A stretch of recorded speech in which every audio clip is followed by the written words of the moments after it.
dass ich soll, dass ich soll, dass ich soll, dass ich soll, ja, dass ich soll, dass ich soll, dass ich soll, dass ich soll. Rete, es war. Ja, Rete. Ja, es war. Berete. Du wäre. Hova, Sucher, Hova, Sucher, Hova, Sucher, wo wäre. Holzer. Heise, das war. Tuocha, Auber. Heise, das war. Tuocha. Das ich soll, das ich soll. Berete. Berete. Das ich soll. Das war Ja. Heise, Flickmann. das ich soll. Berete. Ja. Geboren. Das war Heise, das war Heise, Stürme. Fischere. Ja. Jägere. Ja. Fischere. Jägere. Ja. Das ich soll, Streetes, Sassa. Auber. Flickmann. Ja. Rete. Das war Flickmann. Berete. Hey, ja. Ja. Rete. Das war Stürme. Fischere. Ja. Jägere. Ja. Fischere. Jägere. Das war, das ich soll. Das war, Das ich soll.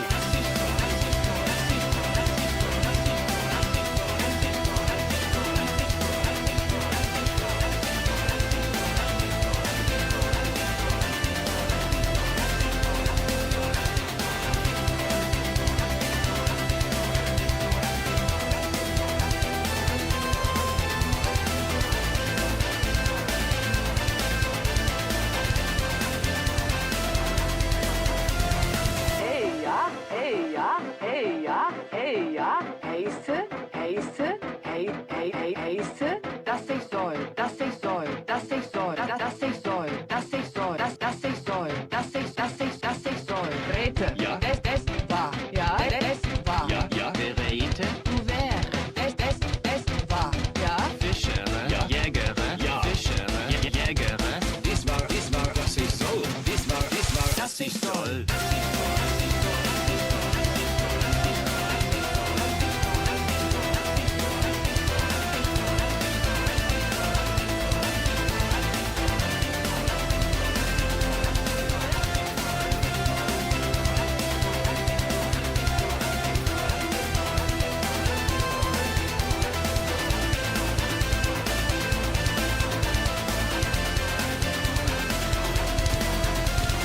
Hey, ja, Ja. ja, Das ich soll. Ja. Hey, ja. ja, Das ich soll. ja, hey, ja, Ja. ja. Das ich soll. Ja. Das ich soll. Das ich soll. Hey, ja, Stürme. Hey, ja. Heise, hey, ja, Sassa. Berete.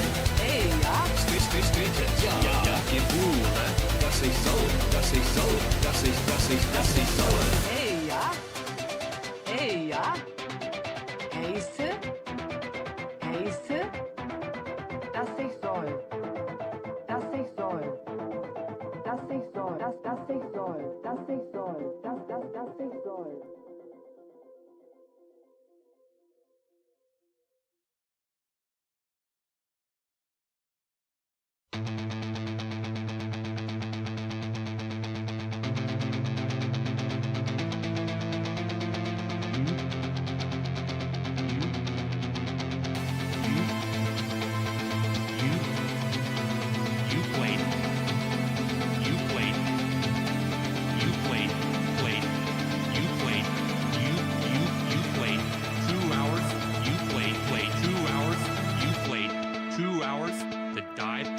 This played 2 hours, two hours.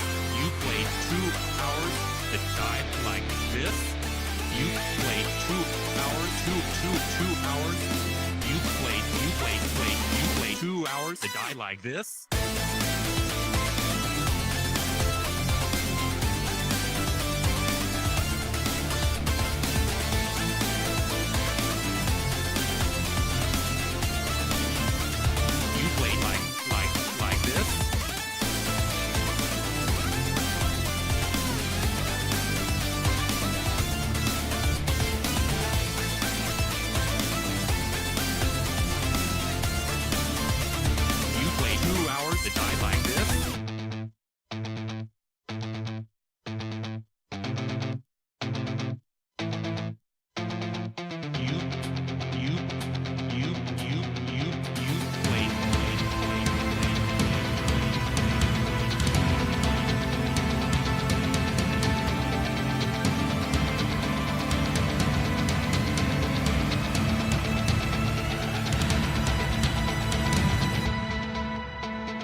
You played 2 hours. 2 hours. You played 2 hours. That died like this. You played 2 hours. 2 hours. You played 2 hours. That died like this.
Hello!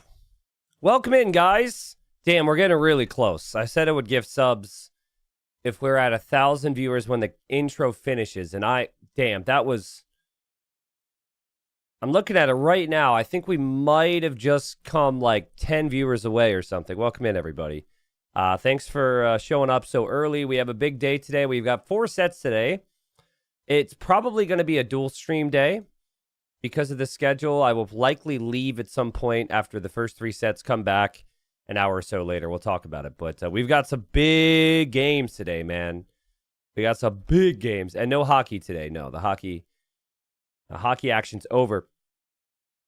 Fixing my scoreboard right now, which has been super laggy. Never been a problem for me, but for whatever reason, just lags all of a sudden. But we're going to have Dragonstar against Viper for the first series, and I am so pumped for this because Dragonstar comes to play. Dragonstar will know he's the underdog. Dragonstar brings a special type of energy to his sets, and then, of course, Viper's Viper, right? Viper's so freaking good, and a little inconsistent at times as well, right? Like, losing the first round makes you think maybe he ends up losing a game or two here against Dragonstar, so it'll be fun.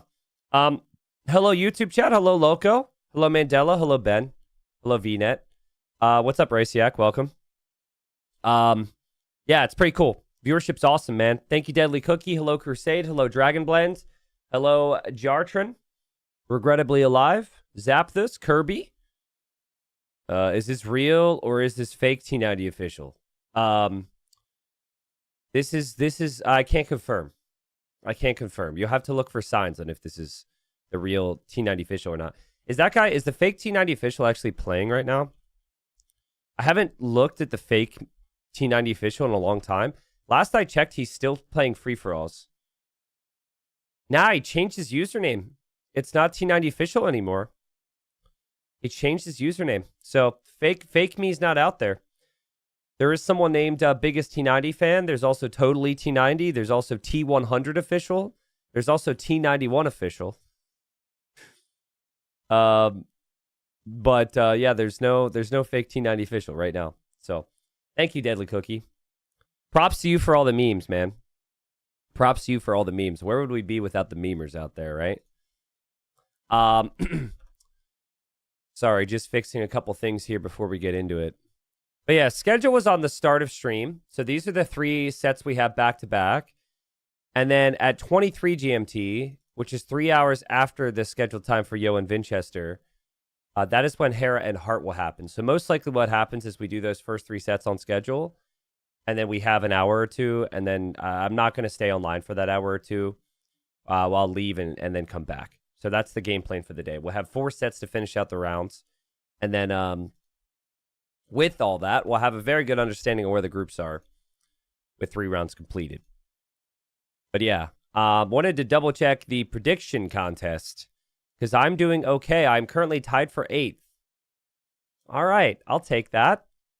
Tied for 8th place in the prediction contest. And my fantasy team, oh my goodness, I am tied for 1st. I'm doing well. No wonder I like these games. No wonder we put so much effort into making the site work properly and be so clean. Look at that. Tied for 1st place. You better watch out, Harvey and Antonio and Ship and Florida Manatees and Sonadek and Nipple. Nipple? I don't know. Nipel? Sorry, that was disrespectful. Yeah, I'm coming for you. Watch out. Watch out, watch out. How many gifted subs? Has just donated $100. Smithy!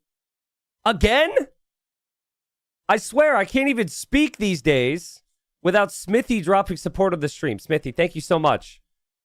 No words or anything? No chat messages? I guess we got time. Ace Shot says, how many gifted subs for you to cast a 100-minute Emu Warrior Migration team game? 72. 72 is the number that came to mind, Ace Sean. Emu Warrior on migrations.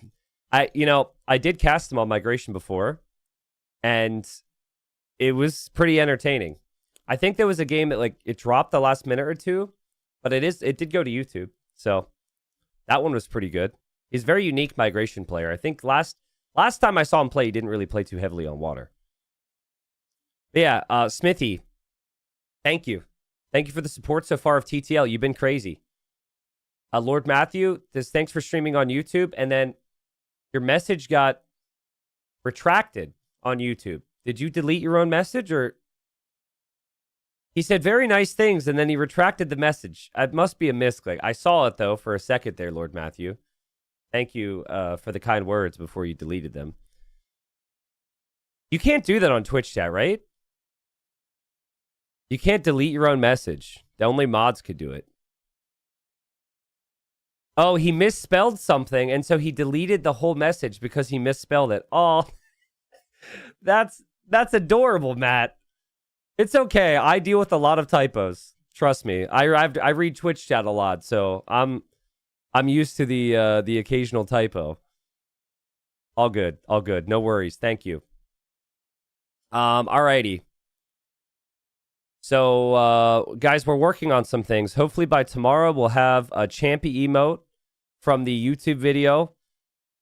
I'm wondering if we're going to have the Champy emotes, or if we're going to have the Champy gameplay today with the Incas and maybe the Mapuche or the Tupi or the Muisca. With the new civs being out, there's been a lot of chatter My take on it though is that they're not all ban worthy, depending on the maps, of course. That's my take.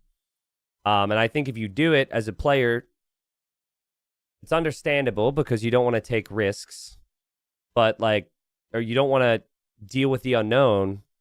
But it might be foolish draft strategy if the opponent knows you're just going to ban all the new civs.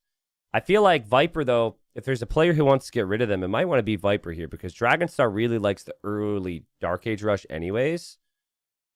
It's like Incas was something Dragonstar was already using before the changes. But this is what the group looks like right now. Viper needs to 3-0 here. I think if he doesn't 3-0, he could still get first because he does play against some of the direct competition for the top in the next rounds. So Viper will play Sato next round, and then Viper will also play Mihai in the 5th round. But Viper being 4-2 after 2 rounds is not stellar for him. So, but yeah, we'll see. I expect big things from Viper today. Not sure about you guys. But Dragonstar, every Titans League season, I saw someone say that, I think another player made a comment about how he was the biggest surprise this season. Not a surprise to me, dude. Not a surprise to me. Dragonstar's training always. He understands he's not as fast as these players. He understood it last time as well. Like Doubt and Margugu, everyone had predicted they would be over him. It's what Dragonstar brings to the table with TTL. He brings some prep, and he brings some strats, so... yeah, I enjoy listening to Dragonstar talk about the game. He's definitely very off meta.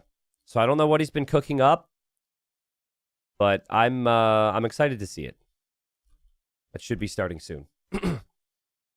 What's up, Flabby Walls? Says, hey, T90, looking forward to the stream. Been a while since I've been able to catch you live. Yeah, I haven't said the word flabby in a while. That probably explains that. Welcome back. I say walls a lot. We see a lot of walling, but not too many moments for me to say flabby during a cast unless you're watching Flabby Walls. Kesto, thank you for the 4 months. Says T90 is forcing me to buy a new gaming PC. I finally put my home office together and my old cheap work PC can't keep up with the live stream while multitasking. The only option is to massively upgrade. First world problems, man. Well, you say that, and with the show of ones in chat, how many people have a computer which is way stronger than necessary to run AoE 2?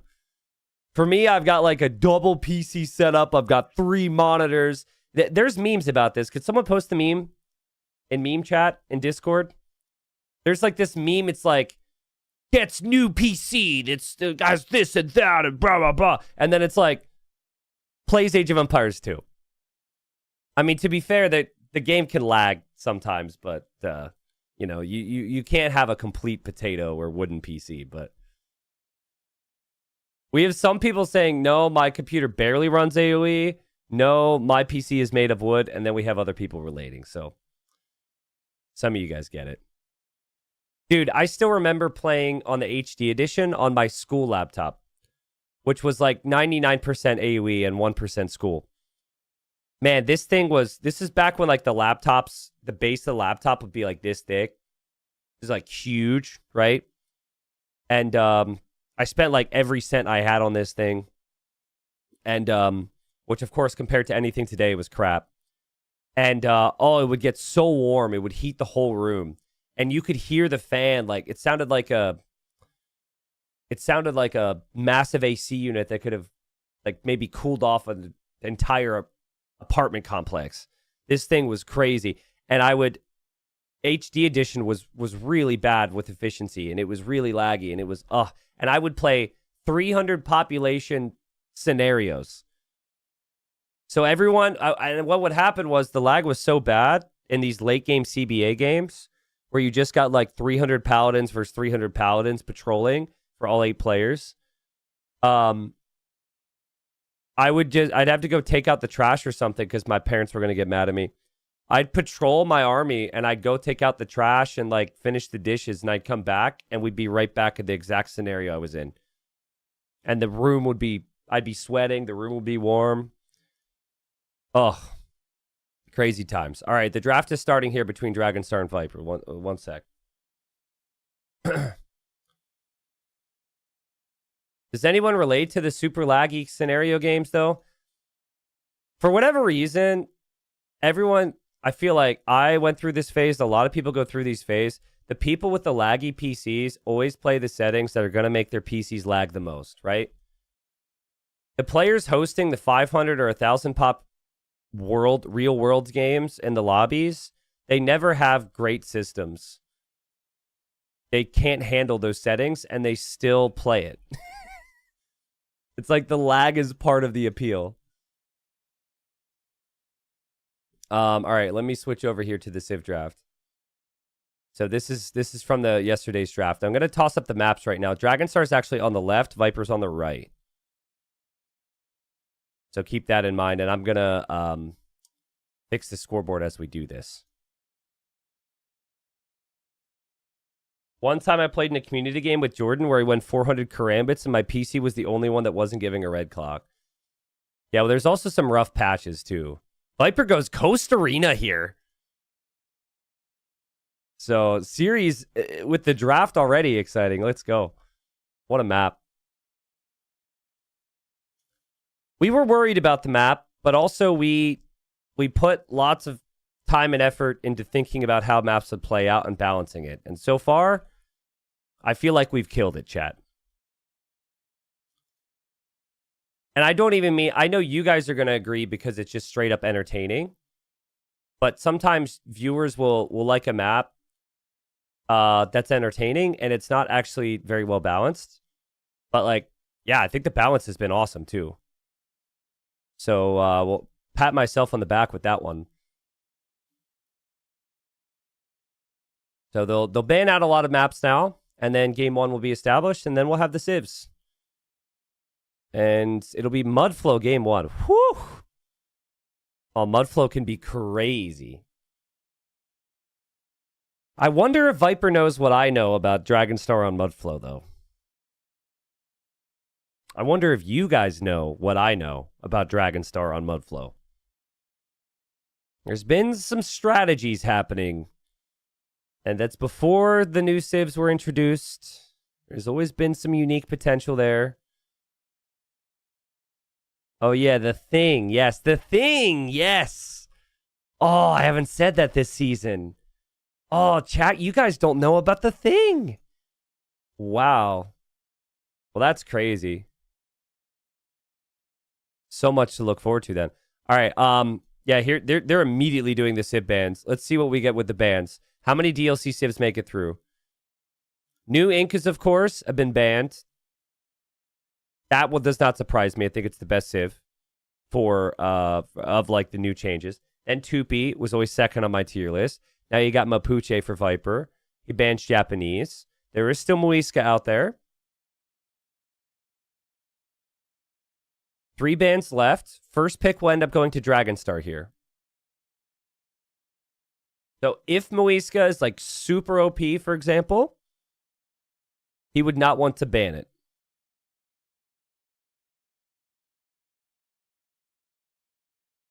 Yeah, Sunny One. The Dark Viper on Costa Rica was awesome, and now Viper's got Costa Rica again, so...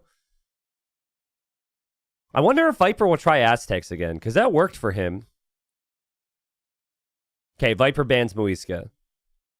So, new DLC, new bans. But I wonder how much of that is just because they haven't had the time to test it. I like the draft from Viper, though. He's banned a lot of civilizations that Dragonstar likes to do the early rushes with. But he didn't ban that one. He didn't ban that one. That's one that Dragonstar used on Valley against Sato. So I think Dragonstar is going to stick to the game plan that also simultaneously removes Aztecs for Viper. And whoa, guys, calm down. Look how fast they're drafting. Calm down. You got 30 seconds. Sheesh. They're not even thinking about it here. It was insta-pick Mayans and Spanish for Dragonstar. Now Viper's taking his time.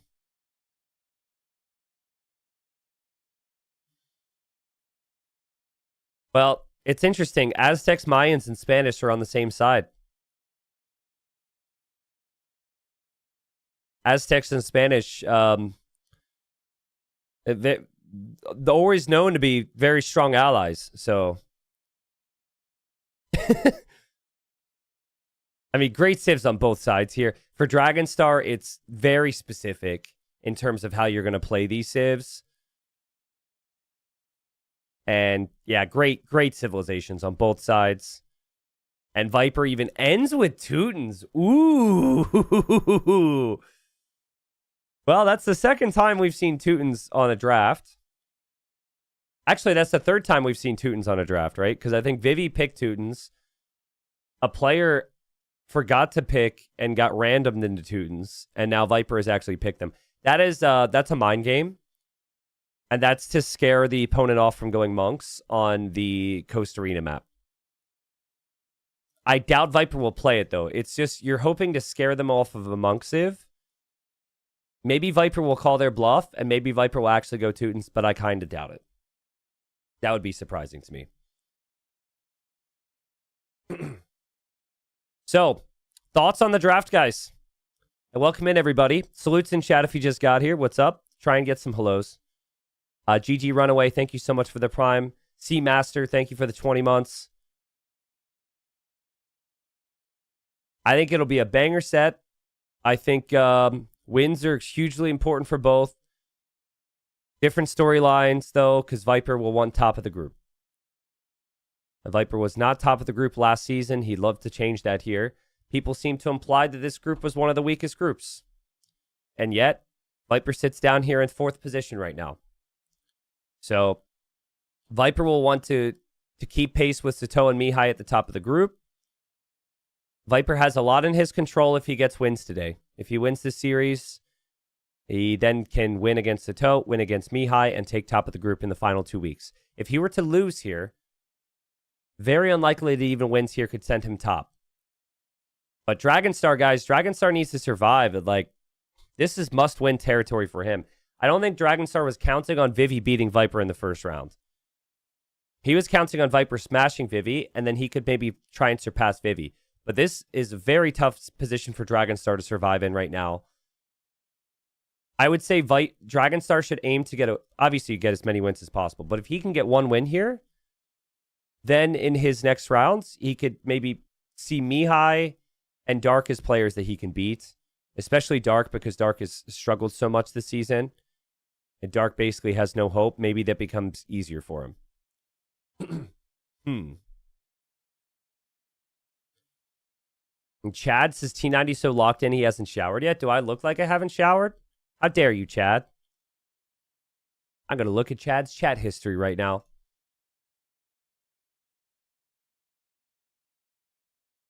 Well, that tracks. At one point he said, I'm not old, but I am a fart. So suddenly I'm less offended by that comment. Okay, that tracks.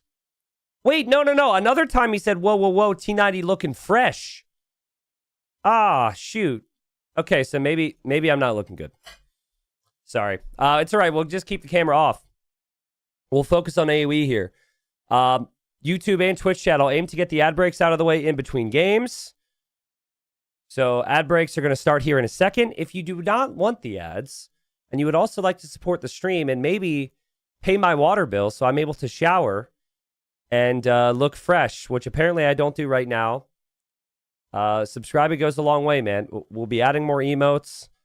It's motivating for me. These have been long days, and we will be live a lot. I'll basically be live almost every single day over the next 30 days. So, Almighty Wombat, appreciate the prime. Thank you. And everybody else who comes in, appreciate you. But we will be in very soon, game number 1. I'm wondering if we're going to see this Doc meta from Viper, because we've seen a couple players build Docs on Mudflow. My guess right off the bat, though, is that Dragonstar is going to play infantry. From the draft, I kind of feel as though it's going to be Mayans. Well, I think he goes Mayans or Aztecs on Valley. He has to decide on which. He went Aztecs before, but I think Mayans can work for it too. And yeah, maybe Armenians on Mudflow. The Spanish and Bohemians feel like backup picks for Coast Arena. Viper's Mudflow pick technically could go for any. Like Malay, if he wants to go for the fish. I think Malay is maybe the safer play, though, for Coast Arena when Coast Arena rolls around. Every time in chat, right? If I respond to something that's like a little bit beyond the average Age of Empires 2 chat, right? If I give attention to a weird comment, 99% of chat like laughs at it. It's like, ah, ha, ha, ha, funny, funny. And we get dialed back in. And then there's always one guy who's like, oh, the streamer read that one thing, which was kind of weird. I wonder if I can make it weirder. Like, in fairness, come on, dude. And there's always one guy. And he's got to go, let's try to go even further. And they go even further. And then I'm just like, now I'm here sounding disappointed. Like a disappointed father. Come on. You're better than that. You're better than that. What's up, Spitfires? Thank you, Doped. He says, you smelly little smelly guy, please take this free sub to buy yourself a water bottle and fresh up my smelly, smelly friend. Listen, I thought it was YouTube that smells. Now it's me that smells? Sorry, YouTube. Sorry to bring you into this. I appreciate you guys watching live. I appreciate all the views and the likes you've given on the extra channel and the main channel. Okay, game number 1 it is, though. We've got Mudflow between Dragonstar and Viper. Get your predictions in chat, please. Predict this series. Play all 3, and let's go. All right, friends. So we're here now in round 3, and with only 5 rounds, wins become so important now, especially for both of these two, but for very different reasons. Because at the moment, Viper is not top of Group D. For Viper, he had that weak start, he had that slow start, and that was the same story last time in Titans League. Viper's going to want to turn this around, and if he can get the 3-0 victory as the favorite here today, Viper would then be tied with Sato at the top of the group. He will then play Sato in the next round and has a lot to play for first place. Dragonstar, I'm going to pull it up again. Dragonstar, he is in the relegation zone. 2 players get relegated out of every group, which is brutal in this format. Last season, he was able to save himself and ended up getting that 4th place position to stay alive. And Dragonstar does so through the strats. But he will know that Viper is extremely difficult to break. And Viper will understand that he has a lot in his control here. I think it's very good for Viper that essentially if he just wins out, I think if he wins the next 3 sets, which he would be the favorite in every one, he would get 1st place in the group, which did not happen last season. But the thing for Dragonstar, the consistent build for him, not even just this season, but also before it, he's been doing it some other events. It's been a very Dragonstar strategy, has been the drushing, okay? I think that's a big reason why Viper ended up banning out all the new DLC civs, because they were all very good at this. Dragonstar is already building the barracks.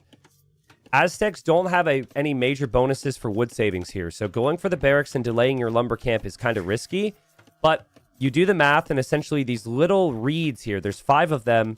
You have 50 wood per reed. That is just enough to recover the wood from this investment. And then when you have the food underneath the TC, you can make the militia. What Aztecs do have is Aztecs do have the additional golds. So you don't have to, you can make 5 militia and still get loom, which other civs can't do. So there is a bonus for this. But here we go. Now, if Viper did his homework, if he looked at Dragonstar sets, this should become very obvious. Chat, type a 1 in chat if you knew this was happening because you have been paying attention to Titans League and watching and supporting because you're all awesome, okay? Type a 1. Okay, so there's evidence of people who are aware that this was possibly going to be the case.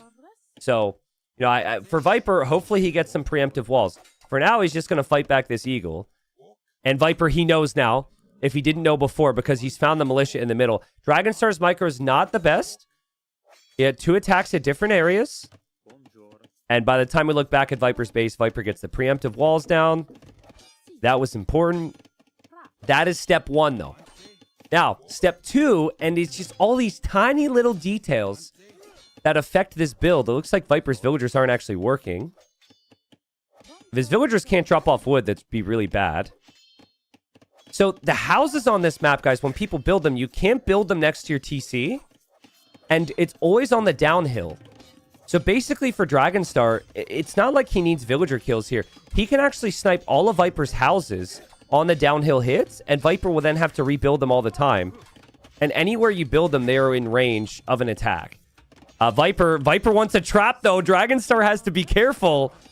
And Viper, let's see if he overcooks it here, but Viper just fighting back the militia. Most people go with 2, okay? And Viper lost the wood on that gate as well. Most people are going with 2. Dragonstar is going with more. He's already up to 5 militia. He's waiting for the rest of them here. And it's all about just putting Viper out of his comfort zone, especially because Viper can be a little slow to start at times. He knows that if he can just apply consistent pressure, it could snowball. I think Dragonstar, he's just diving for the kills here, and he doesn't get the kills. That is just so typical Viper, man. Like, you understand it from Dragonstar's perspective. You have to just send it when a villager's close to death. But Viper's villager is protected, at least for now. He goes for some quick walls here. And with more walls, Viper's villager's actually able to get back to work. I think there, Dragonstar, he didn't trust himself to just stick to the core strategy of taking down the houses. And he wanted the villager kills. Guys, Dragonstar's going full send right now. He's actually made even more militia. So he doesn't have the gold to get loom. But, I mean, it's still a lot of work for Viper.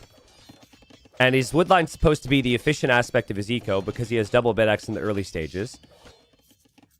Now the big question is, can Dragonstar ever make it to Feudal Age? He's got his woodline up, so that's good. He'll go out to the berries and drop a mill. There's also another area for berries.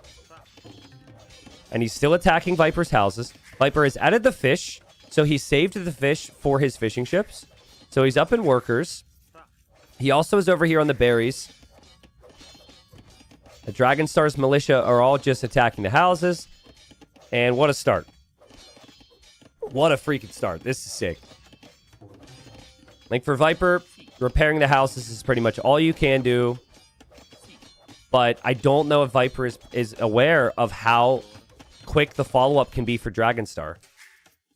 Again, it's not like with other people, with other builds, you don't get the villager kills, and I'd be sitting here like, oh, it's over. Like, that's too big of an investment. But he's on the way to Feudal.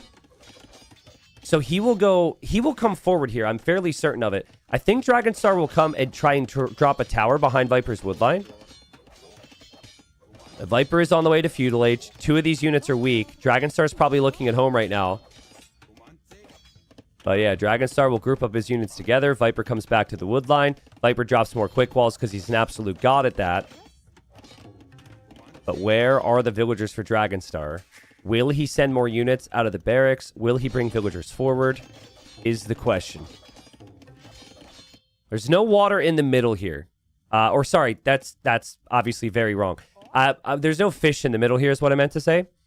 And it's not that common for people to do the dock approach. Basically, once Viper finishes the fish, he'll want to add fish traps, which is big investment. But Viper won't have an immediate response to this. He's being cheeky here. They're attacking each other through the diagonal. I assumed that Viper was aware of this and would pull the villager back. And yes, that's true. Dragonstar's villagers are already here. And Viper's villagers, many of them are weak. It's so key for Viper that he recognizes this and goes for Town Watch. But I really don't know if he's aware of how continuous this is from Dragonstar. Okay, I think he is aware because he's towering before he even... Yeah, he's towering and he's getting Town Watch. He didn't see any of that. Remember, he lost his scout, but this is still really good for Dragonstar. Viper's got a lot of vills in here. So he can only fit 5 inside the tower. The other villagers are going to have to move away. And then he won't have the wood income to build an archer range. He won't have the wood income to build the fish traps. Basically, everything Viper needs is wood right now. The man-at-arms from Dragonstar are here, and he's going to continue with them. Also, behind this, we see an archer range for Dragonstar as well. The Viper leaves the wood line now, and he might be forced into the back areas of the map. At Dragonstar's aggression, I know it hasn't killed any villagers so far, but it's led to a lot of idle time. every Titans League season, like last season was the similar storylines. Nobody expects Dragonstar to compete. But he's the most prepared player. He has strategies that match his play style. And he's able to bring it to the very best. But he was only got 2 wins so far this season. It's going to have to be more. I'd like to see his man-at-arms maybe. He's kind of caught in 2 minds. He doesn't know where to go. Does he attack the tower? Or does he end up attacking Viper's woodline here? I think if he groups up all of his units and hits this woodline, that's the key right now. That's a 100 wood investment for Viper's mining camp. But Viper's added Flemish Militia. And Viper's Flemish Militia, they come out very quickly. And Viper has held against this pressure so far. Both players having to repair and go in and out of the tower. But if you make a mistake there and you don't garrison, you'll lose villagers. Dragonstar's lost 1. And Dragonstar also lost the man-at-arm. Viper will get wheelbarrow, which is always a good tech to have, especially if your villagers are going to need to run away from pressure. Dragonstar has the archers. Viper will bring villagers out now to batter down this tower. Still in and out of the tower. Viper's defended this perfectly. But now it's a matter of how good are the Flemish Militia. I think with the archers and the man-at-arms, this should be a better fight for Dragonstar, and he believes it as well. He takes the fight. If it's an even fight, it's okay for Viper. It's close to even, but Dragonstar ends up getting the clear up. Viper is chasing down the villagers here, though, and now Viper can have all of his villagers on wood, and Viper can commit into an archer range of his own. I think it's really important for Viper that he cleared up that tower, and he's also killed 2 vills. Man-at-arms and archers here again. Flemish Militia just produced so quickly. A great decision from Viper to add them. And just quick check of the fish traps. He's got 3 fishing ships on fish traps now. Still no farms.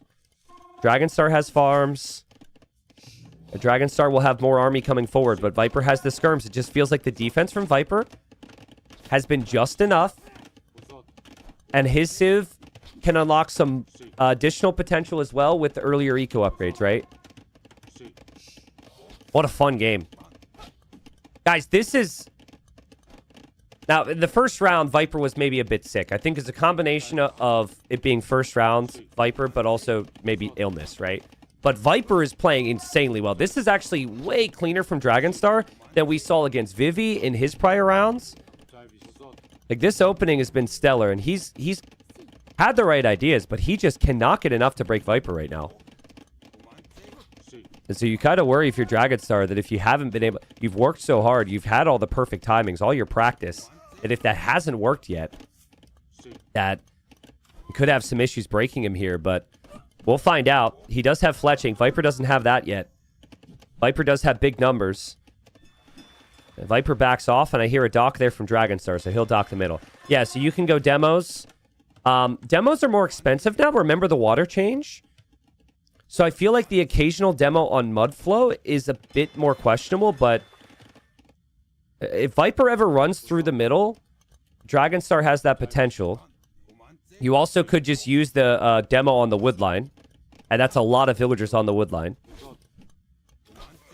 Guys, he might not win the game, but can we just respect Dragonstar's confidence to run up the hill to consistently try and take micro fights against Viper when Viper has more numbers? He had the upgrade advantage, which is maybe why, but if Viper has fletching now, it's still impressive to me. Because the reality is, if he sits back, Viper's eco is just going to cook more and more. I think Dragonstar needs to engage Viper into a fight here, and then simultaneously loop around with the demo into the woodline. But you can't do it at the wrong time. Viper, he sees it. He sees it. He sees it.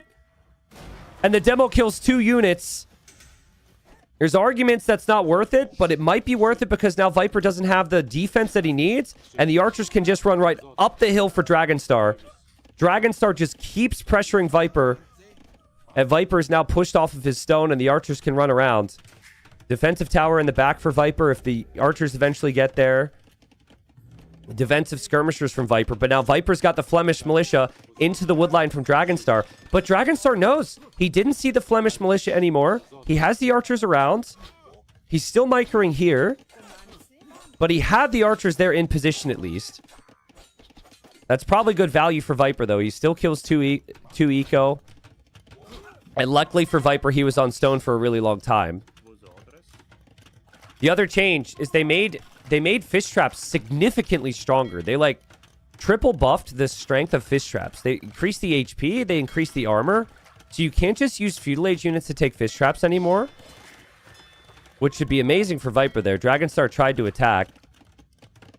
And Dragonstar's got a galley on the behind the wood line, but I think the galley got hit by the tower. And now Viper just realizes that and will focus it down with the villagers. So far, this is still a really weak area for Viper, but he hasn't taken damage. He's got his towers up. A T90, why not early forward dock your opponent's TC pawn and spam demos into their TC? Well, you have to get the villagers there.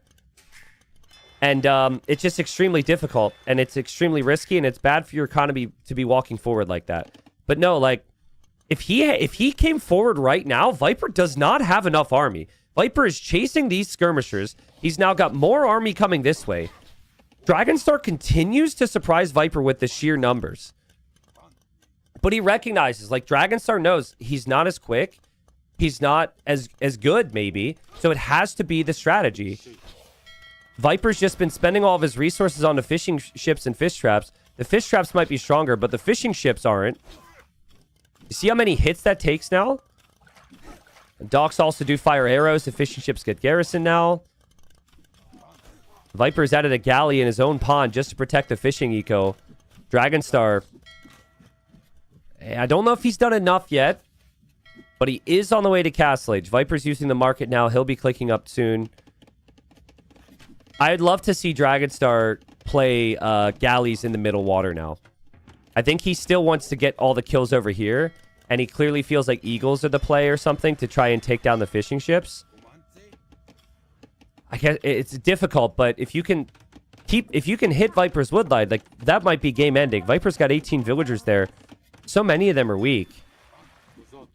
I still think the potential for a demo is there if you have Viper distracted in the main fight at the same time.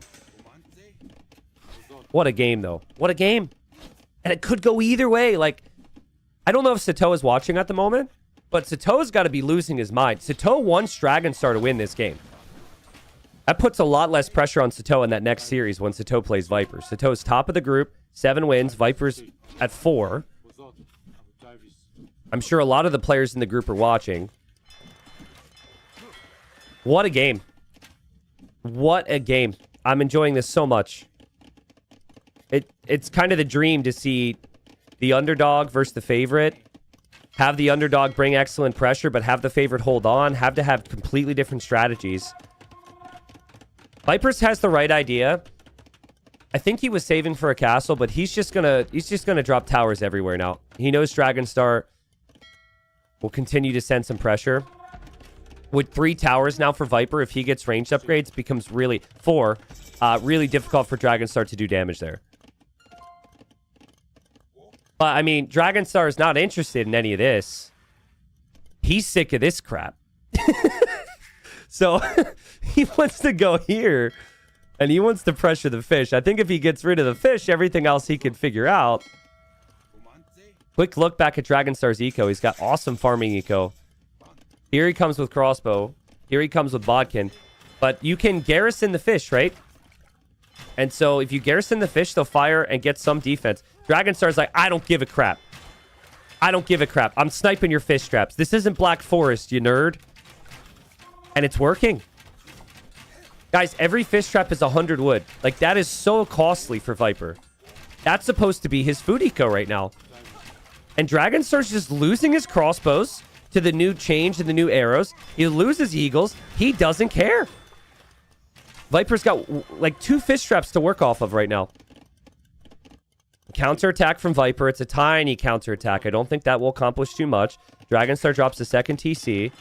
His crossbows will still be running around. He's now sniping Viper's farming eco. I mean, Viper's fishing, his fishing count is why he has the eco lead, and his fishing ships are basically a non-factor right now.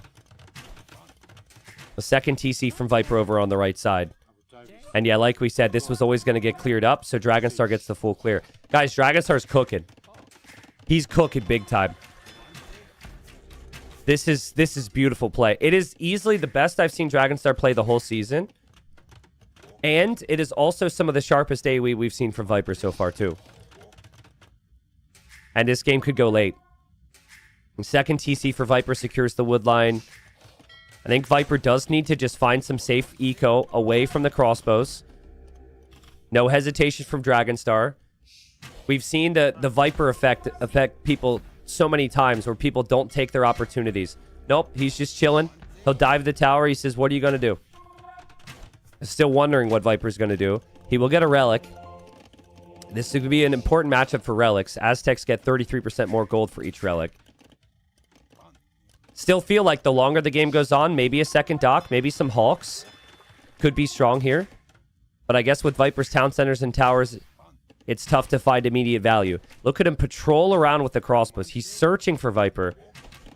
Dragonstar doesn't know that Viper is over here. That's kind of the main area he's missing. But Viper's eco is just disastrous. And we have seen this fish trap play work before. We saw Japanese fish traps from Lewis. We saw it from Hera. But no one was able to make this much army. No one pressured it quite like this. And now the villagers are on the move for Viper, and Dragonstar sees it. He sees everything. And now he finds the town center as well. Crossbows on the front from Dragonstar. 2 villager snipes. And also the monk. Here, Viper comes in with the mangonel. Dragonstar micros it. What is this god mode from Dragonstar? How is he microing everything? What's the meme? Check him PC? Check him PC. Oh god, but there's check his farms. Actually, check his farms. Viper's getting a big counterattack. Dragonstar's probably not realizing that. Viper's got lots of idols. Dragonstar's still not realizing that, but he's coming forward with a castle. If he gets this castle up, Viper won't have many areas to run because there's army all over his base. And there goes the big energy castle. Viper might see this. He might try and counter castle. Maybe sell off resources and buy the stone real quick to counter castle. But if he doesn't do it quickly, he's in trouble. He'll see it. That's his wood economy. He can't do anything about it. Dragonstar's castle is going to go up. And Dragonstar is taking down more fish traps. Dragonstar has brought the energy today. And oh man, is he going to see this? He sees the castle. He sees the castle from Viper. And so Viper can't build it. He has to delete it. Where can Viper even go right now? His fish traps have been sniped. Of course, he did find the counter damage, which is very strong. But Dragonstar has realized that and will send some army back. Viper has the castle there. I mean, despite all of this, Viper's still finding the way to remain competitive in the game. That castle will go up. There's the town center there. He's got the farms. The unit he'll try and make is a very strong unit. The issue is you need food income for it. And he doesn't have food. And he also kind of barely has gold. But I mean, he's in the game. It feels like Dragonstar is going to need to almost go imp against Viper here. And if Viper can start to get 1 or 2 units in these exposed areas, just like the Flemish militia, there's very good chances that he can set up some big siege shots, right? Viper's going for it. You go for the counterattack, and then you use the siege on the crossbows. Viper knows about this gold, and that's 13 villagers for Dragonstar. Dragonstar, he notices it as well. I think he wanted a castle over here. Look at him camp the gold. He's well aware long-term where those golds are going to be. I really think he just wanted to castle Viper, but now that Viper has the Scorpion, again, he's distracted. He's worried about his eco. He has to get conversions. The Viper, the villager's already wandering to that gold. Loses a couple more. But guys, you're not going to see a worse Burgundian eco than what Viper has right now. Viper's eco upgrades are fine, but this economy is horrible. Worker efficiency for Viper is probably way down compared to what he would have wanted. Dragonstar's eco isn't the best either. That could be more efficient, but I'm liking the positioning of the town centers. I'm liking the relics. I'm liking just how much army he has, and he refuses to quit. He's coming forward again. I thought he would give up on it after Viper had some army there, but here he goes. Yeah, so long term, the gold on this map is all around the outer ring. And so I'm pretty certain that right now Dragonstar recognizes that and is hoping to deny it from Viper. I like the continuous pressure because Viper's hoping to chip away and get counter damage.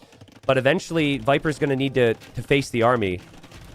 And if he doesn't do so, he just continues to lose more and more ground.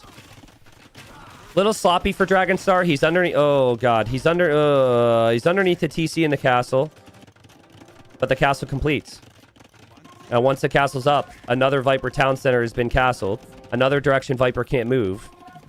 And now Viper is over on this side, and Dragonstar has the crossbows. Look at that from Viper, though.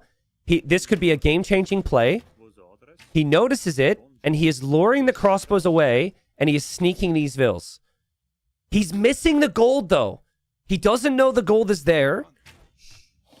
Still raiding over on the left side, which Dragonstar has to react to. But Viper doesn't see the gold, guys, and his outpost is actually very unfortunate. If he would have gone for the outpost back here, he would have found it. It's a bit weird, though, because if he continues on this direction, Dragonstar will never look for him there. Dragonstar will assume he's not over there at all. Dragonstar would really benefit from ballistics now. He has a lot of crossbows on the map, and he has the double castle. I feel like he really needs the ballistics upgrade. And he also needs his monks to be locked in. Even outposts would be huge here for Dragonstar. Just so you're never surprised by Viper's movements.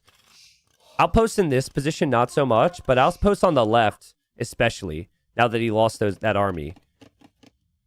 He obviously lost it to something. So I think he's making a move over there. But guys, Viper ended up moving this way to just take berries. And that's not what he needs right now. He is fixing his farming eco. But he's gone from having no food eco and fixing that to pretty soon having no gold eco. And I'm not sure where he's taking gold, to be honest with you. He is getting +2 armor. He does have a lot of Custilier. Monks are coming, though, from Dragonstar in support. And I think the second Viper sees the monks, he might need to back off here. Still raids back here, and there's monks and pikemen from Dragonstar. I don't want to, like, overreact, but this might be one of the best performances I've seen from Dragonstar ever. Because typically, he's got the attacks, and the eco and the macro and the decision-making behind it is not there. I mean, the fact that he is not allowed any of the counterattacks to get value, like massive value. His eco upgrades are in, his military upgrades are in. He's playing out of his mind. This is when all the practice and all the effort Dragonstar's put into it starts to pay off here. Dragonstar will also have 4 relics, guys, and he's coming forward for another castle. If this castle goes up, it's over. Viper has to deny this castle. There's no question. Every town center that Viper has built this game, if this castle goes up, has been castled. Every single one. That's insane. That's 3 separate town centers. Viper's played into one of his most comfortable strategies, which is a fish boom. He's one of the best civilizations for his style, which is a big eco cav adapt towards late game civ. And Viper can't stop the castle. He has to run through. Dragonstar sees it. Game 1 is Dragonstar's. You know, with certain players, you don't really know what you're going to get. With Dragonstar, you know he will be one of the most prepared players in the entire league. I'm speechless right now. I haven't seen many players deserve a win quite like Dragonstar. This has been great. And again, the first series for Viper, I was a bit critical, right? And yeah, he had just come off of being sick, and it's round 1 Viper. You know, he's going to figure it out. But this is round 3 now. I thought Viper's draft was good. I thought his strategy here, I could see it working. I kind of expected it to work. And he has been punished every single step of the way. His units will run past Dragonstar, but Imp is in, and Dragonstar says, how about a 4th castle? Imp upgrades on the way. Remember, Viper has no gold income right now. 0. So it'll be kind of brutal for him to push this back. And Viper, he calls the GG. I just want to point something out here. The average APM Dragonstar's not a very young player. He's not a very quick player. He's a strategic player. And the entire game, he may have been slower. He may have, what was the KD here? He may have lost more units, but he spammed the units. And the number one pick for Dragonstar gives him the win to start off the series. Can he get more victories here? That was beautiful, dude. That was insane. Wow. Whew. I mean, guys, I'm kind of clued into Dragonstar's prep and his training and some of his strats, even some that maybe aren't as well known publicly. But I think even I on the prediction contest had put 3-0 for Viper here today. That was what a start. What a start. By the way, what the big bonus here with Aztecs that Dragonstar really makes use of with his style is not one that anyone thinks is OP, but it's this. Military units train 15% faster. That is pretty damn good for someone who always needs to spam units. If you were to go through, we look at the military count here. Just look solely at the military population. Was there a point where Viper had more than him? Here. But according to Capture Age, that was 9-9. The rest of the game, Dragonstar always had more army. And Viper would try and climb back up, of course, but he just could not compete with the numbers, and then the game ended at 71 military for Dragonstar. Psh. Psh. Whew. Dude. Chat. Guys. That was insane. That was insane. That was Viper actually playing very solid. That was Viper. We've seen him quick wall out, that type of aggression early, and then come back with better economy so many times. Viper needs a response now. The drama has gone up in the series, but whew, what a start. What a start. They're into the next game. Thanks again, everyone, for being here. I'll get to the subs here in a second, but we've got a game to introduce. So right now, live standings in the group. Now, keep in mind that like Sato and Mihai and Vivi and Dark, they have all played their third round, right? But live standings, live wins. We have Dragonstar with 3 wins. We have Viper with 4. Okay? So maybe after the first game, we should be thinking, can Dragonstar actually pass Viper and put Viper into the relegation zone? I think it's early. Viper still always has to be the favorites. But after the preparation and the strategy there from Dragonstar, he clearly had a solid game plan. Who knows what's to come? Sato is loving life right now because Sato is to play Viper next round, and Sato's at 7 wins. Viper's still at 4. So the more wins that Dragonstar gets over Viper, if Viper is going to beat Sato and beat Mihai in the next rounds, the better it becomes for those other 2 players because they could still stay above Viper in the standings. And we've got Coast Arena. This is Viper's home map.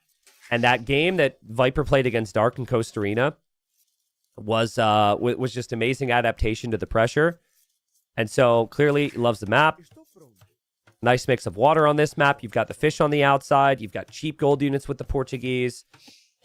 There are 2 civs for Viper historically. I feel like he's done really well with in tournaments. You got Portuguese and you got Chinese. There are some other civs, of course, like Britons back in the day for the older generation viewers. But yeah, Viper, I'm sure he's going to love his chances, settle his mind, and try and turn things around. Now, if this was normal arena, I would say Bohemians is superior.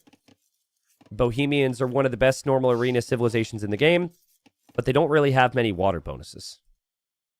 So I really haven't seen the matchup yet.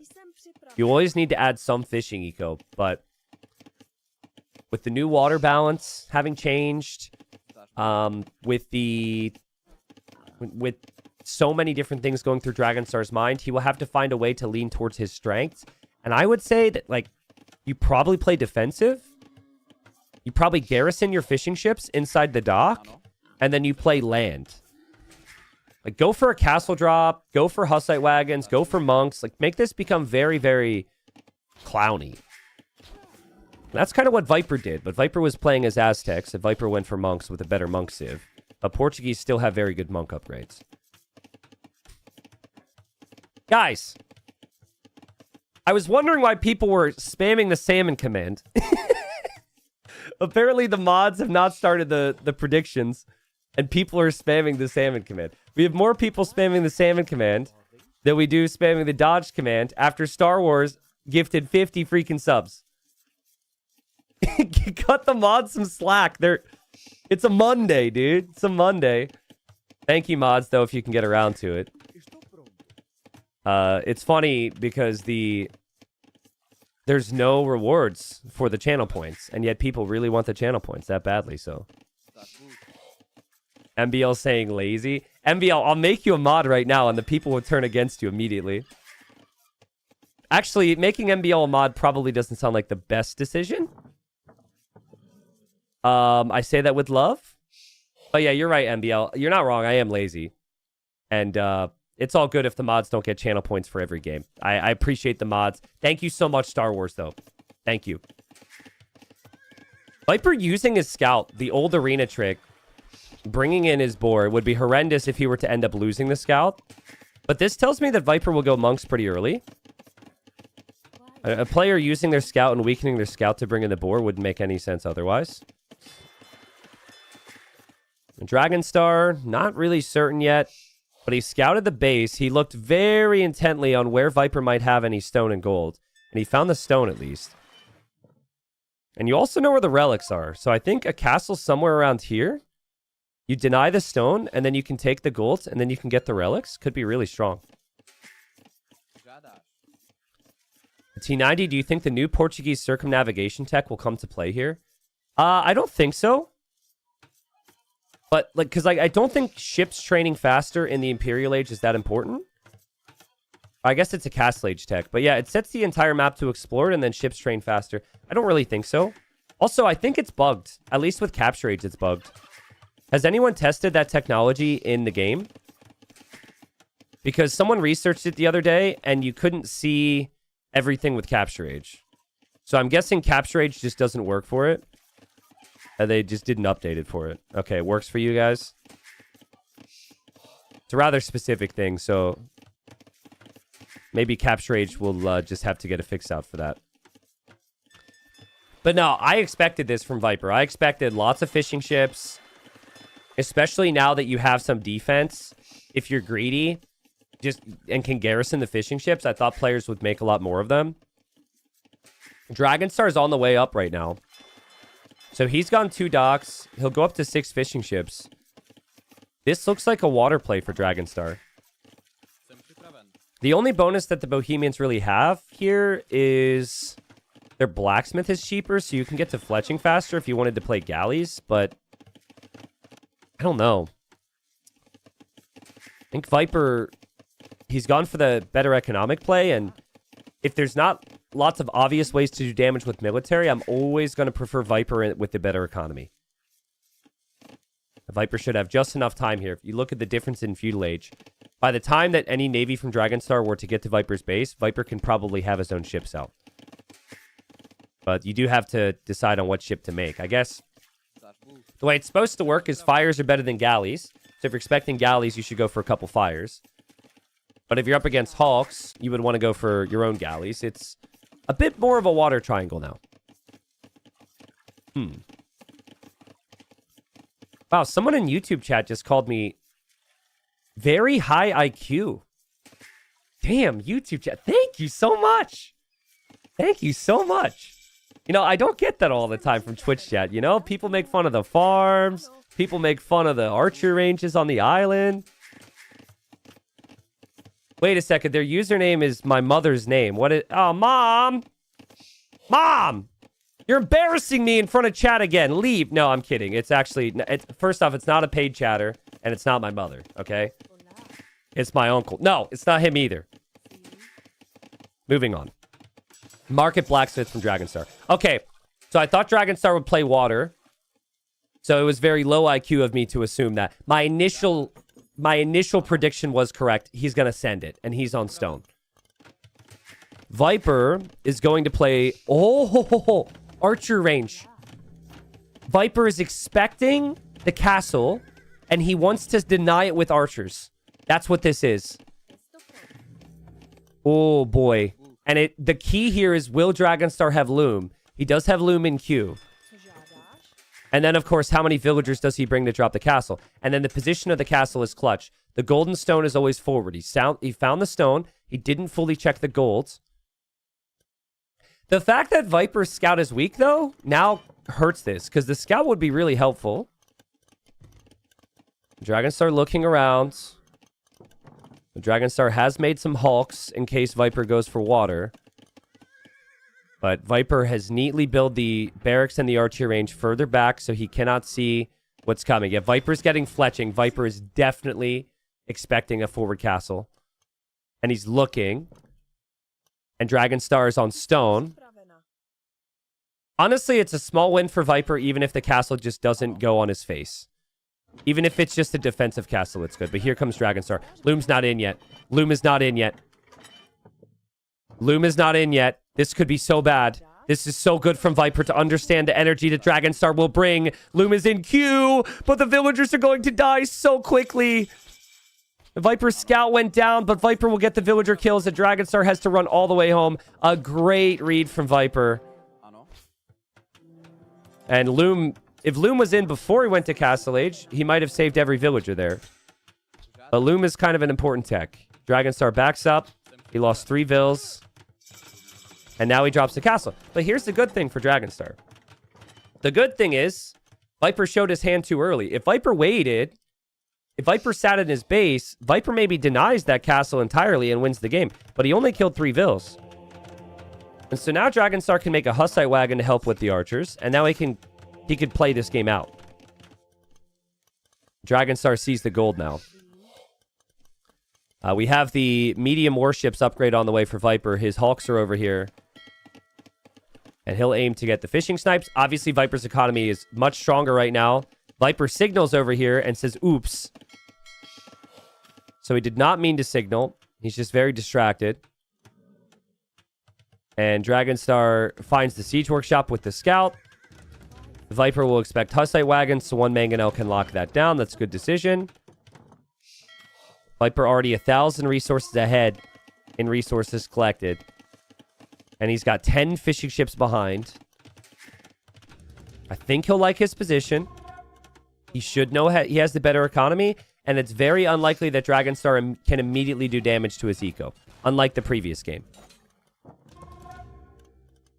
Scout's kind of a big deal here. The Scout could technically hit the mangonel. But the Scout's super weak and Viper could always kill it off. In a normal arena game, we would see lots of monks right now from Bohemians. Ooh, man, nice shot there from Viper.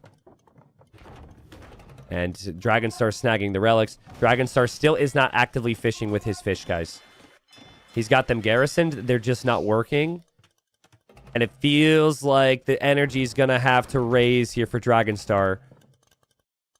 I think this is where we get our little red noses out.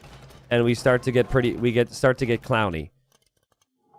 More monasteries, lots of monks, lots of monk upgrades. Bohemians, they get both mining upgrades for free. So being all over this gold is key. Micro has to be perfect. These wagons are not cheap. Viper's attack rounds have been solid. The wagons can always be repaired unless they die like that. Nice traits for Viper. I think Viper's eco should be looking pretty strong behind this. I think both players should be thinking about Imp. Viper's getting redemption for his monks, though. And Viper ends up losing another... he ends up killing another Hussite wagon. But he loses the mangonel. And now needs another mangonel.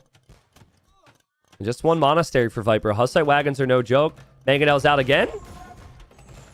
The problem is the Hussite wagons kill the mangonels pretty quickly, so... Viper's done the right thing here. Actually, Viper just showed his hand. Viper starts to convert the Hussite, and now he tells Dragonstar that the opponent is on redemption already. There's no way that you could start the conversion noise unless there's another unit around. Viper will just scare it away, though, to get the relic. Yeah, I mean, you see your opponent ends up going for redemption. You're then going to go for your own units. And he's going to go for atonement to convert the monks. Viper is adding a siege tower, which is an interesting decision. This allows Viper to roll in get super close to the monks from Dragonstar and snipe them. It's a great play. Could be a great play. Yep, monks go for the conversions. Okay, monk dies. Crossbows hop out. Viper going for the masterpiece. The problem is the siege towers have been nerfed. And the Viper can't get close. Viper can't actually click the monks. Oh my god. Oh my god, he didn't get a single one. Holy. So a couple things at play there. They just nerfed the siege towers, so they move slower. Also, it's always been the case that ranged units don't insta-fire when they hop out of the tower, which hurt Viper there. And then the other aspect, of course, is Hussite wagons can block projectiles pretty nicely. So, well played from Dragonstar to position his units. And Dragonstar now could start to convert the Siege Workshop, and Viper could have some real issues. Conversions need to happen. Viper gets the conversion. Dragonstar gets the conversion, and then he deletes the Mangonel and kills the Monk. That's a good engagement for Dragonstar. Keep in mind the amount on food, though, for Dragonstar. He's got, like, basically no working fishing eco. He doesn't have any farms. This is full gold. I'd like to see him get to stone again. He is adding petards to break them through Viper's walls. The Monk v Monk action is so important here. Viper is adding the fish. We know he has the better eco. But can he deal with Dragonstar's energy and military today? He also didn't delete the Siege Workshop. So now Dragonstar has a Siege Workshop, which is just another sign that this pressure from Dragonstar is working. Viper is falling back. He will drop a castle. He knows this is about to get bad. He will drop the castle there, which is a good castle, assuming he completes it. But there are petards on the way. There are petards on the way from Dragonstar. This castle might not go up. What are we witnessing here? The petards will go in. The gate will go down. The Hussite wagons and the monks will follow through. That is a 50% castle for Viper. Will it complete? He cannot make siege anymore. His own monks are being targeted. Dragonstar needs to follow. He needs to follow with his units. His wagons didn't follow here. This castle could still go up. Now, I don't know if the castle actually stays up.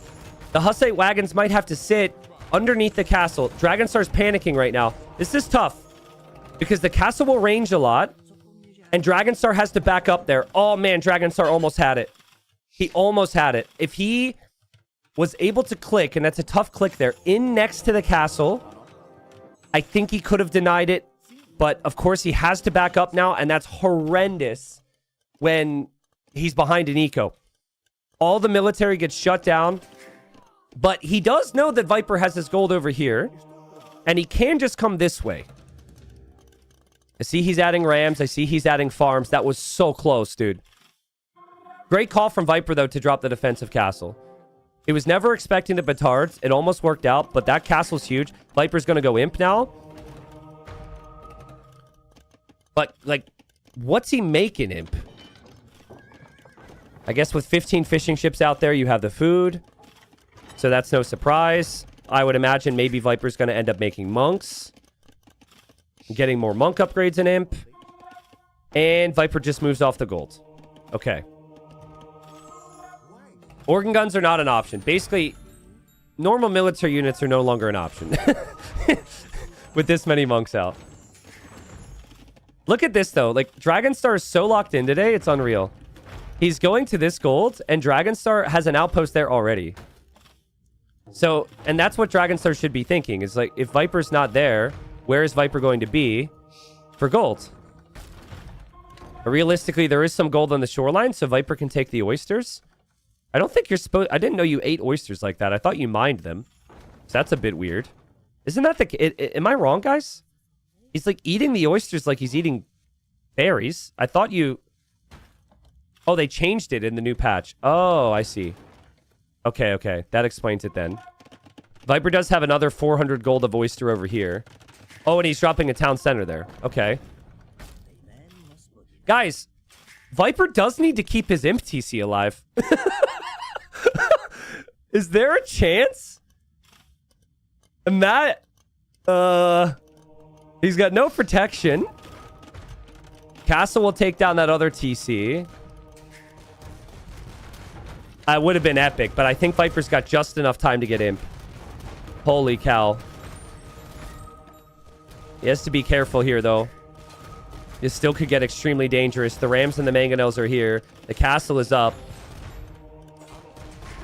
And Viper needs to conserve every single monk that he has. What is this game? Like, you essentially go Imp for the trebuchets, and then you go Imp for block printing on the monks. Dragonstar needs to delete that. That's horrible loss for Dragonstar. It's actually really good for Viper that he... Or really good for Dragonstar that Viper accidentally killed one there. This is where you should get Heresy in Dragonstar's position. I'm not kidding. Like, Heresy is a huge play. You cannot be donating monks to Viper when Viper gets conversions. If you get Heresy, you can actually fight this back down in age. Without Heresy, though, you're donating the units to Viper, and Viper just has better monks now. Yep, there's an example of it. And here comes more, and I think this will snowball against Dragonstar pretty quickly. Especially because Viper is the faster player here. He's really good with monks. One monk switches sides. The other monk switches sides. The bald monks get to experience what it's like to wear a hat for a change. Well, I guess they're not really changing wardrobes, but... Hussite wagons are actually pretty good against trebs. So they can go underneath castles and snipe the trebuchets. Viper still only has 5 monks. What is this game? The Rams could maybe go in for Dragonstar and take down the trebuchet as well. Viper's up in age, but he's way down in numbers. Oh, nice micro with the monks. Viper fighting back with villagers here. Those villagers are going to die. Dragonstar's castle is still up. Dragonstar will soon have more eco than Viper. Dragonstar is sending it, and he's going to castle drop the trebuchet and castle from Viper. Who is this player, man? Who is this player to have the confidence to do this against Viper? Viper retargets the treb. No! Castle goes down. But the treb goes down. If the same thing happened, though, if that castle doesn't get trebbed, it's game winning. But now that the castle's not up, Viper doesn't have as much security. I don't know what's happening. Viper's monks need to hide inside the castle. There's a ram there that Viper actually can't really do anything but convert. Viper's villagers are getting absolutely slaughtered. He still cannot take golds. Dragonstar can still make monks. He can still make wagons. That is a lot of eco kills. Viper would need to sell food right now to get any gold units. Honestly, though, Viper retargeting that treb saved the game for him. It would be over. I'm sure of it. That was actually a great play from Dragonstar. It looks risky. No, don't call it. Do not call it. It's not over. I don't think it's over. He goes, that castle goes up by maybe 1 XD. Well played. No, no, no. Oh my God. He could have still won. I mean, obviously losing that castle is insane. I actually think he could still win this game. Here's what happens, okay? Here's what happens. So if he plays on, I give Viper 80% chance from here, okay? But, like, Viper has to sell off at the market, which he's rebuilding now, and make monks and camp underneath the castle. Dragonstar, if he masses wagons and rams, maybe he can push it, but Viper probably converts them all. Actually, you know, the more I look at it, the more I look at the situation, the more I understand. I do understand the GG a little bit more from Dragonstar. But, man, what a game. What a game. And I think, again, if the castle goes up, he might actually win the game because that ram never goes down. Guys, Dragonstar's eco's an absolute mess. These villagers are not working. But my thing was, at least he still has gold income, right? Oh. T90, why didn't Viper make a scout switch? Oh, scout switch against castles and Hussite wagons just doesn't work, man. That was crazy. I kind of need a moment to settle down and breathe before we move into the next game. But what a hold from Viper, and he somehow gets the job done. I want to go back. Okay. I mean, Viper's treb is trebbing this castle. The only thing you could do differently, really, is wait for Viper's treb to fire and then drop it. But that's really tough to get the timing right. But, like, Viper... Look, the treb started to fire. And then he stops it at the correct moment here.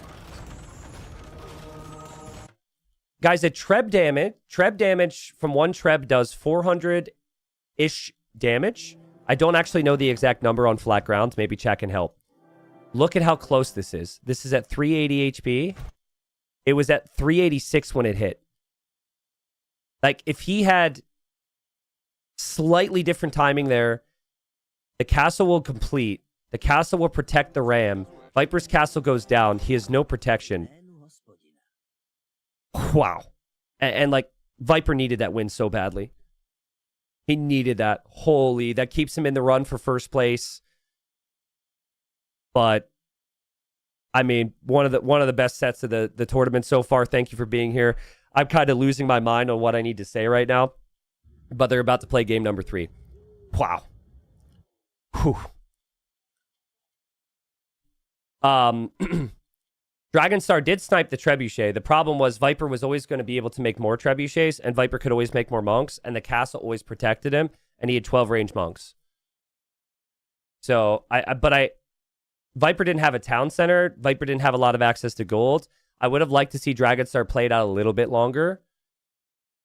I still think if Viper's just patient next to the castle and waits for like 10 monks, 1 treb, Dragonstar can't do too much. But, yeah. It did feel like the GG was just because the game was so crazy and he didn't exactly understand how much damage he had done. So, welcome in, guys. Game number 3. If you didn't know the storylines between these players before, if you didn't know anything about them, you would have said, yeah, these are 2 even players. And Vipers may be a little lucky to be up, or not be up, to have gotten that previous win. We've got Dragonstar just sending the strats today. To be fair, Viper has as well. Both games have been very unique. Viper goes for the Vietnamese, and Dragonstar goes for the Mayans. Now, Dragonstar is one of the few players who has really used this new updated version of Valley as I think Valley was intended. We added additional hunt, and more importantly, we've added unpushable hunt into the middle. So the chickens and the hares out there, Twitch chat if you want to spam chicken, you can't push them, and it's endless food. So Dragonstar loves to utilize that. And he actually had played Aztecs on this map before. He went for the early lane with the Eagle, and he went for Endless Militia. But here, he hasn't been able to find any lanes from Viper yet. Viper a bit more to the south than he was expecting. And that's some critical time there for Viper to bring in his boar. You always need to do that here if you're Viper. And Viper actually getting very fortunate on the back. He's got his sheep. And he also has the boar here as well. So, Dragonstar depends on the early lane to take the food away from Viper and then follow it up with a big push. But there's been no lane yet. Viper's gold is exposed. Viper's berries are exposed. Lots of these resources are forward for Viper. But the backwood line's very nice. And so far, so good. Yeah, there's the barracks. Now, game 1, Aztecs have 150 golds at the start, which means you have 100 gold for 5 militia, and then you can still get loom. Here, the Mayans get loom at the start because their population blocked. You have 50 gold remaining. So that's only enough gold for 2 militia. So it's a very different situation in terms of the builds. It's much more difficult to go for the 5 militia here. But Dragonstar will do it. He'll walk back and forth to the golds. He has no issues with that. But live wins, Viper's got 5, Dragonstar's got 3. Dragonstar is bottom 2 in the group right now. But I guess he might be tied with somebody. I'm trying to remember. But guys, type a 1 if you want to see Dragonstar in Platinum again next season. Like, this dude is must-watch Age of Empires. Like, it is must-watch AoE. He is crazy, dude. So, I probably shouldn't say this, but screw it, I'll say it anyways. I want Dragonstar to survive. So, it would be to Viper's detriment. If Viper were to lose this game, it becomes an uphill battle to get first place, but Viper could still do it. Here come the militia coming forward from Dragonstar. Yeah, typically, though, what he does is he then comes forward and takes all the hunt. Viper spotted the barracks. Viper's locked in with his scouting. And at this point, you should know. If you didn't know anything after game 1, you should have an idea, especially with the Eagle being in your base already. And this is what you need to see from Viper. Your quick walls are fantastic, but you have to preemptive wall from time to time. And so that's what he does. Perfect timing on it. Almost feels like Viper is going to match the build order right now.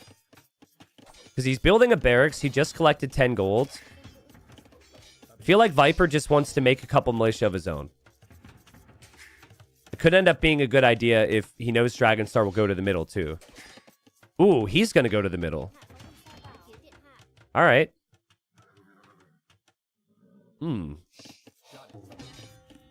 Waiting to see what the eco looks like for Dragonstar. I've seen aspects of this build where sometimes he won't go for the lumber camp yet. He'll go for the mill. Doesn't seem like we'll see additional militia from him. He's just attacking the houses right now. His scouting, he seems to be looking for Viper. He didn't see Viper on the mill here. He's looking to see if Viper would sneak. Sometimes you overthink it a bit if you're well prepped, because in practice games, I'm sure people are sneaking to the sides. There's actually a bear there. I feel like that bear, the bears are a bug. I don't think there should be any bears there. But now Dragonstar, he never saw the barracks. Now he sees the militia in the middle, and now he's probably like, what's going on here? Yeah, villagers from Viper, militia from Viper, and Viper's like, stay off my chickens, man. But you got to be careful here, Viper. You might think that you're about to get the initiative, but Dragonstar wants messy games. So you want to start a brawl? Dragonstar's all about it. And Dragonstar's like, I'm not leaving. And now Viper shows up, and Viper commits even more. Oh, God. Well, you have Viper with his Black Forest experience and quick walls. So he'll know all about the Vil Wars. And then you have Dragonstar, who's just a maniac. So he'll know all about it, too. I think Dragonstar lost a militia to the town center, though. He did take a house, but losing the militia is kind of brutal. Especially when Viper already has 3. And Viper has the scout, and Viper gets a villager kill. Very nice start. Who do you think has done this build order more between these two? It's not even a question, because I know how prep Dragonstar is, so it's not even a question, really. I think Viper is adapted very nicely to it, but I promise you that Dragonstar's done this like a dozen or so times, because he knows he only has a chance if he's prepared for this. And yeah, he's on the way up to feudal age. Guys, he'll be making militia and planning on man-at-arms.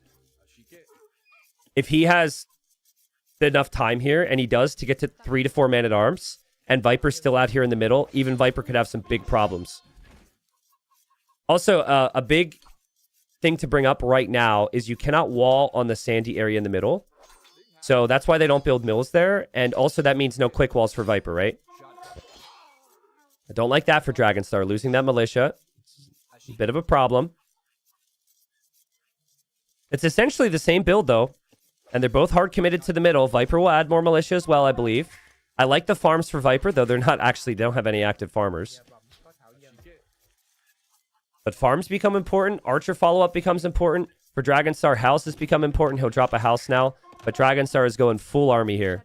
And he even has another mill committed to the middle. This is exactly what he did against Sito. At Viper, we'll see feudal age, and he'll think, what? Like, how? You lost a villager. You had a less economic build than me because you skipped some steps. You skipped the lumber camp. How are you up? And here we go, guys. Dragonstar has to have man-at-arms. Viper has to back out of the middle. Viper will add his own militia and wait to maybe return. But Dragonstar has all that food income right now, and he's going double archer range. Dude, it's insane. Guys, I'm such a big Dragonstar fan, but I thought 3-0 Viper today. It's third round now. It's time for Viper to step up. Time for him to run to the top of the group. But yeah, Dragonstar's level has been immense. The archer follow-up as well. Double archer range instead of 1 range. Viper will get the man-at-arm upgrade, and Viper does have the higher numbers. But things like fletching become awfully tough for Viper to afford. I'm curious what Viper tries to do now. He sees the archers there, but like, can you possibly go to Dragonstar's base? And Dragonstar's micro looks pretty clean, pretty crisp. And Dragonstar saw the numbers, and Dragonstar will match the numbers for Viper. And Viper takes the attack. That's a nice fight for Viper, but he's got some weak units in there. Basically, Dragonstar just doesn't want... He doesn't want this army to ever get to his base. And if the army doesn't ever get to his base, he's happy. Yeah, and he clears it. Nice clear. 8 military for Dragonstar. Viper now sitting at 2. But he will get fletching. He will drop down another archer range. He won't have the consistent food income of the middle like Dragonstar has. And Dragonstar will drop the blacksmith. Dragonstar has a lot of potential here to end the game early. It's 6 archers. Viper only has 2. This would shake up the group massively. This would actually put Viper in the... It still doesn't feel real to say it, but like in the conversation of potentially not making playoffs in the group. Could put him out of the top 3, could even put him into the bottom 2. Basically anything could happen for Viper after this with 2 rounds to go. And the army from Dragonstar we know will continue. We know he goes crazy with the numbers and the upgrades. He'll run this way towards Viper's woodline. This is all to set up the next attack. The other army's already on the flowing through. Definitely suggest, especially now, listening to... Dragonstar's got a YouTube channel. He talks about his prep. He talks about what he thinks about the sets. I'm already tuned into that just to hear what Dragonstar will have to say after this. But it feels like the tone in which he will speak will be very different based on whether or not he's able to kill Viper right now. Viper's got an adaptable situation. He's got enough skirms and enough archers, and he's got a good enough civ to leave the resources in the middle and still be okay. You could tell Dragonstar just unable to really trust himself to take any fights right now against Viper. By the way, 0 farms back here, right? He gets housed, he drops 3 houses. He's wide open. He has to break Viper. Because Viper is in a better long-term position here. The farms are eventually just what you want an Age of Empires 2 game to be. Dragonstar's banking on this, giving him the early kill. Viper is house walling right now. He's tracking the armies constantly. Still hasn't lost a villager. It's been really well played. He did tower the gold, which felt important. Dragonstar will now pressure this way because Viper's moving to that wood line. Dragonstar's still just keeping him moving. Another mill for Dragonstar. More chickens, more hares. What Viper needs, guys, is a counterattack. Hit Dragonstar here. That's the risk of this strategy. But he can't do it if Dragonstar's consistently posing a threat. And right now, Viper, while he has the gold towered, wood is going to become the issue. And Dragonstar's been patient with the micro. Well, Viper loses a vill. Loses 3 villagers, actually, over the last couple minutes. And Dragonstar will move this way. Viper drops the house, though, to block it off. It is a ranged unit warp. Vietnamese should be happy there. Look at the runner there from Dragonstar. Viper's woodline is an absolute nightmare. Dragonstar switching gears now. He'll drop the market. He's clearly thinking about Castle Age. He does have more army over here. He'll find that Viper built a lumber camp there, too, if he pays attention to it. But he still has all this to worry about. He wants Castle Age. Castle Age upgrades can obviously end the game. It's amazing that the game hasn't ended so far because Viper's defense has been incredible. We have not really seen any time for Viper to ever counterattack. Maybe now's the time, though. If Viper goes full send, I don't think there was enough resistance from Dragonstar in the middle, and Dragonstar could start to struggle. Dragonstar should sense it, though, because Viper doesn't have anything here anymore. And he's just running. He's about to try and run right through. Viper with the quick walls. Viper finds the skirms. Dragonstar's up. Next 2 minutes decide the game. If Dragonstar could hold, Dragonstar wins. But if Dragonstar takes losses, who knows? Viper is nowhere close to clicking up to Castle Age. Dragonstar's made a lot of skirms here, which feels like the unit of choice for now. In Castle Age, Eagles would be good. And he's looping around the rest of his army to defend. Vietnamese archers and skirmishers have more HP. Still probably not a single farm for Dragonstar behind this. He gets housed again. He's dropping more houses in the middle. But Viper is finding that the rest of the army is coming from Dragonstar, and Viper's just out of position with these archers. He does run through. It's very nice micro.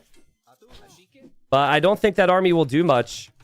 Dragonstar will chase it. This is Viper's woodline now. Dragonstar 50 seconds from being in castle. Viper just has had no rest. He's had no time to deal with this. His archers go down.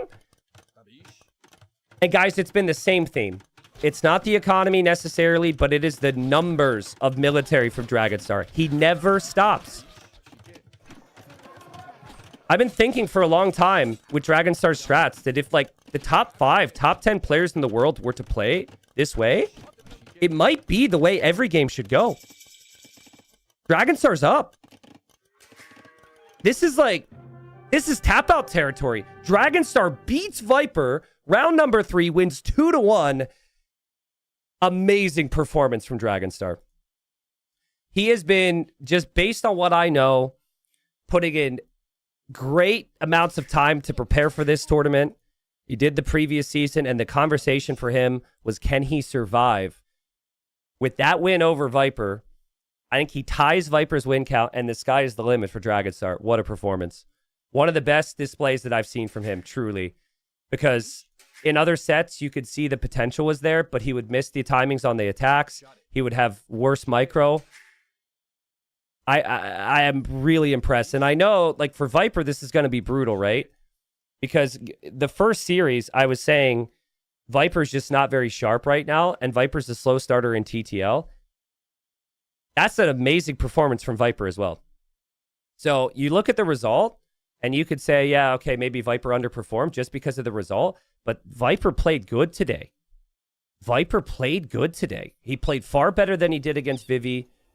He played, in my opinion, maybe on par or better than when he 3-0'd Dark. That was just so crazy.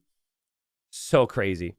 Bob Feff in chats is annoying how happy T90 is about this crap. How can I not be happy?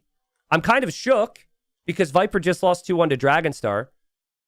But how can I not be happy for the guy? Every single game was some crazy off-the-wall strategies, and Game 1 and Game 3 were masterpieces. They were masterpieces from Dragonstar. They were. We might have a little bit of time for an interview for Dragonstar. We didn't schedule interviews or anything for players between sets. We do have more sets to get into. But let's look at the results. I'm not trying to go too far here, or anti-Viper and anti-anyone. Dragonstar just played like an absolute animal. So, unbelievable. So let's look and let's see what that means. What are the odds now? Dragonstar wins 2-1. This group is wide open. Okay. I mean, key takeaways, just looking at this sheet right now. First is still, we'll first start with Viper, okay? Because obviously, Dragonstar's situation is, I'm going to talk about more here because he got the win. But with Viper, first is still doable. He has a lot in his control because he has Sito and Mihai, who are top of the group at his next 2 sets. So Viper can easily turn it around and get first place. I think he would have to win both sets. Well, he'd obviously have to win both sets, but I think also it would have to be one of them as a sweep, and it's doable. Remember, top 3 is playoffs. So Viper's goal is top 3, get to the playoffs. If you get to the playoffs, you can beat anybody. And that's still roughly like 40% chance for Viper. So it's not like panic Viper out of playoffs time.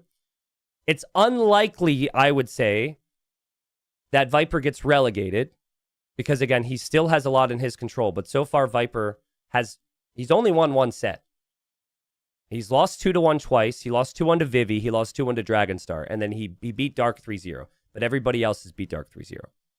Now, Dragonstar, it's still very good chances he gets relegated, but he also has a lot in his control. It makes the Dragonstar Mihai series in the 4th round a lot more important. If Dragonstar can keep up that shape and he can get the wins there and beat Mihai, maybe he climbs into the top 3 conversation. And then he also has Dark to play the final rounds. So that is the easiest set for Dragonstar. So, yeah, I mean, the sky's the limit for him. I kind of felt like he would get swept by Viper today. And if you got swept by Viper today, the odds would have been, the odds would have been horrible. Like, that was the expectation, right? Chat, like, maybe Dragonstar would get 1 win, but Dragonstar getting 2 did not feel within the realm of possibility. So I am beyond overjoyed for Dragonstar that his off meta, his early militia crazy follow up, big commitment on Valley, that his strategies worked out for him. And now the group is crazy. And yet he almost got 3 wins. Almost got 3 wins. That win, that hold from Viper in game number 2 was huge. So this will be close. Chat, give me top 3 in this group. Give me top 3. First through third. We have 2 more rounds, of course. There's the sets. What would you say right now? It is still inconceivable to me that Viper would not make playoffs. It still is. And maybe that's wrong, but I think he's too good. And I think particularly after the results after the first 3 rounds, maybe Viper might get down to the drawing board. I feel like Viper, the fact that he plays people ahead of him is good for him. But I don't see first for Viper. Because I see Sito as a favorite over Vivi. I think Mihai and Sito are going to make it difficult for Viper to get sweeps. So maybe I would go, I see people saying Sito, Vivi, Mihai, Sito, Mihai, Dragonstar, Sito, Vivi, Viper. I'm inclined to think like, I'm not really sure about Vivi yet, even though he's had a good season. I'm thinking like Sito first, maybe Viper second, and then maybe Mihai third. I think like if Viper wins both of his sets 2-1, but then Sito beats Vivi, that would be the case. But it's true, Vivi still has to play Dark, and Dark's 0-9. Dark's playing really well, but... And then Dragonstar still has to play Dark. Yeah. Whew. Well, that's ridiculous. That's ridiculous. Thank you for showing up for that. Amazing AoE 2. We're going to move on to the next series in a bit. Next series that's coming up should be on the schedule here. And that series is going to be Rapard against Lix. So we're moving in where players are currently only defeated in Group A, which has been rather painful for them. According to the odds, it's not looking good for Lix and Rapard to win. For Lix and Rapard to stay alive, but there is a chance. This would be their 3rd round. I think the biggest thing for them would be getting a sweep against the other right now. If Lix or Rapard can get a 3-0, they're 1 win behind MBL. So maybe they could send MBL down to the relegation zone because MBL hasn't had the strongest start either. This group so far has felt like Leary's at the top and unbeatable. And then Barles, Tato, and MBL are all very even. And then Lix and Rapard are just behind. But they've had some...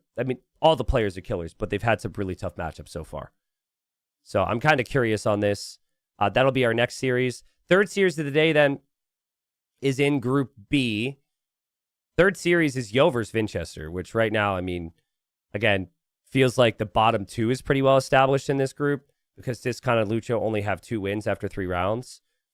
But if Yo doesn't get wins, if Vinchester were to get a sweep, let's say, Yo's actually in the danger territory, and then it's a guarantee regardless of how good anyone plays here. Only 3 players make playoffs.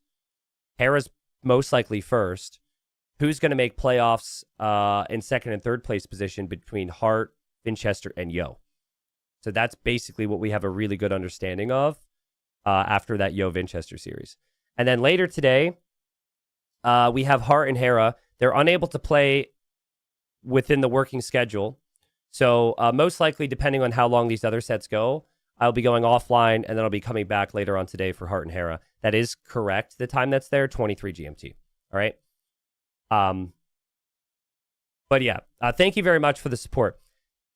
This might be me getting one guide, but now that the YouTube recording's over, and now that we're about to take the short break, and we'll come back with the next series, was I out of line with my commentary in any way for the first series? I didn't mean to get one guide. we had a sub get rather annoyed with me, and it might not have even been that serious. But that was insane, right? That was insane. Someone says, yes, you should quit streaming. Okay, because, like, again, I think it's really important when an underdog wins, it's important to state, it's to understand it in the context. And I do feel very strongly that Viper played great Age of Empires today. Whereas in the first round, I didn't think Viper played great Age of Empires. He played like a guy who was playing in the first round, wasn't prepared, and was sick in the first round. But here, he, like, everything he did was kind of clicking for me. And then he got hit by a train that was Dragonstar.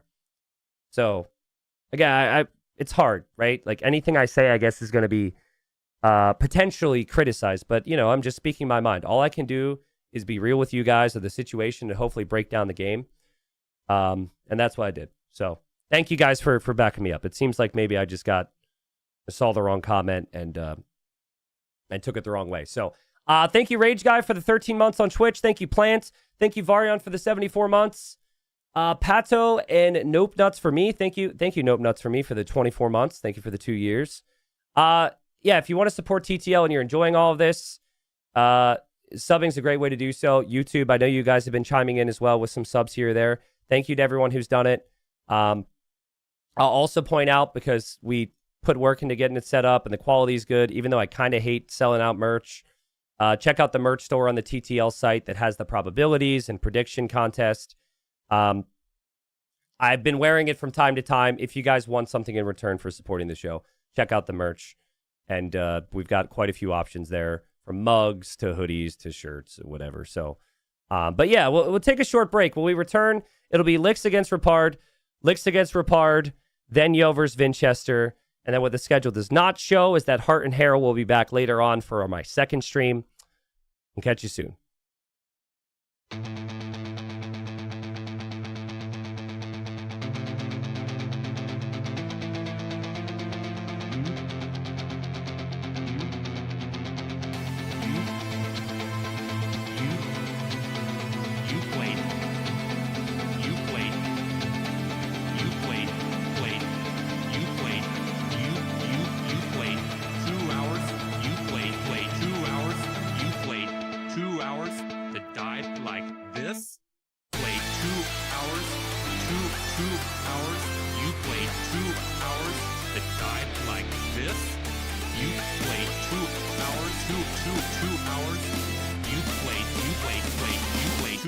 To die like this? You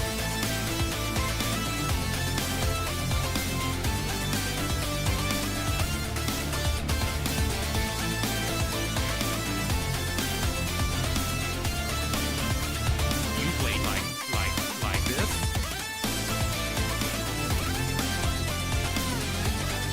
To die like this?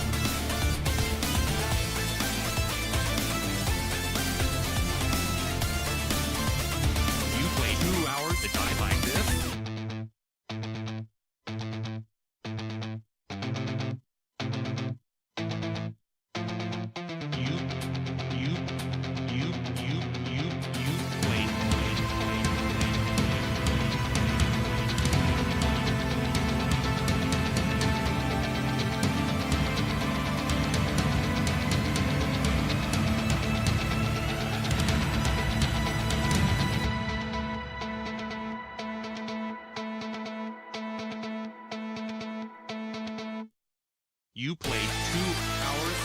2 hours. You played 2 hours. That died like this. You played 2 hours. 2 hours.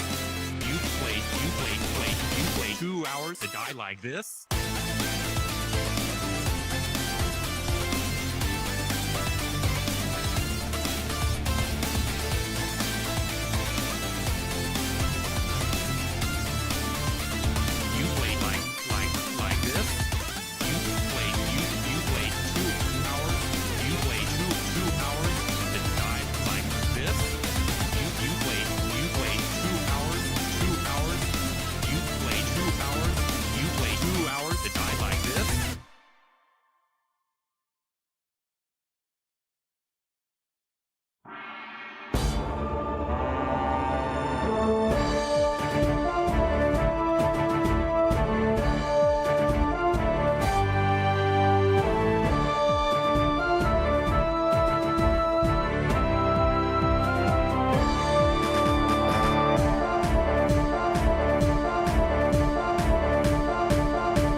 more.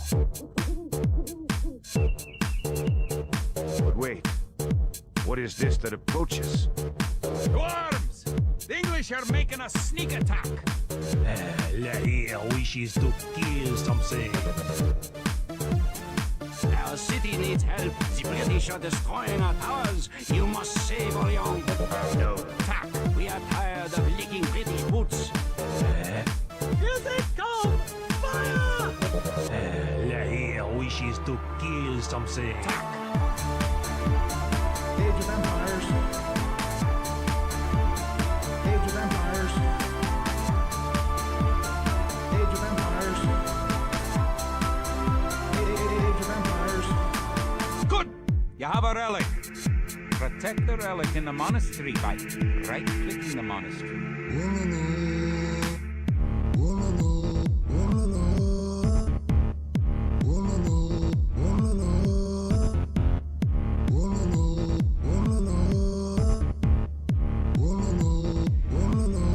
Monk, I need a monk. Yes.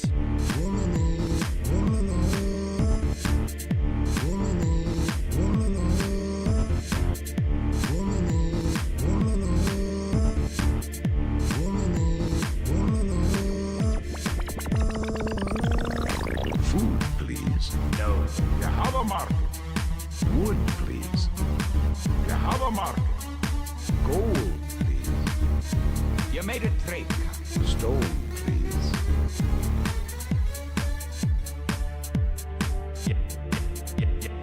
No. You have a market.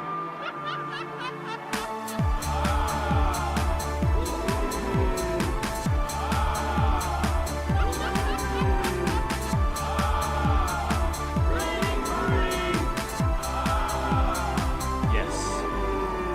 Jerusalem has 4 towers remaining. Jerusalem has 3 towers remaining. Jerusalem has 2 towers remaining. Jerusalem has 1 tower remaining.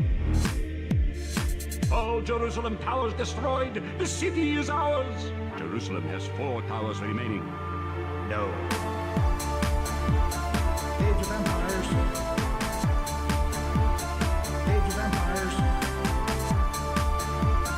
Age of Empires. Age of Empires.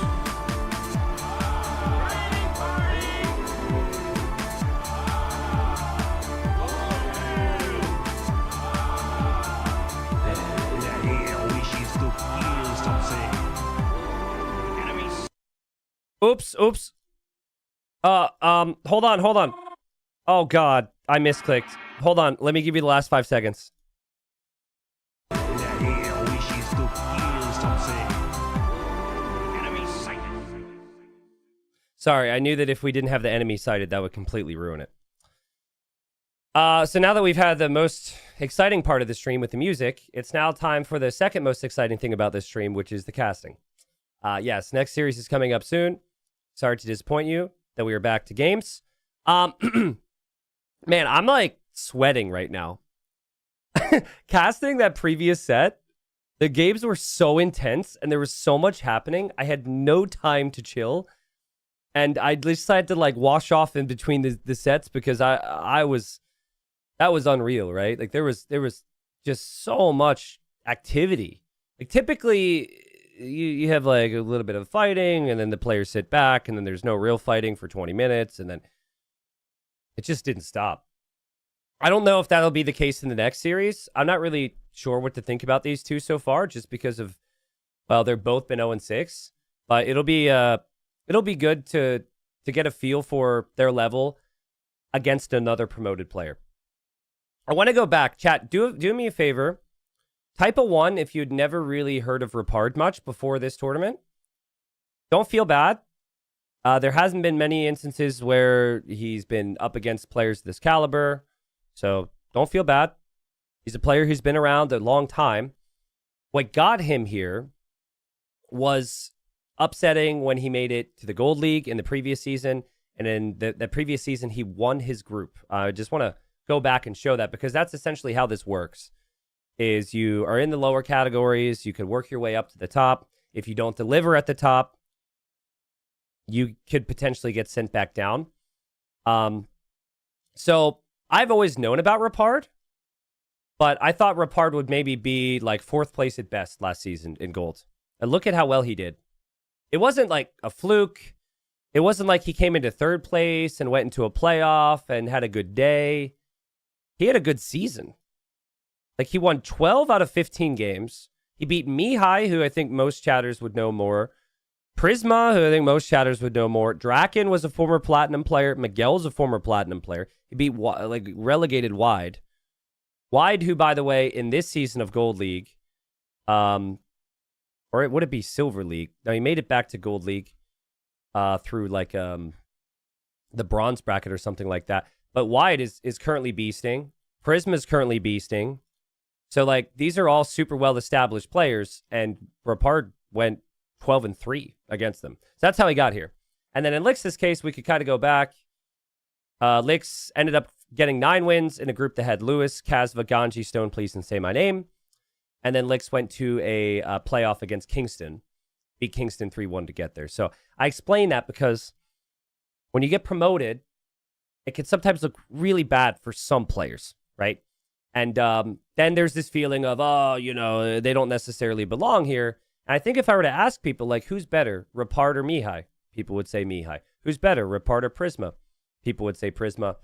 He beat all those guys to get here. The problem is now it's like really tough groups, really big players, and you're finding out just how good our top players are because they're 0-6. So I do know a bit about their style. I also know a bit about their sense of humor. Rapard did not name himself Rapard in the Civ drafts and the maps. He named himself Potato. And I don't know why he named himself Potato in the drafts. It could be that he's been 0-6 so far this season, and he's disappointed in the fact that he's 0-6 so far this season. Didn't really ask him. But yes, we asked for hidden names for the draft, and he just named himself Potato. So, Potato has gone for Mongols, Bohemians, Chinese. Damn. Some crazy early Civ picks. We have Bengalis and Vietnamese. Lix has gone for the Byzantines, Wei, Koreans, Celts, and Georgians. Dude, this is such a Lix draft. I haven't talked a lot about Lix yet, but Lix is 40 years old. I think he's most known for his chaotic style in team games when he partners with Mr. Yo. And yeah, the Celts pick on there is kind of rare, but maybe he'll try and eat TC like Huang does.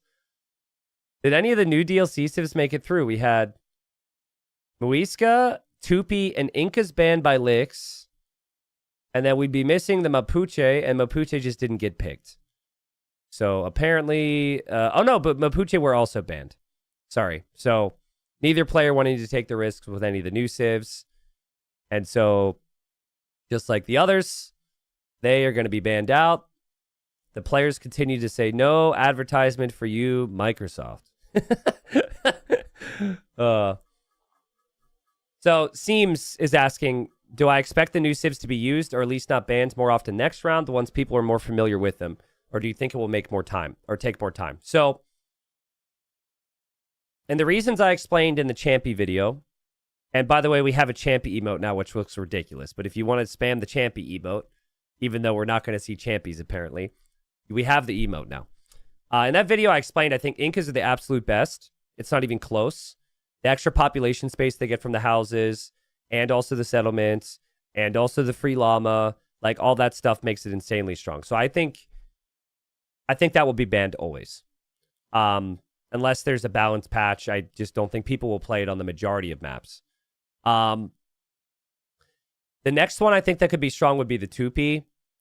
The Muisca and Mapuche, I'm not really sure. I really think for banning all of them, it's because players don't have enough information yet, and they're not entirely certain, and that uncertainty is the problem, right?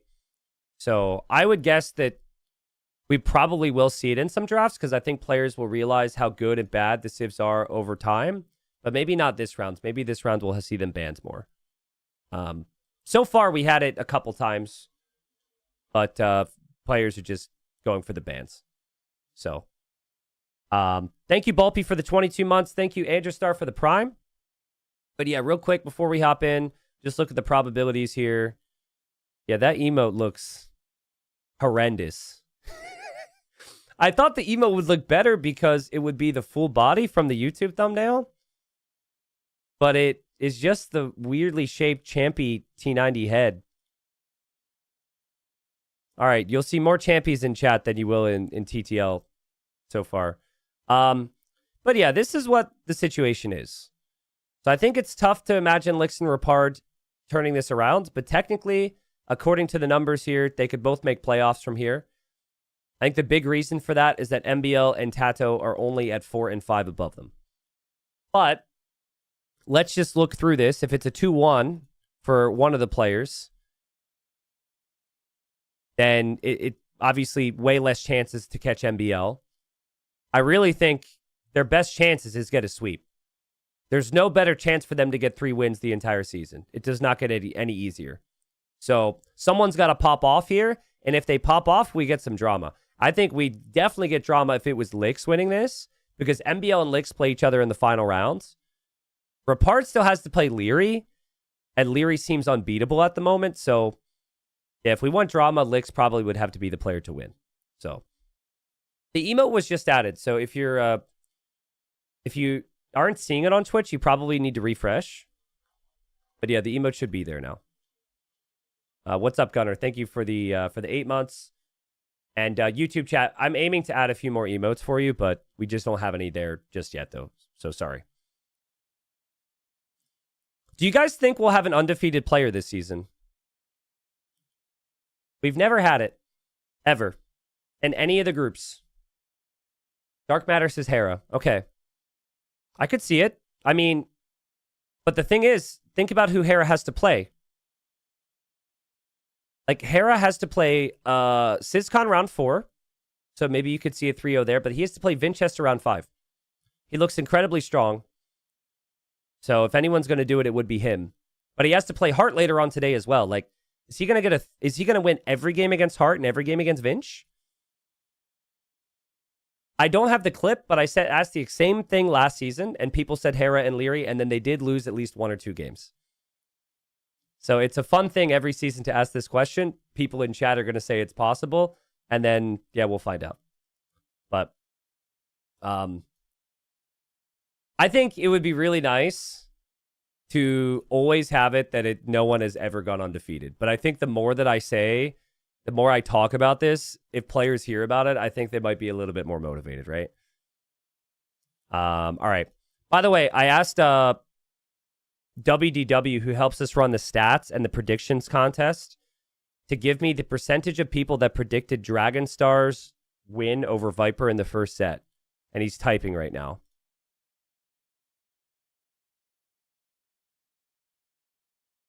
.7% of predictions predicted that Dragon Star would get that result. Why? That's high. That's way higher than I would have expected. Apparently, in the first round as well, it was like 4.1% of people had predicted that result too.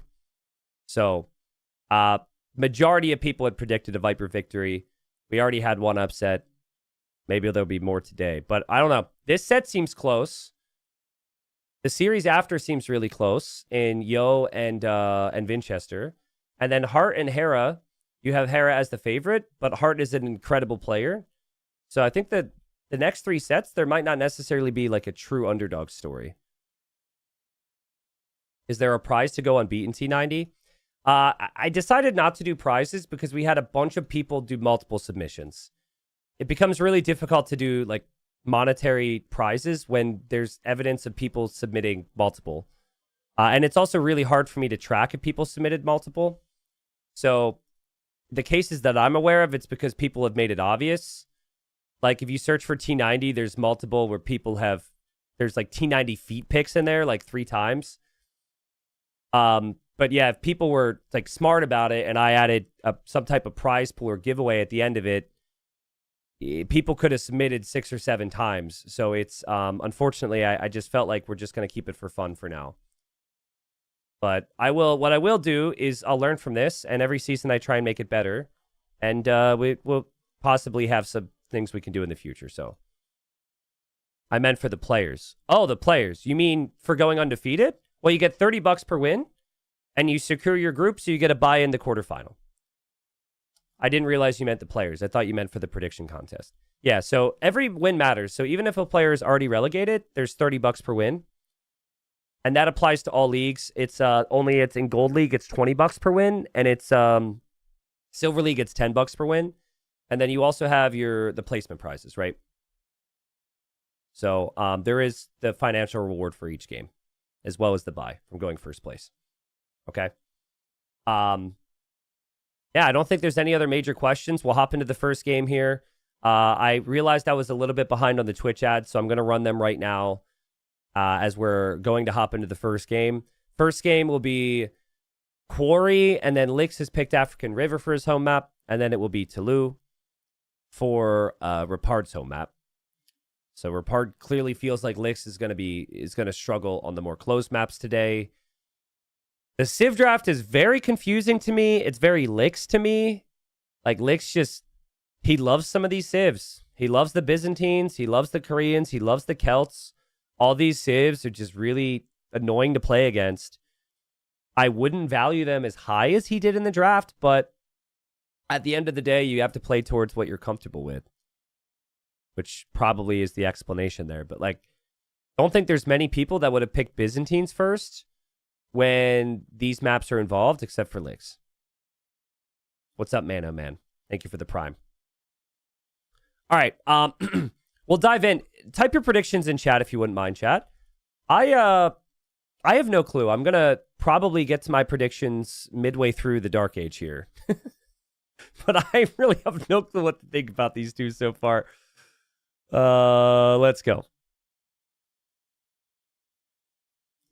All right, folks. Well, there's two players in the bottom of every group, and in this case, that is very much the case in Group A. Unfortunate to see it. These players are so talented. Maybe they'll start to turn it around now. But so far, Lix and Rapard have just been punching bags in Titans League Season 5. Lix, nearly 40 years old, has been around a really long time. Definitely one of the old guard Chinese players. And last season in Gold, he played super well. Ended up getting promoted up to Plat. But when you get promoted up to Platinum, with 2 relegation spots in each group, it is always so difficult for those players to stay alive. And Lix is just so unique. Like this draft from Lix, nobody else would do this, right? Byzantines first. He gets Celts on the draft too. Like people have just not really been picking these civs. And now he goes for Celts here. So he's all about the early pressure. He's all about being as annoying as possible, honestly. It's very Lix style. Now Rapard on the flip side, Rapard's drafts seem to fit modern day AoE in terms of civ placement. I can't get this draft to leave. There we go. Bohemians have been sick here. Bohemians are one of the best Imperial Age civs. Oftentimes, players will wall up on this map along the front and try and get to late game. So I like the Bohemians as a pick. It becomes very clear immediately based on the civ matchup that he will need to brace himself for some pressure. But if he could survive this, he could start to get a win. And we just looked at it. Because MBL's only at 4 wins after 3 rounds, it is doable for both of these players to survive.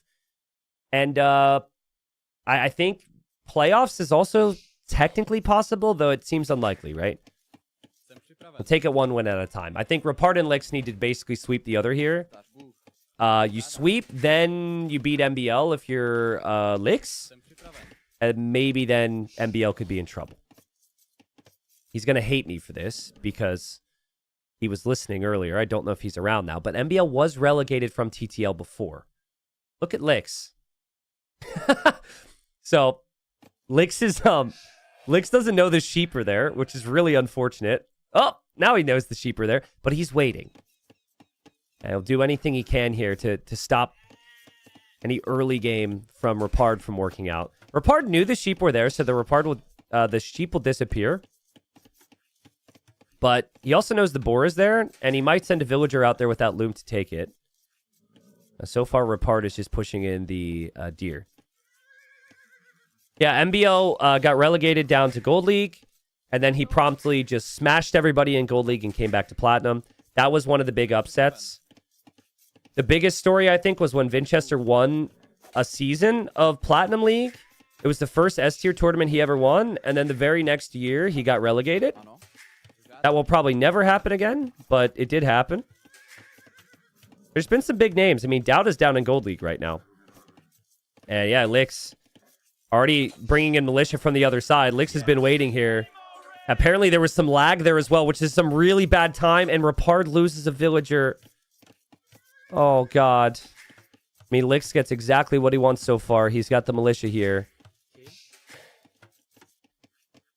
Chat, tell me, like, roughly how long you've been watching Age of Empires again. Just to give me an idea of, I say again because I think everyone stopped at some point. Maybe you never did. Because, like, I want to ask that so I can describe Lix to you, okay? Someone says a few weeks. Oh, boy. Okay, a few weeks, 2 years, 3 years, 1 year, 4 years, 5 years, 7 years, 8 years. Okay, a big mix. Okay. Lix is a player who's extremely unorthodox, and he's the type of player who's usually not very efficient back at home, but he designs his play style to make your life a living hell, okay? I don't think I need to say anything more than that. We all know that type of play style in other games, or even in this game. And it looks either really good or really bad. So far, obviously, he's gone 0-6. But that describes the Celts pick. And right now, Lix has got 5 Militia. So yeah, 5 Militia. Rapard already researched Loom, so he doesn't have enough gold for another one. And many players just go for 2 Militia to harass. So that's what Rapard has done to match this. But Rapard will fight this back with Vils. Why does this feel like Lix is going to make more? Going to gold right now means more Militia, right? Typically, you wouldn't want gold because you need to go feudal age right now. So you would want heavy on food, you would want farms, and you'd want feudal age for man-at-arms. The gold timing is definitely not your typical build. The Militia will kill off the scout, will kill off the other Militia, and there's now still 4 Militia with the scout. But in many ways, a good start for Lix because he killed the villager from Rapard, and Rapard will have to work really hard here. Yeah, at the highest level, like I'm talking top 10, some of the unorthodox plays don't really work out because it's inefficient or you're overproducing in an age, and it just, yeah, it just ends up losing to a faster feudal age time and like the next better unit or something like that. But when you're talking these two players, they kind of thrive on being really good in high pressure environments. Rapard knows how to send it in his own way, and then Lix just kind of is a madman. So it's probably not easy to rewatch, but if you ever have the time and you want some of the best team game action that I've ever seen in Age of Empires, the 2v2 World Cup from, I think, 2020 was just legendary. It was Lix and Mr. Yo for Team China. They were seen as one of the better teams, of course. But, ooh, nice play from Rapard with the quick walls. But, like, Lix, all he did the entire tournament was just annoy 2 players so Mr. Yo could have an easy game. It was so good. So put that on your list to watch. It's obviously on my YouTube channel. Lix's Militia will attack the house. Rapard knows it's infantry. Rapard will have the archer range. And honestly, beyond the villager kill, he's done a really nice job. His eco upgrades are in. The unfortunate thing is he's not going to be able to full wall this with the with the 7 militia that are going to be on the map. But just very late uptime from Lix. But with confidence as well, right? And with efficiency.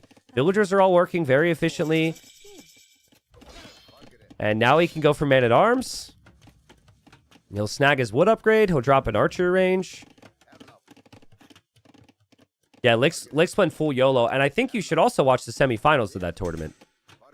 Like, they didn't just do it against Norway. They did it against everybody. But especially in that final. Nobody thought that Norway was going to lose that final. Yeah, so Celt infantry moves faster. Their lumberjacks also work faster. So Celts have a very nice early game. It's just their late game is a struggle. Like, it's just a very obvious Civ matchup where if the Celts don't win early, they just lose here.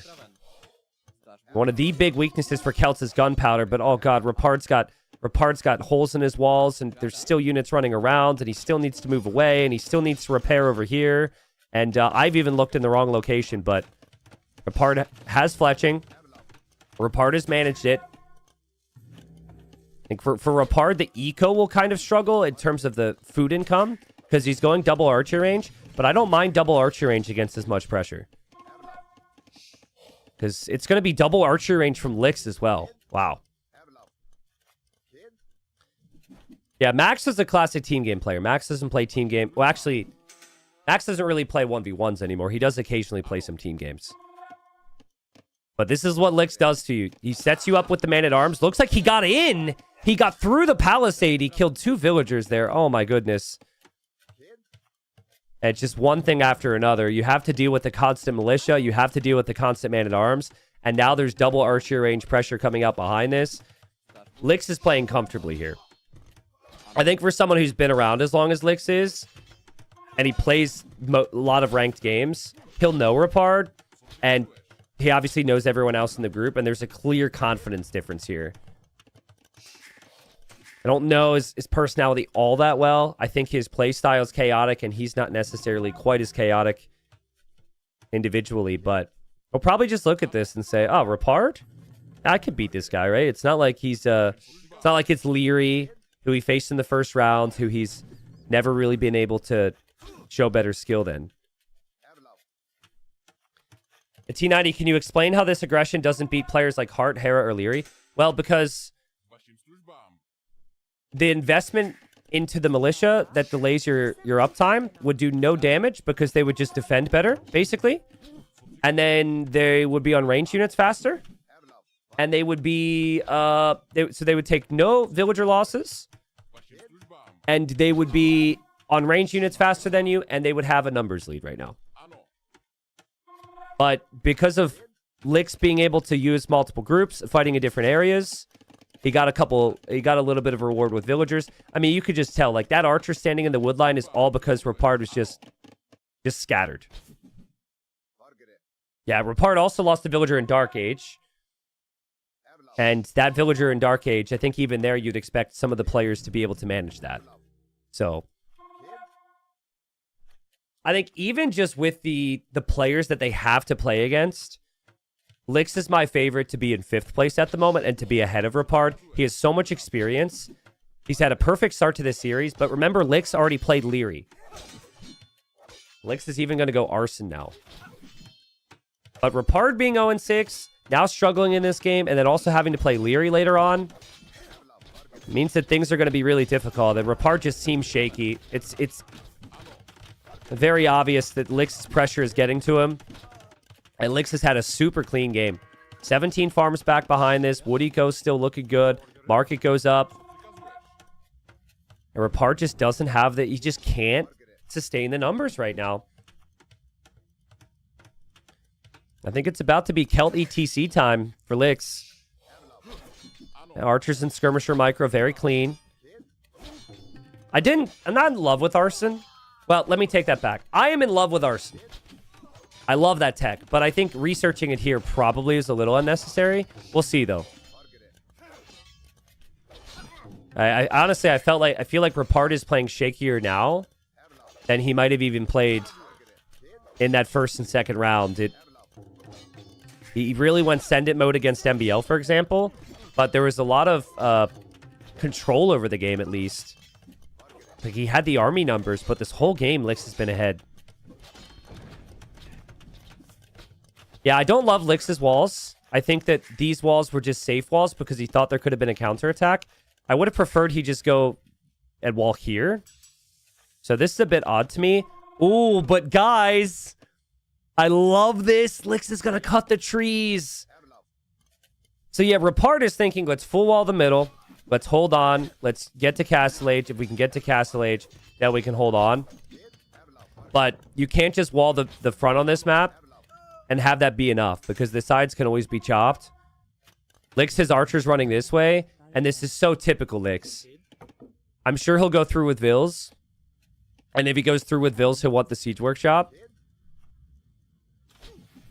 And just like Licks was ahead with the army in Feudal Age, which I guess it's not technically the case because Rapard was feudal age faster, but he used the Man-at-Arms to control the game there. He'll back up here, mix in some Man-at-Arms against the skirms, and he will be through on this side. He does have a stable, so it might be a couple knights as well, but it's full send mode for him. He sold his stone, so he can't boom. He's just waiting for his army. The Man-at-Arms will chase away the skirms.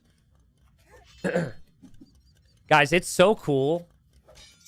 I know I asked it like 3 minutes ago now, but it's so cool to hear info from you guys on like what first brought you into the channel and how long you've been watching. It's so cool.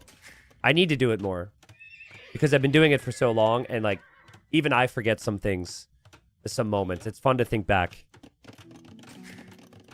Interesting, Lix goes for university here. So, I mean, he's kind of doing everything. Like, I feel like 2 stables is maybe a little bit too much. He doesn't really have the economy for 2 stables. I feel like ballistics is typically a play that could be kind of questionable with only 9 crossbows. But I think it's completely fine if Rapard doesn't know it's coming. And Rapard has no clue. Now, I think he should know. Like, over time, he'll probably outpost the sides, but he's not expecting Lix to be in, and he finds out he put a villager there for an outpost, and Lix kills the Vill, and now the eco that's supposed to be safe is just absolute disaster land. Hey, the tower will go up. That's obviously the right play. The skirms come in, but the skirms are still out-teched, and the skirms are just going down. This has not been Rapard's season, and Lix hoping to stay alive.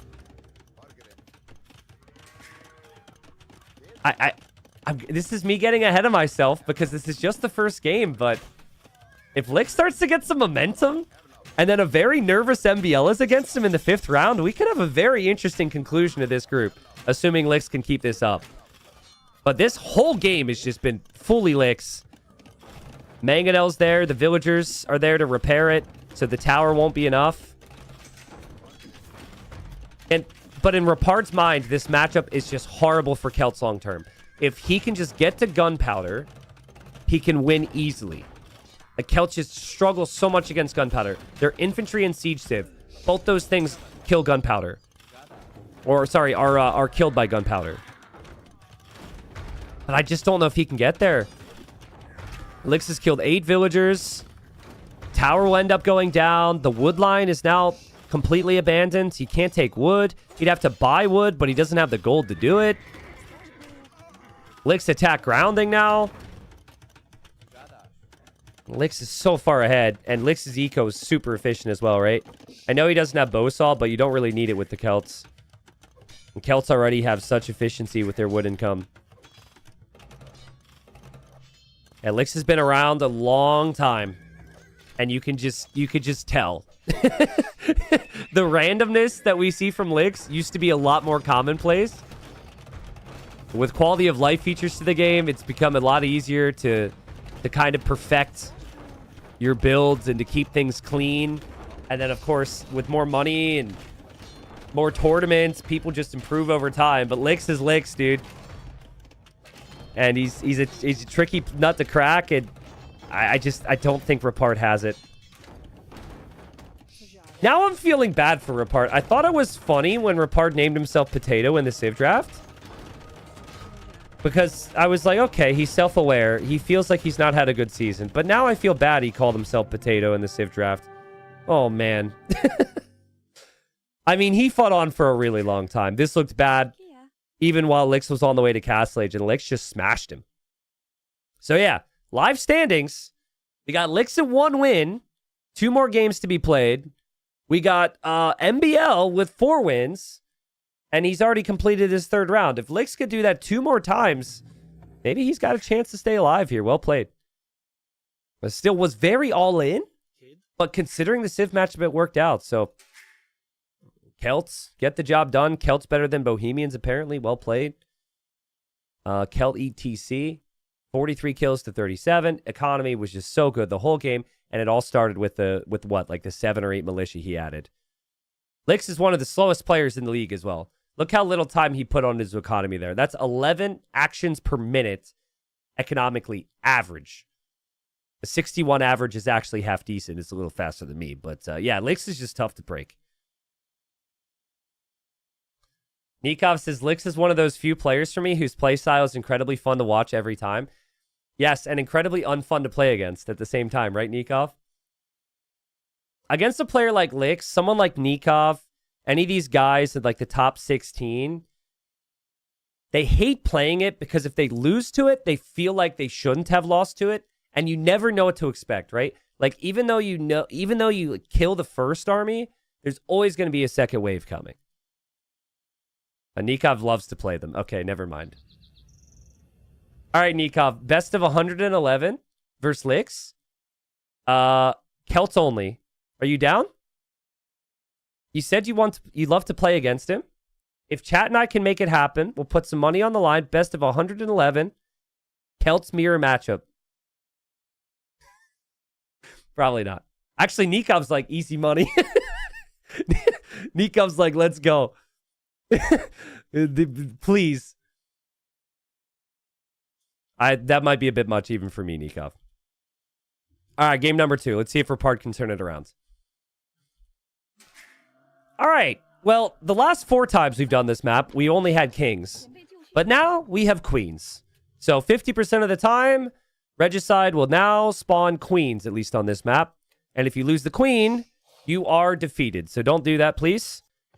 Wasn't it Lix who once lost his king against Nilly in a tournament at one point?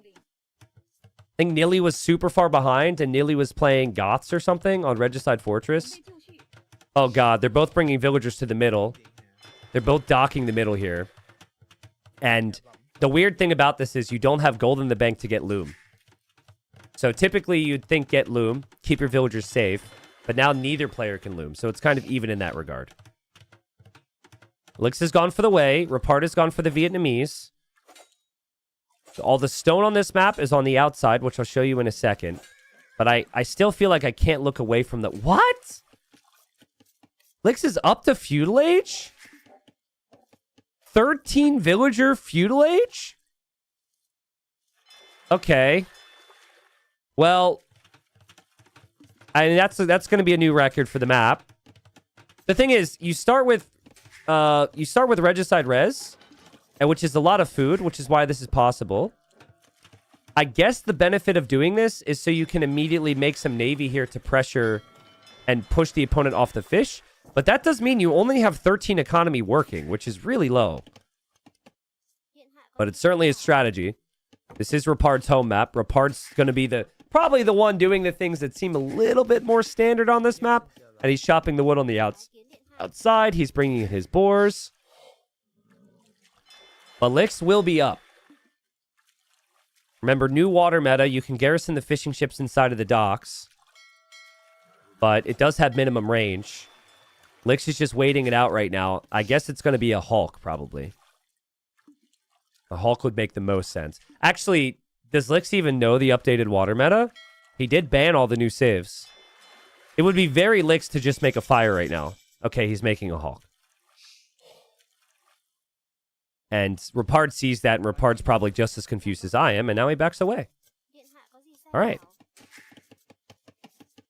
Momentum in chat says, what's the website that T90 uses for the head-to-head results? The website is on the TTL command. But yeah, head-to-head results for these two, there's not going to be a lot. I probably should have shown that. I keep forgetting. Speaking of forgetfulness, as my YouTube chat watches in disappointment right now, there were 50... Wait, was it 50 or was it 100? We had 50 sub-gifts on YouTube. And guys, YouTube won't actually tell me who it was. It just says that the name started with an A. That's all it says. It just says A and then 50. I would have to tab out to see who it was. Who was it? 50 twice? It doesn't show that. But, sorry, I was a little distracted with this build order here. Thank you very much. I'll have to tab out in between games to thank whoever that was. It was Alejandro. It was Alejandro. Yo, Alejandro, you're a beast. I wasn't expecting this many people to watch live on YouTube. I was also really worried that some of the YouTube videos wouldn't do well, and I've been proven really wrong. So, thank you guys. I really hope people are joking when they say that I treat you guys like second-class citizens. I hope it's just not serious. Alejandro, really? He just did it again. So that's now what? Another 50. Thank you. You're a beast. But yeah, no, I do appreciate you guys. So, as the subs trickle in on YouTube, to explain how this works, your dock will only fire arrows if the ships are not next to the dock. So there's minimum range. So it's like basically a castle without murder holes in a weird way. So the fishing ships are still alive in there, but they're not firing anything. It doesn't really seem like Rapard is that interested in doing anything about this.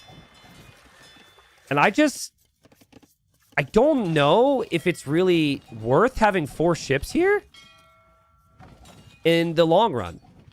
And Rapard has the scout there. The villagers still don't have loom. Rapard says, see you later, and kills a villager. Well played from Rapard. I don't know what Lix was doing with the scout there. Now, from Lix's side, for every eco-tech, you get a new villager. And he is way. He got wheelbarrow, horse collar, and double bid axe already. So the eco still should be pretty good, but Rapard will back away towards the tower. Rapard is chopping out to the outer ring where there's stone and the extra food is. And Rapard will be in Castle Age way faster.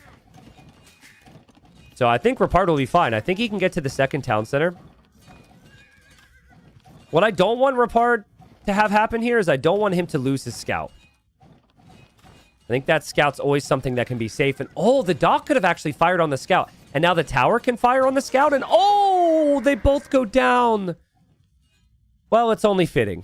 We hope for it to be a close series, and it was a close scout fight. The fortified tower has 13 range, so Rapard was banking on that hitting a bit earlier. But, okay, I mean, congratulations, Lix. You've controlled the little box turtles in the middle. We'll see how important the middle pond becomes long term. The economy will be super smooth for Lix. But it just... I'm not really certain about the strat. You know what might be really good is 1 TC all in here. If he makes it to Castle Age, he could maybe make a lot of army. You obviously know Rapard's going to be adding eco. And Rapard will be in Castle Age, and Rapard will drop TC number 2. There we go. Thank you, Fairy Tales, on Twitch with the Prime. I've liked the new water balance, guys. I've been a really big fan of the new water balance. Maybe really big fan is too much. But, it's just more... There's more things that you can do in a game. Right? Like, even on hybrid maps, that was my biggest concern. The fact that you can garrison in the docks and play some counterplay here or there is kind of cool, so... And I know people don't like the Hawks. So there's some very anti-Hawk people out there. But, I mean, before, hybrid maps were usually just always fires, right? So, I think maybe there's some tweaking they could do long-term, but... it's not like hybrid maps were anything but just fire ships before. It just, the Hawks have filled that role. Monastery's up for Rapard. I still think losing the scout was really sloppy. Because the player who's in Castle Age faster should just be able to heal the scout now. Obviously, it wasn't his intention to lose it. And he's on 3 town centers, which should balance out the villager count. But then again, the way can get more eco-techs. Lix is very smooth eco right now, and Lix will drop double archery range to go for the Jean base. Are demos useless now? No, I don't think so. But they're not as effective as they were before in the situations they were before. I think we might see demos become more valuable in the mid-game. Whereas before, it like demos were all early feudal and early castle to recover. We'll see, I guess, right? We did still see demo attempts on a map like Mudflow, so that was still an option. It's a pretty close game. Rapard's on 3 town centers with Vietnamese. Doesn't really have the food eco to keep them working perfectly, but it's close. You need about 6 farms per town center. He's up to 17 on food. So it's right where he needs to be. I love these house walls. These house walls are going to be extremely valuable, especially once he finds out that the Jean Bays are out. And yeah, he finds out right now. Can he get a conversion? And no, Jean Bays. Rain down their arrows, kill the monk, and that hurts for Rapard. Rapard will have 1 relic. What Rapard will need is map control here. He has the eco down now. And it's the other way around for Lix. Lix will need the eco. Second TC's on the way. Yo, Tremendo gifting subs on YouTube right now. Thank you so much. If he didn't have this little house wall here, he would have some big problems. But for now, his eco's safe. I want Lix to go to the outside at the moment. Your opponent is fully walled in. You've just chopped through the outside. You can go different directions. You could go these corners to look for the relics near these little buildings. These buildings do nothing, by the way, except look very cool. There's no sense in controlling them. You can't hide in them. Technically, you could stand behind them, but... Yeah, but the outside becomes really valuable now. Rapard will drop TC number 4. Rapard's just been buying stone to get the additional TCs, and then that will give him the stone. I think he's just building up towards a strong Vietnamese late game composition. It seems to me like he wants to go into rats and archers. And it's kind of perfect from Rapard. He's playing it like a home map. The position on the stone is on the other side of the stone to protect it from any pressure. This direction, he doesn't want any army to loop around, so he'll place house walls, which will block this off. And a 15 villager lead for Rapard. The fishing ships are not adding a ton of value for Lix. He has a lot of army, but 4 or 5 of that is Hawks in the middle, which again does very little. And he's very late to the 3rd TC, so... Janaish says, were you expecting this low of a level from Rapard? Question mark. Well, I find that to be toned in a way that I wouldn't want to say. I think that's a little rude to Rapard. But yeah, listen. Rapard had probably the best run he's ever had in his whole career. It's really hard to replicate that and bring that level of consistency. And even if he would bring the level of consistency that he brought in gold to get promoted here, it shouldn't even matter on paper, right? Because the best players should always re-relegate. They should always relegate the players who get promoted up anyways, right? But no, I think I watched a lot of Rapard's games in gold. I think he went into gold with a lot of confidence, and he was in really... he was in amazing shape. Again, I talked about it earlier. I don't know if you heard. The majority of people who follow our high level would say that Mihai's better than Rapard. He beat Mihai. Like, he surpassed Mihai. They would say Prisma's better than Rapard. He beat him. Maybe Miguel. Maybe Wide. All these players. Like, he went 4-1 in the group with 12 wins. It wasn't a fluke. It wasn't like, you know, in Lix's situation, Lix was 3rd place in the group stage. And then he won a best of 5 versus Kingstone. There with the playoffs, it's like, there you show somewhat inconsistent season. You win a best of 5. That's one set. But if you win your group, it's a completely different combo. So, nice shot from Lix. He gets the relic now. And right here, he's, like, he hasn't been pressured early from Lix. And Rapard's been killing it. So, I think Rapard's approach has been perfect. He'll play into skirms now. I really have to question Lix's approach. The 13 pop feudal age. I do think there was a little bit of logic to it, but he's just been completely outboomed right now. All right, slight chance that the Hawk takes down this castle, and if it happens, I would be so sad. Okay, it was unlikely, but I think with the positioning of the castle, the Hawks would have done that, yeah. And Lix sees it. I don't think the Hawks can really do anything about it, though. The villagers have loom for Rapard. There's skirmishers out for the Jean Bays. He doesn't even need many upgrades. And once that castle's up, the water's a non-factor for Lix, because the castle's super close to Lix's base. And Lix is still really far behind in eco. This is meant to be a Regicide Fortress replacement. It's meant to be a boomy economic map. Lix tried to play aggressive, but he can't do any damage on the outside. When he tried over here, he ran into the perfectly placed TC. And here he would run into walls, and Rapard is up. I mean, best of luck, Lix. Because now he's made the stables. I think Rapard doesn't see enough to know that he's adding He Guang, but... yeah, he'll add the He Guang, which is a good play against skirms, but rats and archers can kill that. So Rapard will fall back towards the castle. He does need to snag Bodkin, but it's not really much the Hagwon can do against the Ratens now. More walls from Rapard on the outside. Securing more stone. And yeah, I was just about to mention Fire Lancers might actually be the key unit here. Now, they have been nerfed. I forget the exact nerf on them. I think it takes longer to produce them now. Isn't it that they no longer use the ranged attack in melee engagements? I think that's the other... That's maybe one of the biggest ones because the free ranged attack was really strong. But I still think Fire Lancer, Rats, and Archer could be really strong here. And the Vietnamese still have the bonus where they have the additional HP. Okay, they also cost more wood. All right. Well, Lick's actually found some areas to do damage, which is nice. But if I'm Rapard, I would just ignore that and just drop a castle on his face. I mean, this isn't doing a ton. You can always mass a bit of army to deal with this. He does need to garrison the TC, but yeah, just relocate the wood line, drop a castle on his face. Oh, crap. Well, a couple really weird things I just noticed. Okay, so first off, someone on YouTube donated $2 and said, slap me naked, T90s live, OMG. So that's weird. But the other thing I just remembered is I promised gifted subs on Twitch if a king dies. Wait, I said king. I said king.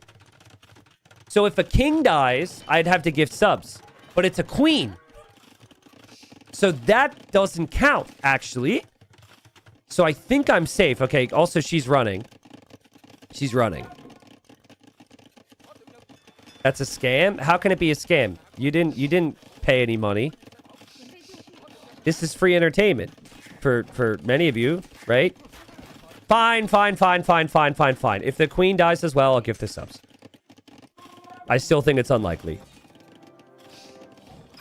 Rapard is 2 trebs already. I mean, Lix has just had no map control the entire game. He's still behind an eco. He's still being outboomed. There's a big question of what military he's supposed to make. Even if he doesn't lose the queen, he still gets pushed off of his gold. I still would have at least to like see a little bit more from him in mid game, like maybe add a siege workshop and try and pressure somewhere. But it was just a couple Jean Bays. And Lix's MTC will be the one in the north. He'll hope to hold on here, but he's just repairing this castle to hold on right now. Rapard has just played super solid. Again, the tiny details are all locked down. Like having this additional stone here and not being hit from the outsides is amazing because he doesn't need any army there, and he can just go full send in the middle. Another castle will go up for Rapard. That's triple castle for Rats and Archer production as well, which I think is one of the key units for here for the Vietnamese. He's also adding in some Hawks to retake the water. We could even see cannon galleons. I have no clue what to suggest to Lix. The Archer ranges, the monastery, the stables, the blacksmith, everything here should go down. Whatever it is, he needs it fast, and it needs to be like a one-time solution to the problem. Seems like the answer is going to be heavy Haiguang. He has the stables on the right side. He'll drop siege workshops for traction trebs. This army's being chased down, though. This whole army's a non-factor now. The queen is still standing out in the open, which worries me because of the bet. But I think if Rapard were to make it that far, it's just game over anyways. Okay, traction trebs change things a little bit. With traction trebs, you could maybe take down Rapard's trebuchets. Rapard still does need to keep track of this. I still think if he notices it, it will be dealt with. But now he's looking away, and... Alright, I mean, 2 trebuchets get sniped. That's something. Oh no, Rapard is going into the back of Lix's base. And Rapard is massing more and more production buildings. I think he was a little late on some upgrades this game. He will be in the back of Lix's base with Fire Lancers right now. He's snagging paper money, so he'll get gold income from from chopping trees. So I guess you can raid with the ranged attack, but you can't fight Cav with the ranged attack. Is my understanding? That's a bit weird. Left side Fire Lancer will probably deal with this. Castle will go up for Rapard. That'll be his 4th castle here. Isn't pushing on the right side, though. And Lix is starting to build up skirms and traction trebs. Lix has forgotten where that queen is. Like, Lix has no clue. Also, players are not used to having queens. It's usually kings. Obviously, we clarified that so the players should know. I think the Haeguang can hold for now. The Haeguang Janbei are holding. Rapard is caught in 2 minds. He's caught between pushing and he's caught between stabilizing at home and booming. I think, though, you can give up 1 castle and still be okay. You're also already making a lot of progress. But I'm starting to get worried that maybe he's letting this one slip. Guys, he's super late on blacksmith upgrades. Like, trying to go double tech. The skirms still are missing so many upgrades. Ballistics is missing. I think double blacksmith would have been needed. And he doesn't have the relics. He didn't actually eject the relics from the monastery. He still hasn't been able to break these TCs. He did lose that 1 castle. And that's a lot of skirmishers there from Lix. I was expecting the Fire Lancers to engage here, make a move. Make some type of play against the skirmishers, but he decided to go for the raids instead. Pathing gets a bit weird here for the Treb. Goes into the base. Rapard just wants to trep down those town centers, though, so the eco's exposed. And he is still getting the upgrades that he was missing. And the Fire Lancers are probably still enough to push this back. And he built another castle here. So he's building castles to secure these golds. And he's used the castles to hold the position and give himself time.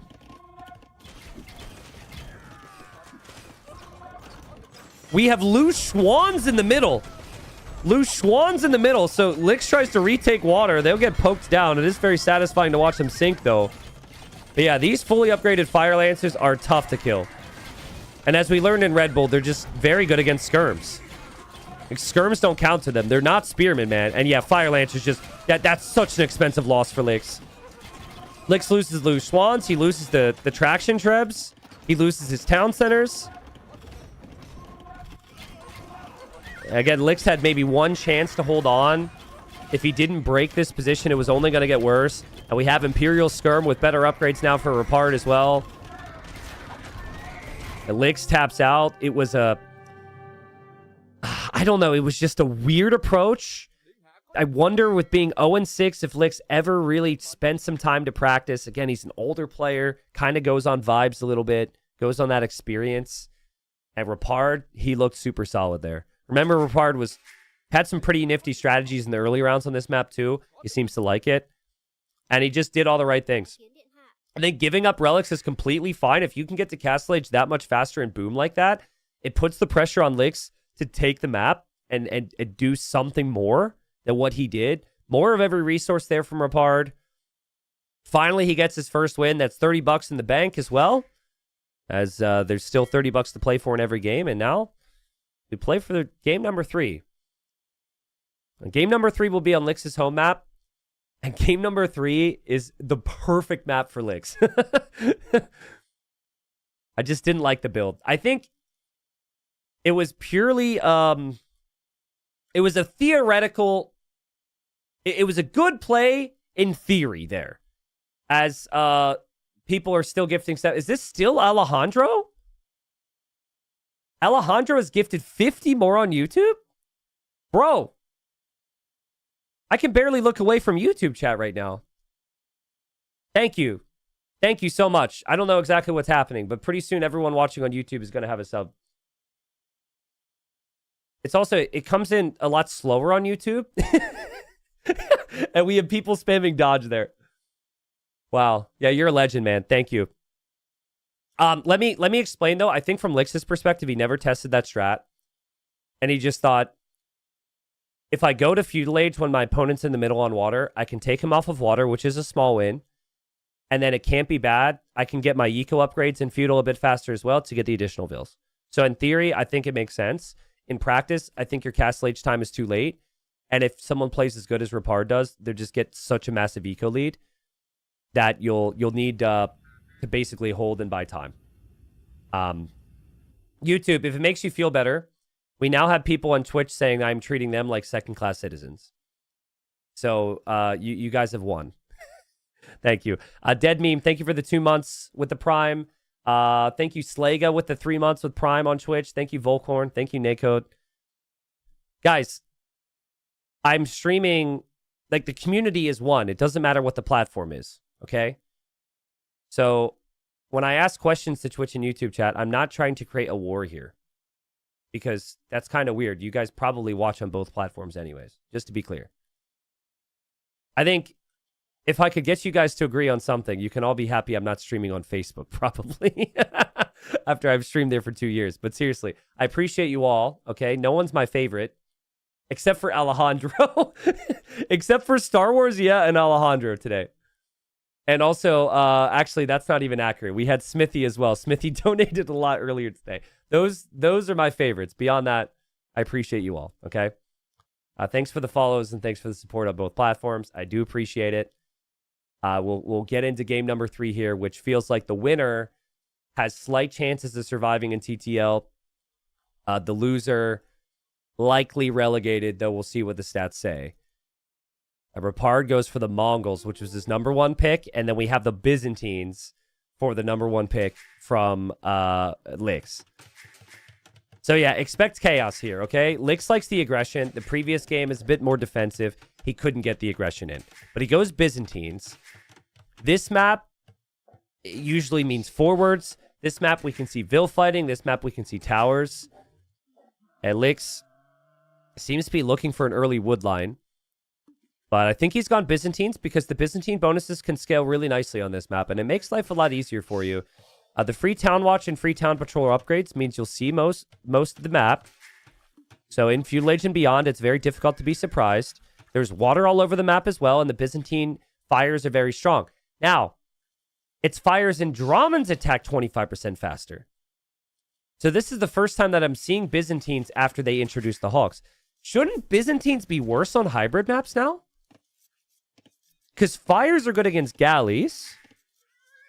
And we're not really going to see galleys on these close quarter hybrid maps. It's going to mainly be Hawks. So, And again, I like Byzantines. I think Byzantines are pretty flexible. But I'm not sure I like Byzantines for that reason, at least. It certainly seem a little bit worse. Mongols are great with Hunt, and there's just Hunt everywhere. You get 1 Rhino on the map. If you bring in that Rhino and then you push in all the deer around the map, you should have plenty of food. I expect Rapard to go full send. Probably play Man-at-Arms. Maybe play a mix of water. But here comes Lix already. And we're 3 minutes into the game, and Lix is also already walking around with a villager.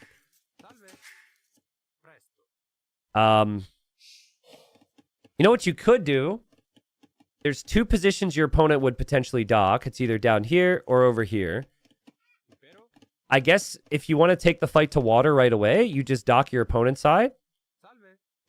It'd be a very Lix thing to just dock here and then sneak the Vil later on.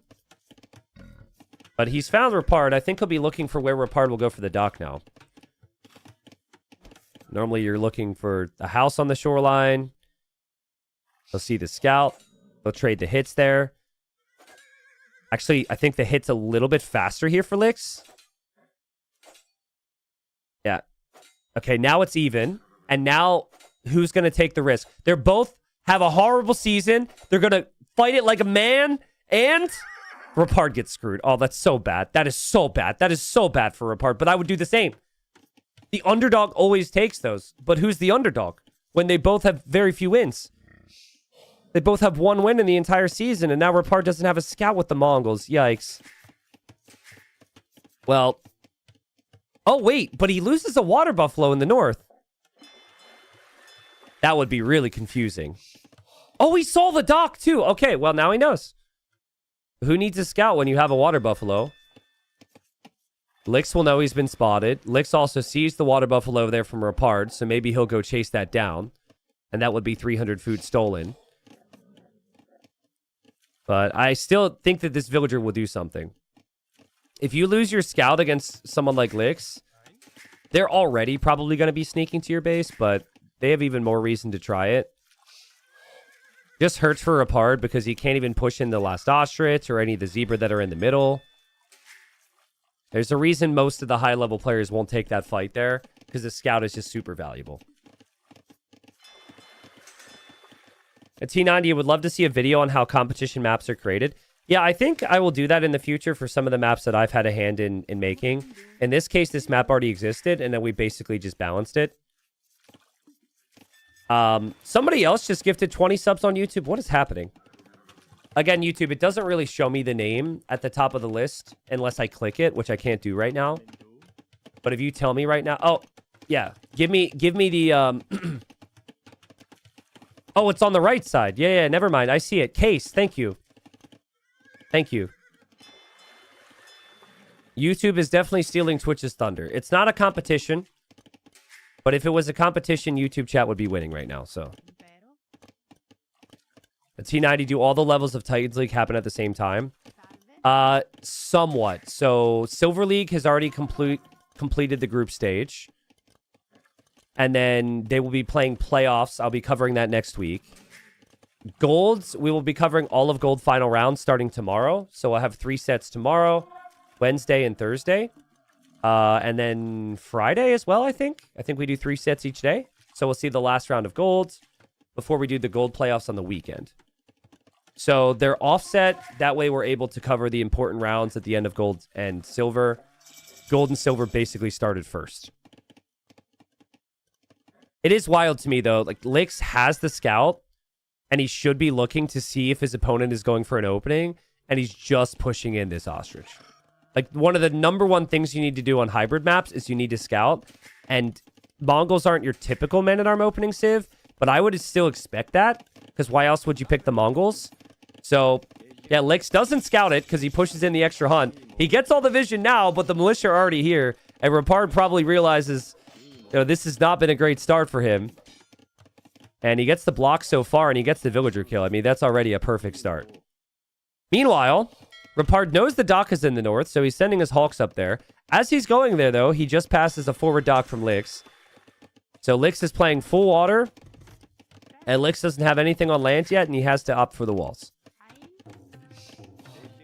But, I mean, the Man-at-Arms already paid off. You kill a villager. Also, Lix doesn't have a lot on gold, so he can't continuously make Hawks. And the one villager is still frozen there.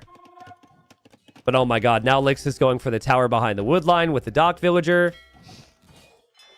And Lix garrisons his fish. And this is what will take some getting used to. And Rapard is not a big water player. That garrison there saves the fish. He can do the same on this side, though, and Lix will need to pull his Hawks away, and both players a little slow to doing that. But, I mean, Lix still doesn't have a barracks, and he still doesn't have an archer range, and he can't exactly tower to save his gold, and there's an archer already from Rapard. But, like, but then Rapard's going to get pushed off the wood line. This is such a fun game. Lix will have the tower walled in. Rapard just needs to run, move his woodline there. And Lix needs the archer range fast so he can get skirmishers out. I have no clue who's ahead in this game. It could go either way. Like, both players have some strong advantages. Lix will likely win the water. That's what it seems like. But Rapard is winning land. And, I mean, it's just... On this map, it's so chaotic. There's so many areas to do damage on water and land. It's very difficult to defend. But I think the thing I just mentioned about winning water for Lix is only because he has 2 docks, but he can't produce if he's off the gold. So maybe he won't win water. And nice job from Rapard here. Yeah, the first game it felt like Rapard was really nervous. And he clearly struggled to find some balance, but game number 2, he was locked in. Game number 3, now he's locked in. Lix pulling the villagers away. Lix massing skirms. Villagers are so weak here. Guys, if you were to play... if I were to, in theory, run, I don't know, a community tournament which allowed all ELOs to play these exact same settings, do you guys think you would be nervous if you played? No money on the line, right? Just for fun, your ELO bracket. Do you think he'd be nervous or do you think he'd be chill? Okay, lots of yeses. Okay. Well, imagine you know however many people are watching. You also have the money on the line. You know, you might have some friends, some family watching. You might have some expectations from teammates. Like, and then you have to play this map. Then you get a tower behind your wood line. You get hawks all over the place. You have new balance changes. It's a lot to manage right now. But in the end, I guess Lix gets back on gold. He gets enough skirmishers out to defend. He does a pretty nice job. Still very close game. A 40 population versus 41. But on the topic of the community tournament, it's not below the stream yet, but it is on the TTLC command if you want to join the Discord. We have over 100 signups already, and we will have an ELO bracket for everybody. So, yeah, keep an eye out. I'm going to announce more on that. We still have, I think, signups close in... Signups basically close the last day of TTL, which is in a month. But, oh, man, where are the skirmishers? Where are the skirmishers, Licks? Where are the skirms? I'm not seeing skirms. Skirms are going over here. Archers sneak back in from Rapard, and they have fletching. And that's the 5th eco kill from Rapard, and pushes Licks off the wood line. But what Licks will do in these situations, when he takes damage, he understands he needs to commit and do damage elsewhere. So here he's hulking. Rapard isn't properly patrolled, and Licks is repairing. The skirmishers are harassing the wood line here and killing a villager. This is still wide open. The archers over here are still being chased by skirmishers, which could end up finding the defense. And Licks is now getting forging, which Ornlu and I confirmed does not actually benefit you here. Because the base, so they do melee damage. The base melee damage is 4, and it's 4v4 already with the Hawk, but you can never do 0 damage in AoE. It's always a minimum of 1. So you'll go to 4+1, and with 4+1, you're still doing 1 damage. That's a holdover when they initially were testing this balance in Thalassocracy Cup. It was 5 base damage for Hawks, and so Licks just didn't do his research, basically. And I think he and other players have thought that the Hawks would benefit from forging, but they do not. They would benefit from forging later on once you get other upgrades, but... Man, this is still extremely messy. Licks is clearing up his wood line.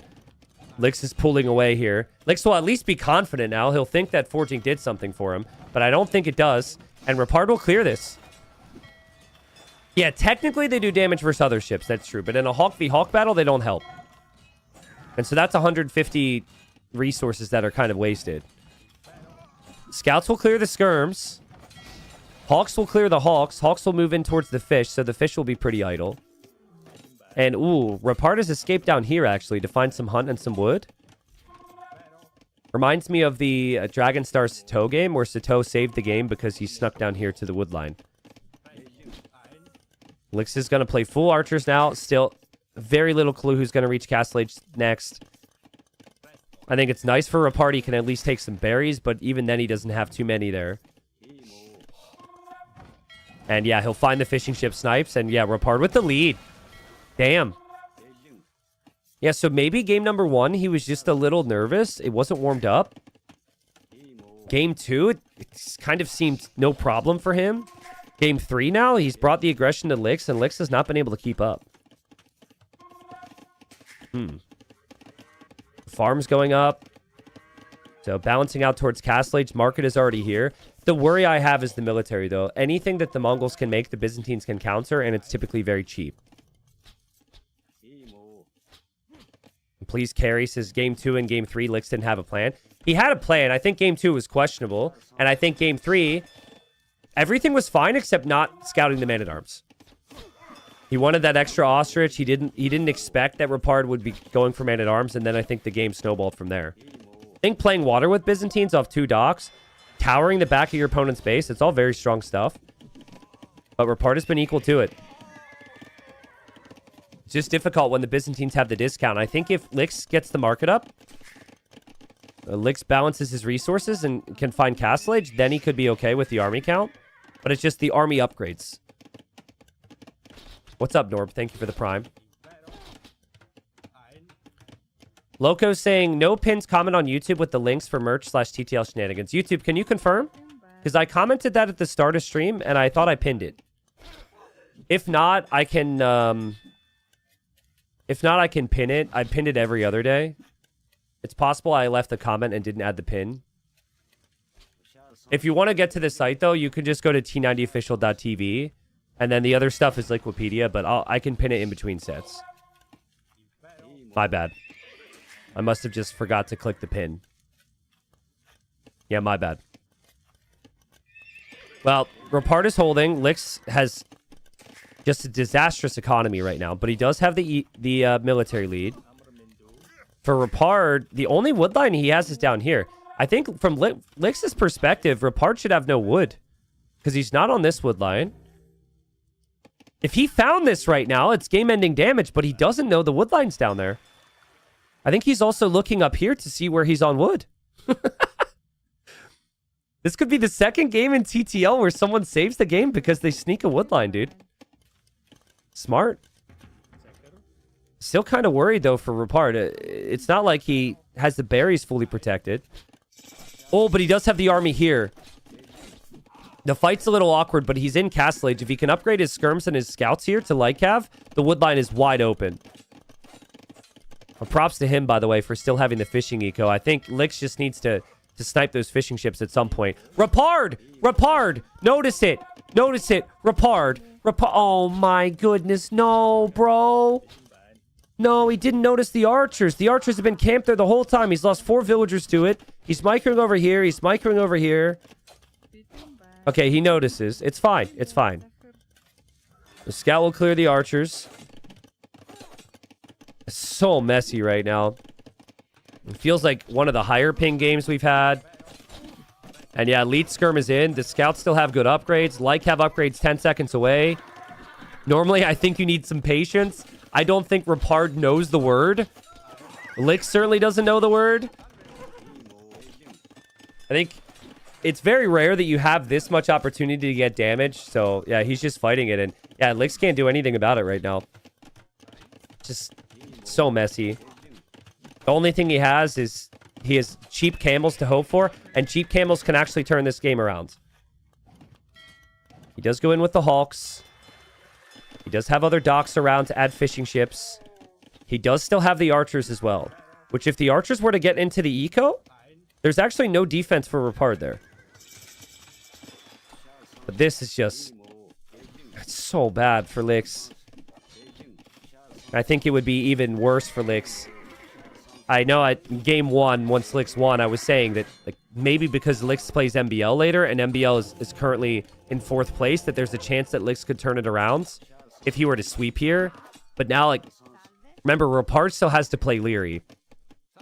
And I am just not seeing any response here for Lix. He's hoping for the best. These archers are going to sneak, but they get trapped in there, and Rapard will have a few knights there too, and Lix can't afford anything. Rapard has killed 22 economy. And I've been critical with some players. I'll be critical here. You have to know what your opponent's opening is if you're going to be in Platinum League, man. Like, I've been critical of Silver and Gold League players for being surprised on this map by Man-at-Arms. It's extremely common. Lix just didn't know. And now the main benefit for him would be the fishing eco, which may or may not stay safe. And the fact that his units are very cheap. This is actually... oof. Rapard doesn't really have a lot of military. You can't make knights against the archers anymore. You lost all of your skirms. If Lix dives, which he's doing, this could actually work. There's not enough military here. Oh my god. I mean, what is this series, man? The monk there will go for conversion. The monk gets the conversion. That helps. Okay, camels hop out. At least most of the archers went down before they were crossbowmen. Still, though, I mean, Rapard needs to panic up this TC, and he needs to somehow match the camel numbers from Lix. Again, that wood line being in the south has saved him this game, but the rest of his eco is not great. Lix's eco... Lix's eco is also awful. We've got 20 villagers after one... This is everyone in YouTube chat waiting for a gifted sub right there. Only so many people can get the gifted subs, and the rest of the people are sitting there saying dodged. That's what that is. Like, my god. Sorry, guys. Sorry he only gifted, what, 250? Okay, yeah, go to another gold mine. But no, don't go to another gold mine if gold mine means, you know, a stream in this case. Because we've got Vinchester against Yo coming up next. Byzantines are very adaptable, right? They have so many discounts. They have the vision. They have the superior navy. Look at how much Lix can see. But he doesn't actually see a gold right now, except for over here, which feels too exposed. He does see this gold, which also feels too exposed. But it's the same situation for Rapard. And Rapard can't see the gold down here. Oh, man. I mean, Rapard just placed this mining camp, which should tell Lix that he's having the same problems. Wow. What do you do? Camels will get converted. And that's the strong camel. That's good for Rapard. You need to find the gold. And he found it. Yeah, that's huge. Game is very even. I think even is bad for the Mongols. The hunt bonus is gone now. Res collected always looks good for Rapard, but he's not that far ahead with eco upgrades. I will say he's far ahead with the farms. But he has to dig deep right now to find some focus. Rapard dock down here. That will get spotted by the crossbows and camels. And Rapard will add a couple hawks in response to seeing the fishing ships. But 2 TCs for Rapard, 2 TCs for Lix. All the hawks and the fires will come down from Rapard. No nuclear Gandhi, thank you. I don't know what to think about this at the moment. Clearly, both players have struggled this season. I think they certainly played better when they were in Gold League. Maybe it's a confidence thing, but also it's a consistency thing, right? Like the best of the best can bring the same level all the time.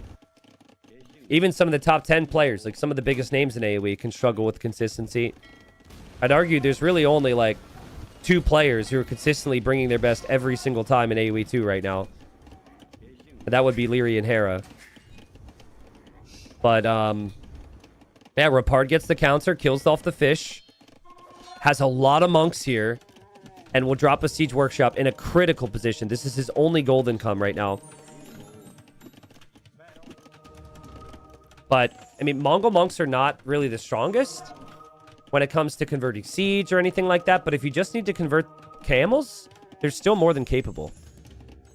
Alejandro again! Dude! I'm losing track right now. Is that 250? Dude. Please leave a comment, by the way. Like, when there's not subs flying in, please leave a comment if you want me to see your words. I can't see anything except these subs flying in. Thank you. Absolute legend. My goodness. I think it might be 300 subs on YouTube. Okay, Rapard does have this stone and gold, which he'll take. But full focus on this. Lix is going to try and clear this with pure numbers. It really comes down to the conversions. Because you don't get good monk upgrades with the Mongols. Missing Sanctity means that the monks are so easily sniped, even by camels. I think if Lix had a few more ranged units, he would use his crossbows to try and snipe this. But he still only has 3 of them. But I don't know, man. This can swing the game. Both players are hard committing to this area. Here comes Lix. Lix will dive. Rapard will go for conversions. I see 1, 2, 3.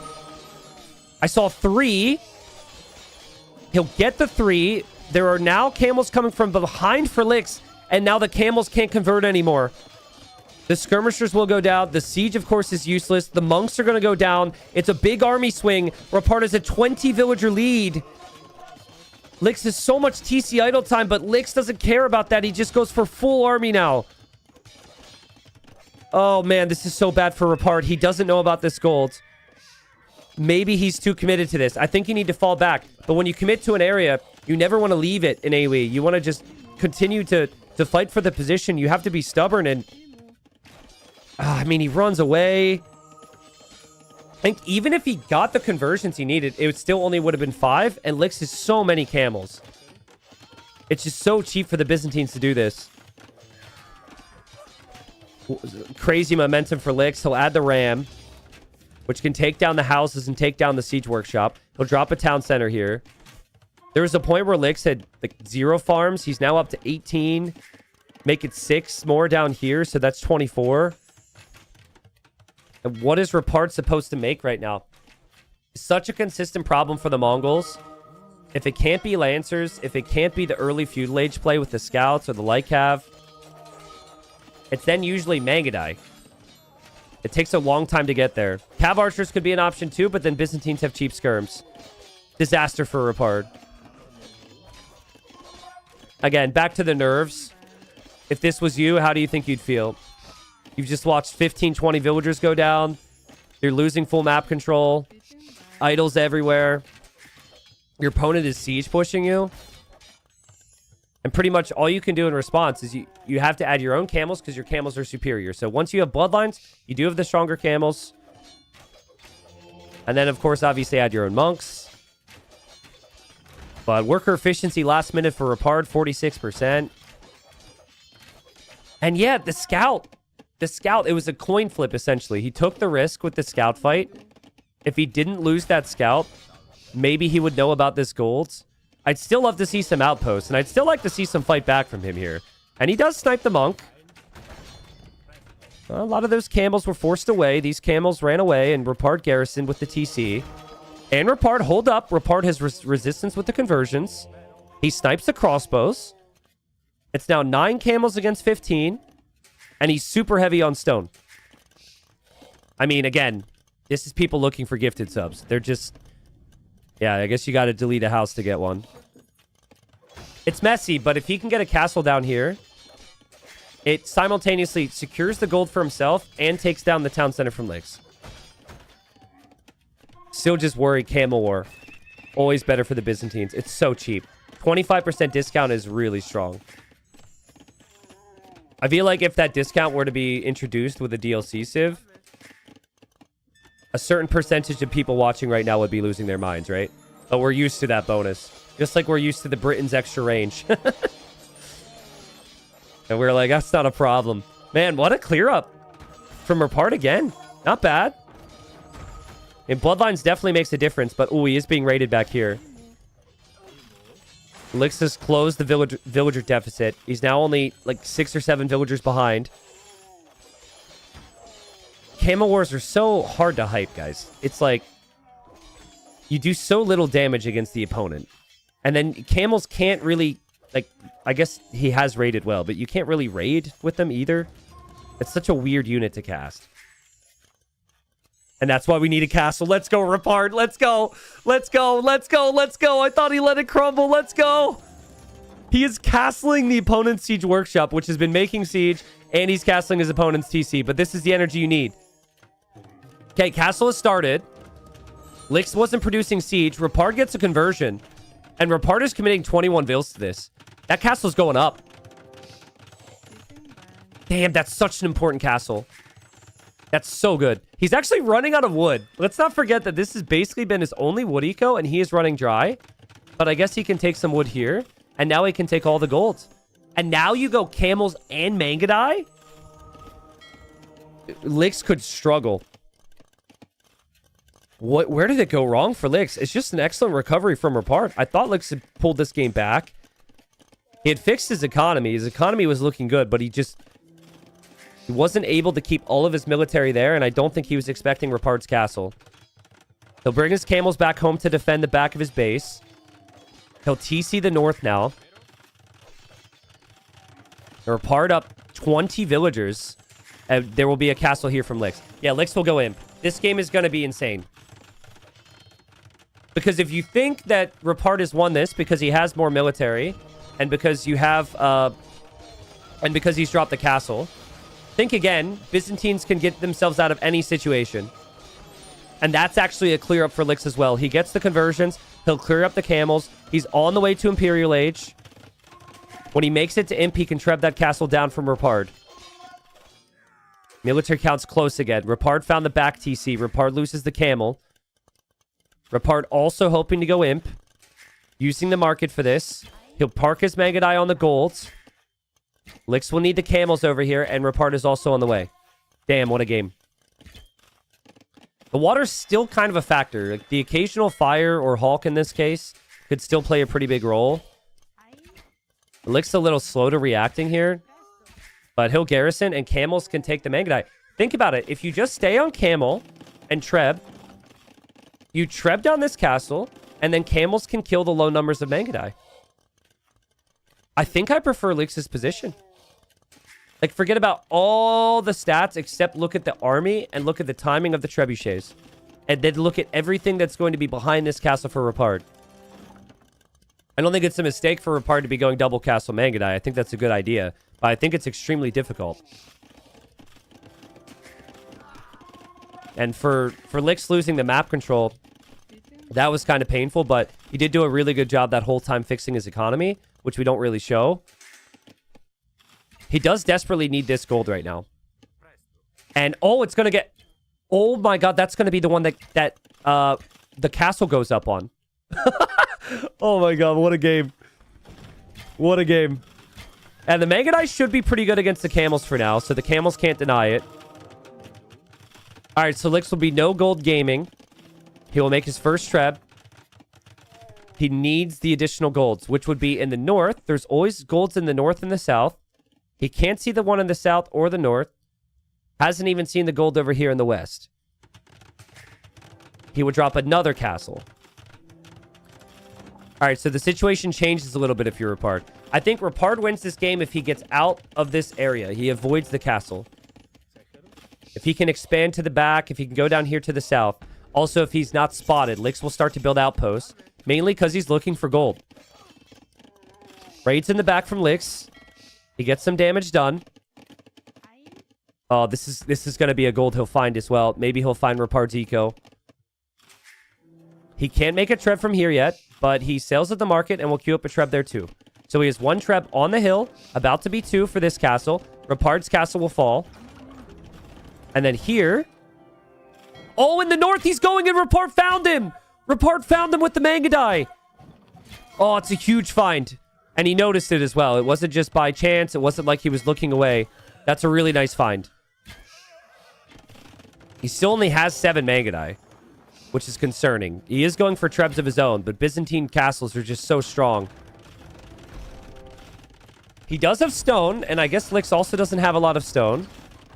So maybe Rapard can out-repair here for a while.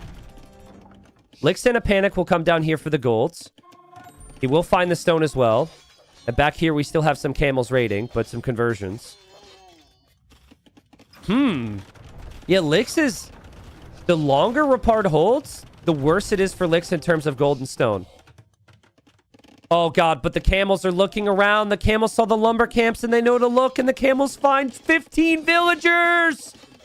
Nobody is safe, and now there's Mangudai killing the farmers. Nobody is safe here.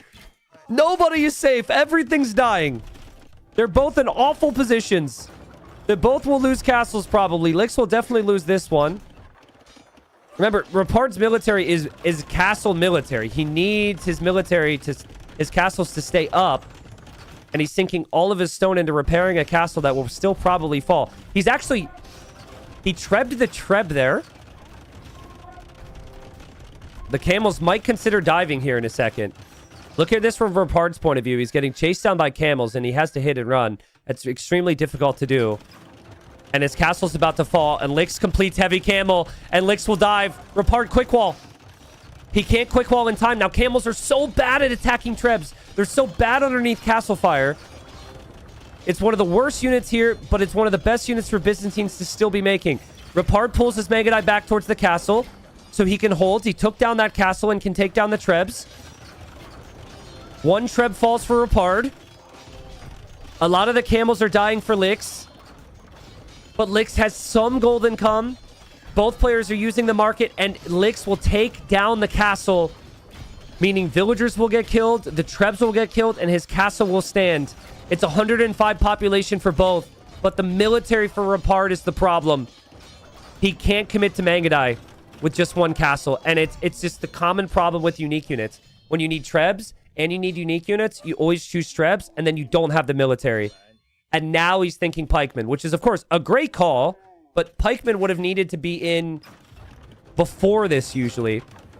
Because now decision-making gets pretty easy for Lix. He can start to treb all this down. He can push the eco with the camels. He can balance out his res. If he ever sees pikemen, he can go for ranged units too. Rapard will treb the town center. But he can't do too much with 3 Mangudai. And Mongols don't get Halb. It's so tough to get to the late game with the Mongols. The barracks are producing the pikemen. The trebuchets are still here. More barracks are going up, but the TCs are going down. He doesn't have the army. But for for all the resources collected, that Rapard is ahead. I think the Byzantine discount has balanced it out. He's 4,000 res collected ahead. I don't know how many camels he's produced or how many skirms he's produced yet. We have to do the math on that, and I certainly suck at math, but with Byzantines, you have so many bonuses would save you, right? If he wasn't Byzantines, this castle wouldn't have had 7,000 HP. He wouldn't have had Imp be cheaper. So, yeah, I mean, Byzantines could just survive it all. Elixis has the gold now. He's probably found another gold. He's looked around in the back for stone. I think he should see that. And if he sees that, he can take that too. And now he sees pikemen. So he'll actually back off and just click the elite skirm upgrade and make the cheap skirms as well. Also has the outpost in the north. We'll find that Rapard is up there. We'll know that Rapard isn't in this corner. I would play... The only thing that's questionable for me, though, from Rapard is why not play, like, Cav Archer. I would play Pike Cav Archer. I guess if you have one castle, you still want to make Magadai. But if you play Pikeman Cav Archer, I think that's maybe your best option. Unfortunately, the Pikemen are just too weak. They don't have enough upgrades. And all the Blacksmith upgrades are in for Lix, and it's just not good enough. And Lix knew it as well when he took the fight. He said, Pikeman with Mongols? I've been here before. He wins the game. He produced 102 camels, 22 skirmishers. Those were 25% off. Imperial Age was also cheaper. And even though it wasn't clean from Lix, and even though it looked like he was dead half the time, he was able to turn it around. What a comeback. Man, that game was back and forth, but I think you could tell, like, both players probably can play a bit cleaner than this. With Lix, I'm not exactly sure. Sometimes Lix is more of the bring you down to your level player. Rapard will be disappointed he maybe let that one slip away.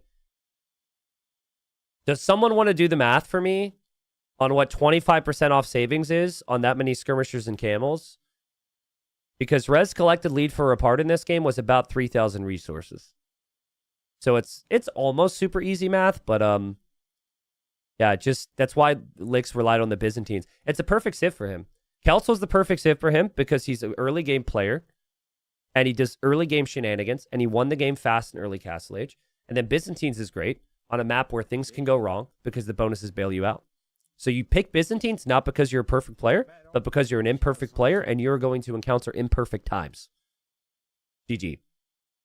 Okay, according to one guy in my chat who I am not going to verify, he says that the savings were about 1,300 food and 1,100 gold just for the camels. Okay, so that's what? 2,400 res. And that's not counting imp. And that's not counting the skirms. So I think it just leads to the game balancing out the way it did there. Maybe Rapard didn't need imp. Maybe Rapard needed to go like full Mangadai and like pikes and rams or something. But the fact that he was denying the gold seemed really strong. Maybe that was the bigger thing for Rapard too, is recognizing the outside of the map was still there and taking those resources himself. A 2-1 for Lix. All right, so technically I don't think they're guaranteed to be relegated. I think that result does give Lix better chances. And I think the big reason for that is Lix has already played Leary, and Leary is undefeated in the group so far, and Leary is likely to continue to get lots of wins because he's, well, Leary. But this is what the stats tell us. I still think that just based on the level I'm seeing, I'd be very surprised if Lix would be able to stay up. He's not playing super clean. That could have been a loss for him. But yeah, according to this, because after 3 rounds, we only have players a couple wins ahead of him, Lix still has roughly a 25 or 26% chance of surviving, and also still has a decent amount of chance to make playoffs. Rapard's he just doesn't, and it gets so much worse for him. I mean, 4.1%, but that doesn't factor in who he's playing and how inevitable Leary feels right now. I mean, for Rapard to jump out of the bottom 2 would be a next level comeback. That'd mean he'd probably have to beat Leary in at least 1 or 2 games. So best of luck to him. Leary next round, and then Tato the next round. So oof. But for Lix, he has Barles, who's second place in the group. He's good, but maybe Lix could snag a win. And then who knows? Like, here, let's play a fun little game called Make MBL Nervous. Predict Tato versus MBL for me right now, and to play all three. Chat. Let's play a fun little game. I don't think it's gonna happen, but hear me out. Tato versus MBL. Coin flip, it's close. A lot of people will say 2-1s. Okay, but someone said 2-1 Tato. That's what I wanted to hear. So let's just say it's 2-1 for Tato there. Okay. 2-1 for Tato. And then Lix snags one win because he picks Celts again and goes super all in against Barles, right? So then you would go Lix. Barles wins 2-1.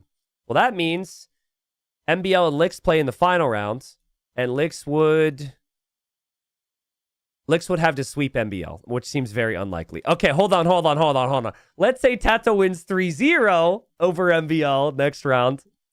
It's a stretch, okay? And then if Lix were to win 2-1, then he would relegate MBL. I think I really don't believe this is going to happen. I don't think this is going to happen at all. But technically, things could happen. I think MBL's too good. I just didn't see enough of a level from Lix to make me think he can even get the wins against Barles. And MBL also could easily beat Tato. So I think probably Lix and Rapard are relegated. But again, it's crazier things have happened. So, all right, we're going to switch gears. Quick break before we get into the next one. The next two sets is where the real stellar players show up and where we have the big boys meet in some must-win matches. So rest of the day today, we have Yo versus Vinchester, and then we have Hart versus Hera. So this is the group of death, and we have all the players that make everyone call this the group of death playing against one another. Yo only has 3 wins after the first 2 rounds.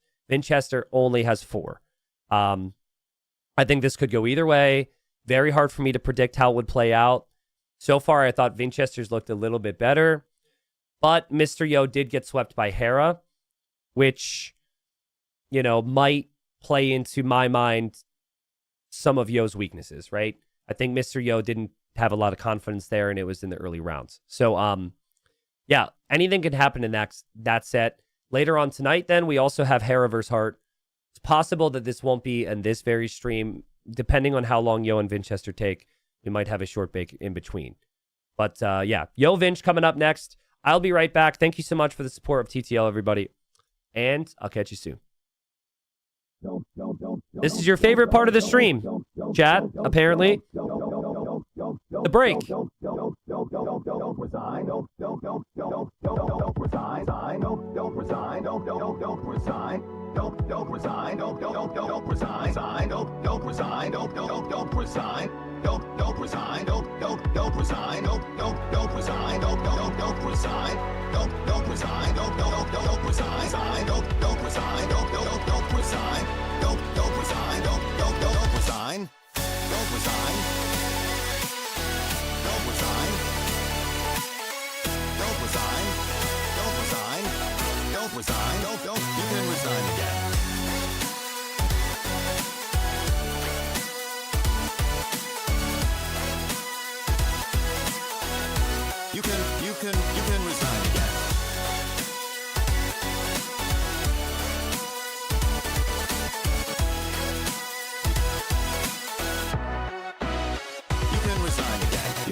All right, ladies and gents, this just happened. Just now here, playing a 1v1 on Mega Random. You'll notice 0 on wood, 0 on gold, 0 on stone. We both start with a Victoria. We don't need wood. Super strong. And he's like, wait a second.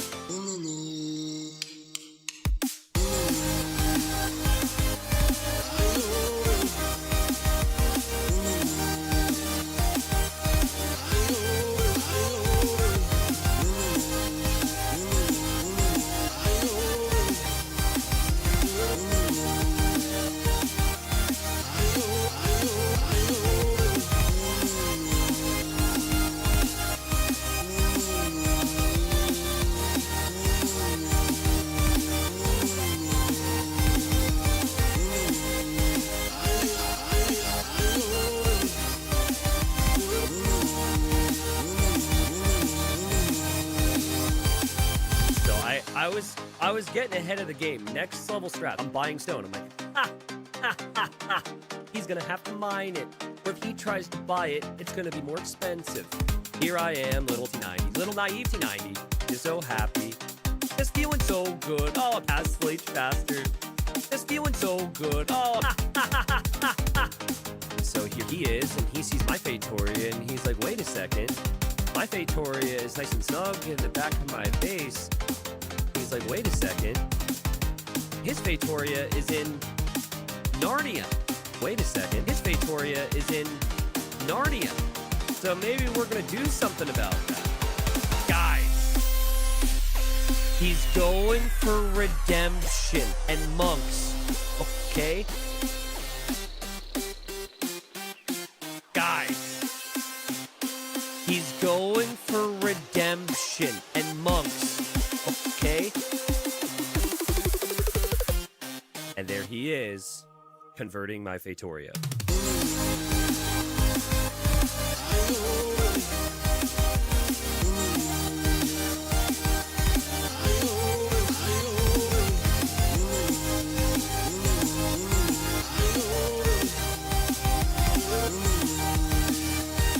And there he is, converting my Fatoria.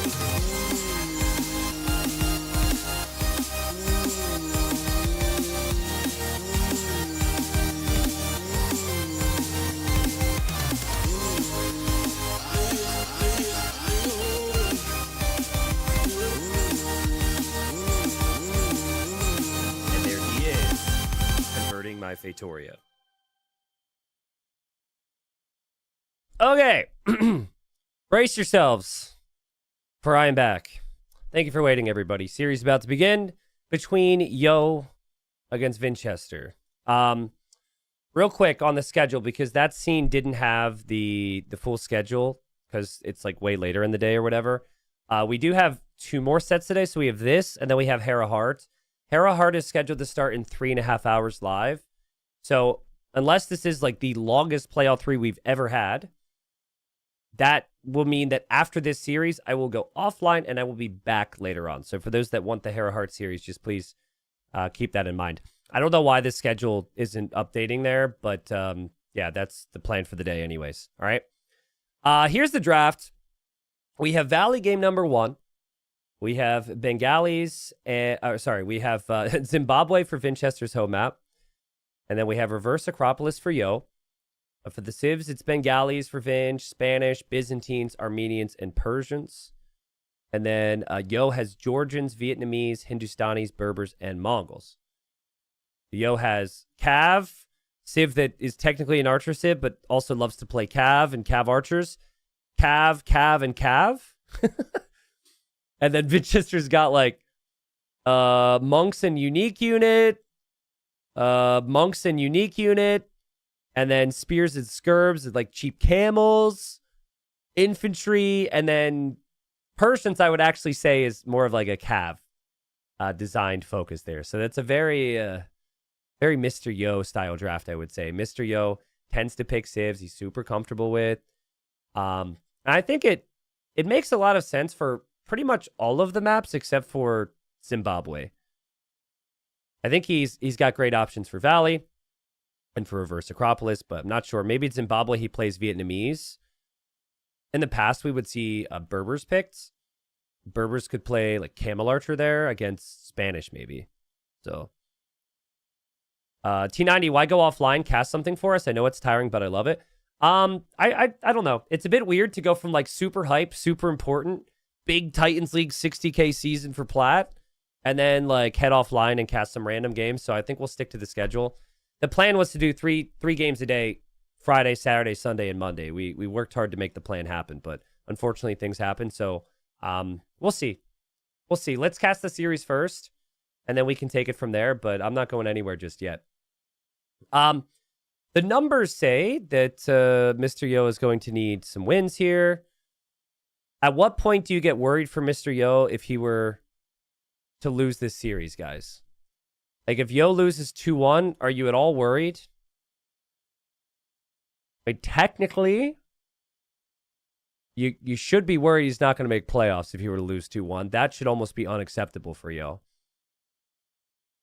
But relegation still seems like a lot. He does have to play Yo next week, and then he has to play Lucho in the final week, and Lucho's going to be hungry for the wins. I think a loss here for Yo, a 3-0 on either side, and players are in a rough spot with Siscon and Lucho coming up behind. But yeah, I don't know. It feels like a coin flip to me. If I had to predict it, I would probably say 2-1 for Vinchester. But it's tough to say. I think the only player at the top 4 here that you could predict to win almost every time is probably Hera. I'm still not certain that anyone's going to be able to go undefeated. I still feel like maybe Hera will drop a game to Hart because Hart's playing well. Hera might drop a game to Vinchester in round 5. But like, Hera you kind of expect to win, but I don't know about the other 3. I didn't mean to say that Mr. Yo played Mr. Yo. Did I say that? Whoops. What did you originally predict? For the series or for the... I think for my overall predictions, I predicted Hera would get 13 wins, dropping a game to Mr. Yo, which was incorrect, and then dropping a game to Vinchester. My prediction contest has not really had a good day, though. My prediction, I predicted 2-1 for Vinch, and then later on today for Hera, I predicted 3-0 for Hera. So, but I predicted Viper 3-0 over Dragonstar. And I'm sure a lot of other people did too. And that was not what we had earlier. So, dude, Alejandro is still gifting subs on YouTube. What in the world? Sorry, my YouTube. I just refreshed my YouTube chat. I don't know. Hold on. We need to give this some attention. There's so many subs right now. He's donated 50 at a time, and I have to click the scroll wheel to move across my entire screen here. 50, 50, 50, 50, 50, 50, 50. Bro. He gifted 50 subs on YouTube 8 times. That is 400 subs. Thank you. That is an uncomfortable amount of subs, and you do not need to do it. That is insane. Thank you so much. I don't know if I can give people VIPs on YouTube or what, but dude, Alejandro, thank you. We'll try and get more emotes over to YouTube so you guys can celebrate and spam more than just the salutes and whatever else is over there. But yeah, the support's unreal. I don't think YouTube has animated emotes either for dodges, but appreciate it. Anyways, we do have to focus up here on the series. I'm trying my best. Please don't get aggressive with me if I'm casting games and I miss a thing here or there. Again, you're no longer second class. Or no, someone in YouTube said you're no longer second class. No one is second class here. I do appreciate you all. But no, JBR, bro. JBR, who I pay to work on TTL and to keep this event running smoothly, and also to make me look good in this case, says, surely that is enough subs worth a llama or a goat sound. No. JBR, come on. Listen. You think you're funny, and chat's going to think you're funny, but we're gonna talk about that on our phone call later, all right? That's insane. On an unrelated note, we are looking for volunteers to, well, not volunteers. It's paid work. I pay them well. I am looking for more admins for future events. So if you would like to volunteer, just say volunteer in chat. All right. Completely unrelated to JBR trying to make me look like an idiot right now. So, and my current admins do not get to oversee the application process. I think that's important here. Okay. No, YouTube, I will not give you at least 1 foot pick. All right, sorry. We're late to hopping into the first game. We'll hop in now, and we'll actually get serious. Okay, we'll get very serious. It's on Valley. Yeah, Alejandro can choose. Honestly, if Alejandro chooses, I'm down. I think that's fair. Alejandro, I've yet to see a single message from you. So if you could please drop a message that says some words that I can actually see beyond the gifted subs, that would be incredible, dude. The support has been unreal. Thank you. After the intro, maybe. Here we go, guys. So, this is the group of death. At least that's what everyone's been calling it. I think there's arguments that maybe Group A or Group D is the group of death. Maybe Group C is the group of death. But Group B, when everyone saw the group, they saw those 4 names at the top there and said, holy crap, how is one of those players not going to end up making it to playoffs? Well, we've got Yo.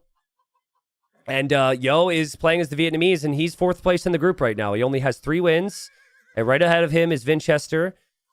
The 1st place in the group is Hera. That is likely to stay the case if Hera stays as consistent as he is. And then 2nd and 3rd place positions will be where Vinchester and Yo want to end up for the playoffs. I see it, Alejandro. Thank you. So he's been looking at your casting for ages. Finally, I'm able to watch live stream. Thank you so much, Alejandro. Also sent the message with a donation as well. Alejandro, you're a beast, man. Thank you.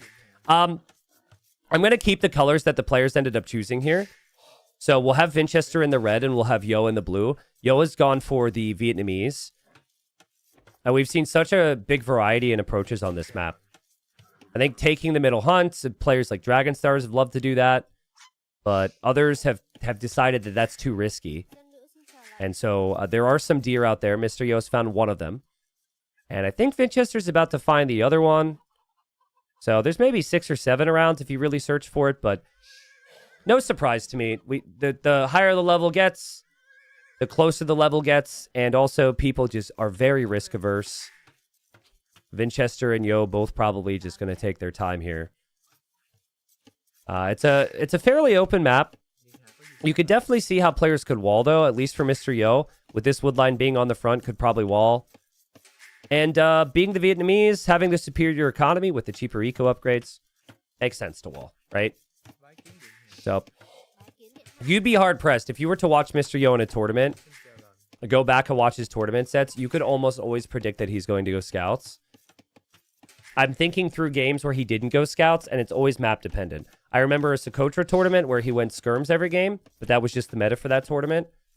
I remember some Regicide games or some Arena games where obviously he can't just go scouts every time. But for a map like this, Mr. Yo loves to go scouts and adapt. Typically loves to play through stable units. Or really any cav. Cav archers even.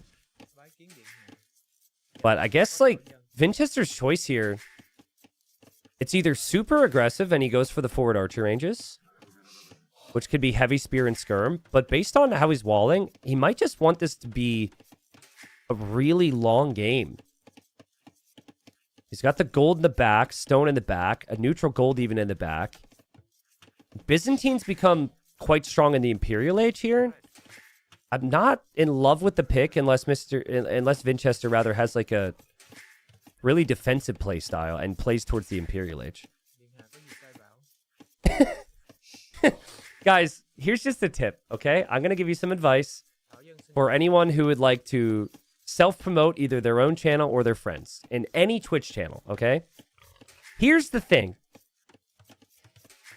If you just show up in a channel you're never active in, you never interact in, you haven't followed, you know, you're not part of the community, and you just randomly drop a link, which is probably not even for Age of Empires, which in this community is going to do nothing. The mods aren't going to like that very much. And then no one's going to want to click it because you're not part of the community. At least show up and say some nice things about the stream or like respond to somebody in the chat. Like at least participate, and then you can try and self-promote or promote your buddy's channel. I wouldn't advise just dropping up first-time message, just dropping a random Twitch link. The only person that might check that out is my mod after they time you out. So yeah, like, you know, give some subs, say some things, be like, hey T90, big fan of the channel. I always think about your channel when I play games myself on my stream. Wink, wink. Right? just casually mention it, right? What a weird opening though from Vinchester. Some games on this map, we see YOLO infantry and nonstop army, and then in this game, we just got full walls from Vinch, and Vinch is taking his time. Tone, thank you for the gifted sub. Is that because you want to sell out now? Is that why? Or is that just to show love? Thank you. He says, hey T90, love your channel. Hey, thank you. Is this where we spend the, is this now the time for everyone to advertise whatever? Okay, now everyone's doing it. Okay, yeah, but now this is just uncreative timing.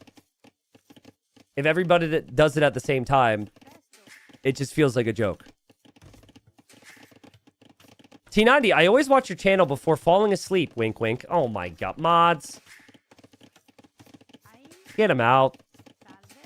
Seriously, though. How many people here have fallen asleep to one of my videos or streams within the last month? Within the last 30 days? Not ever, but like within the last 30 days. Be real.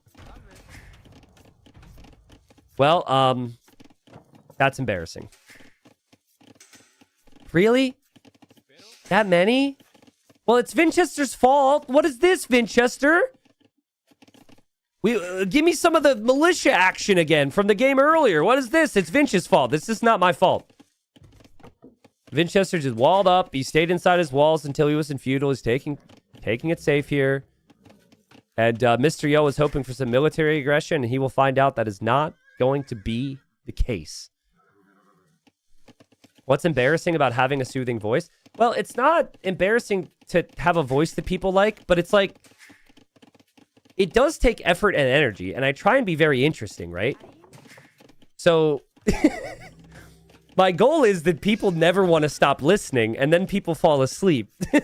So, I don't want to be a sleeping pill replacement. I want to be like a television show replacement or entertainment replacement. But no, I get it. I appreciate. I guess it's kind of in its weird way a compliment. Vinchester just playing really adaptive here. And Yo will bring some army forward. But it's an uncomfortable feeling. Much like it's an uncomfortable feeling to fall asleep when one of my videos or streams isn't on. It's also really uncomfortable for Yo to know what to do here. Because you want your army to pay for itself. You want it to do something.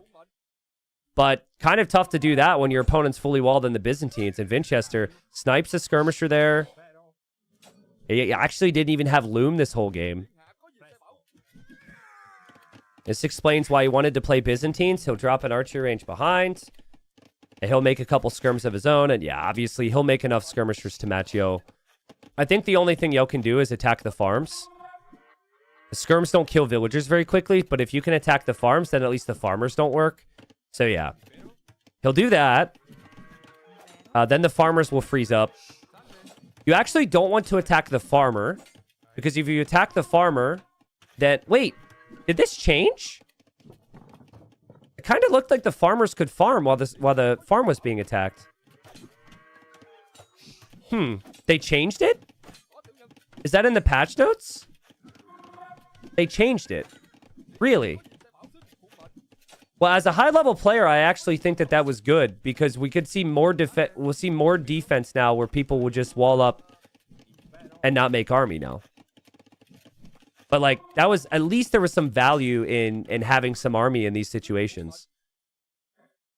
But okay, interesting. So it does look like they changed it. So now attacking the farm doesn't actually make a difference, and I'm not sure Yo knows that they changed it either because he continues to attack the farm. I don't blame him because I read the patch notes and made a video on it and I still didn't remember that, so. Yeah, it's just, I mean, it's another change that makes defense very strong. They also did the same with a couple other things. But okay. I mean, you give a high-level player an opportunity. See, now I'm confused. See, now it's bugging again. Now the villagers doing what they did before the patch. So what is it? Did they fix it, or is it did they not fixing it? Either way, you know, Mr. Yo is at least happy to see some army here from Vinchester.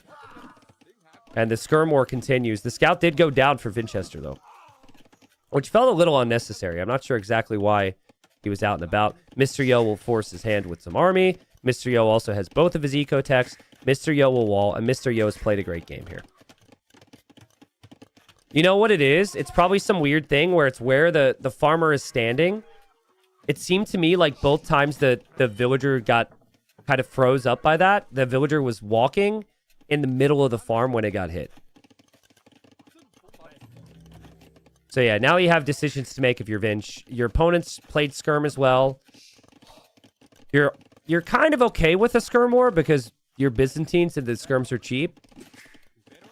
But maybe you could switch into a stable here and add a couple knights. I really don't think that'll be the case. And T90 autos in chat, please.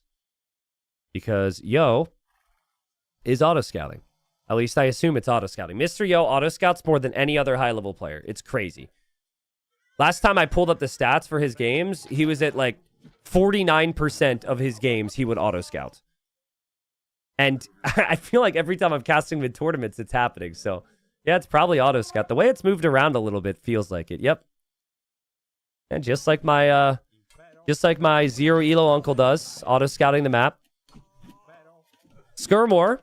But this should tell you, I know that Skirmore isn't really that exciting, but the moment's exciting, right? The group is really close, and they just both know how difficult it is to kill the other player, so they take no risks. They don't try anything super aggressive. They don't take any of the hunts in the middle, because it's just not worth it.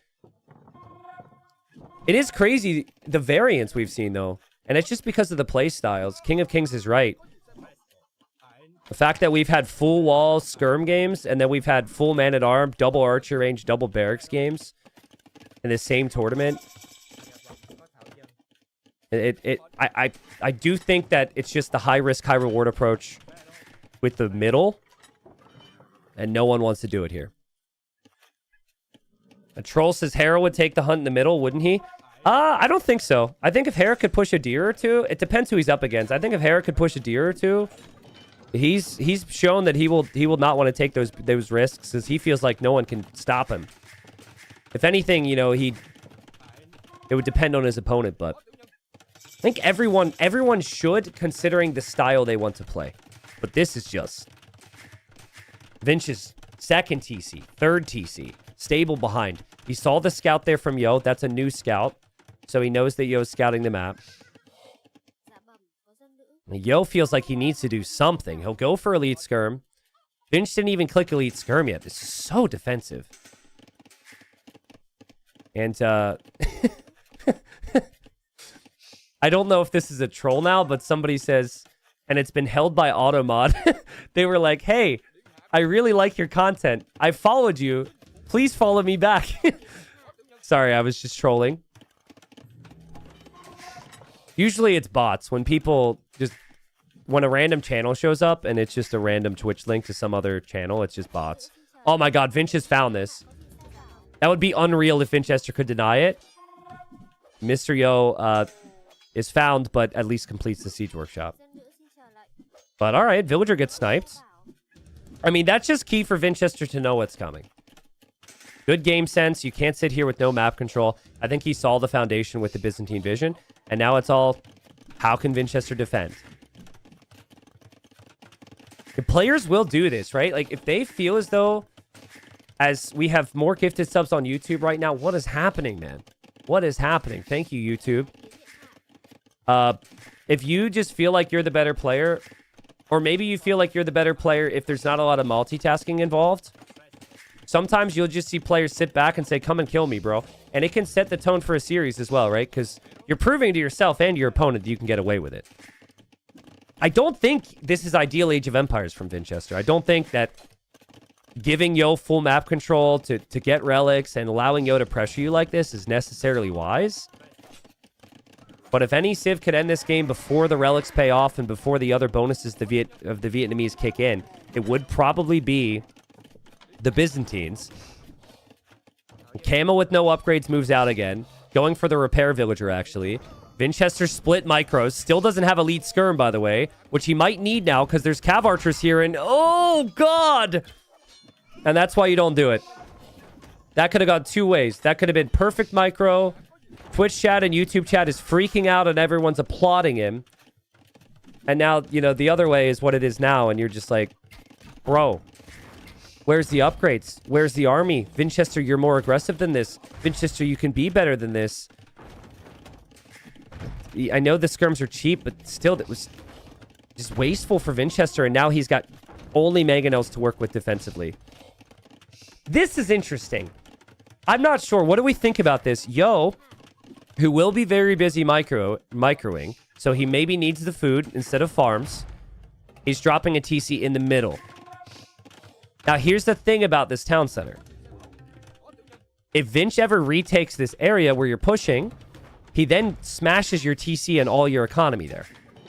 So I like the idea of town centering the food. I don't like it in that position. I would prefer it over here, out of the way. That way, if you lose grounds, your villagers aren't immediately exposed. But Mr. Yo is probably thinking like, all right, I just don't lose the middle then. But you see what I mean?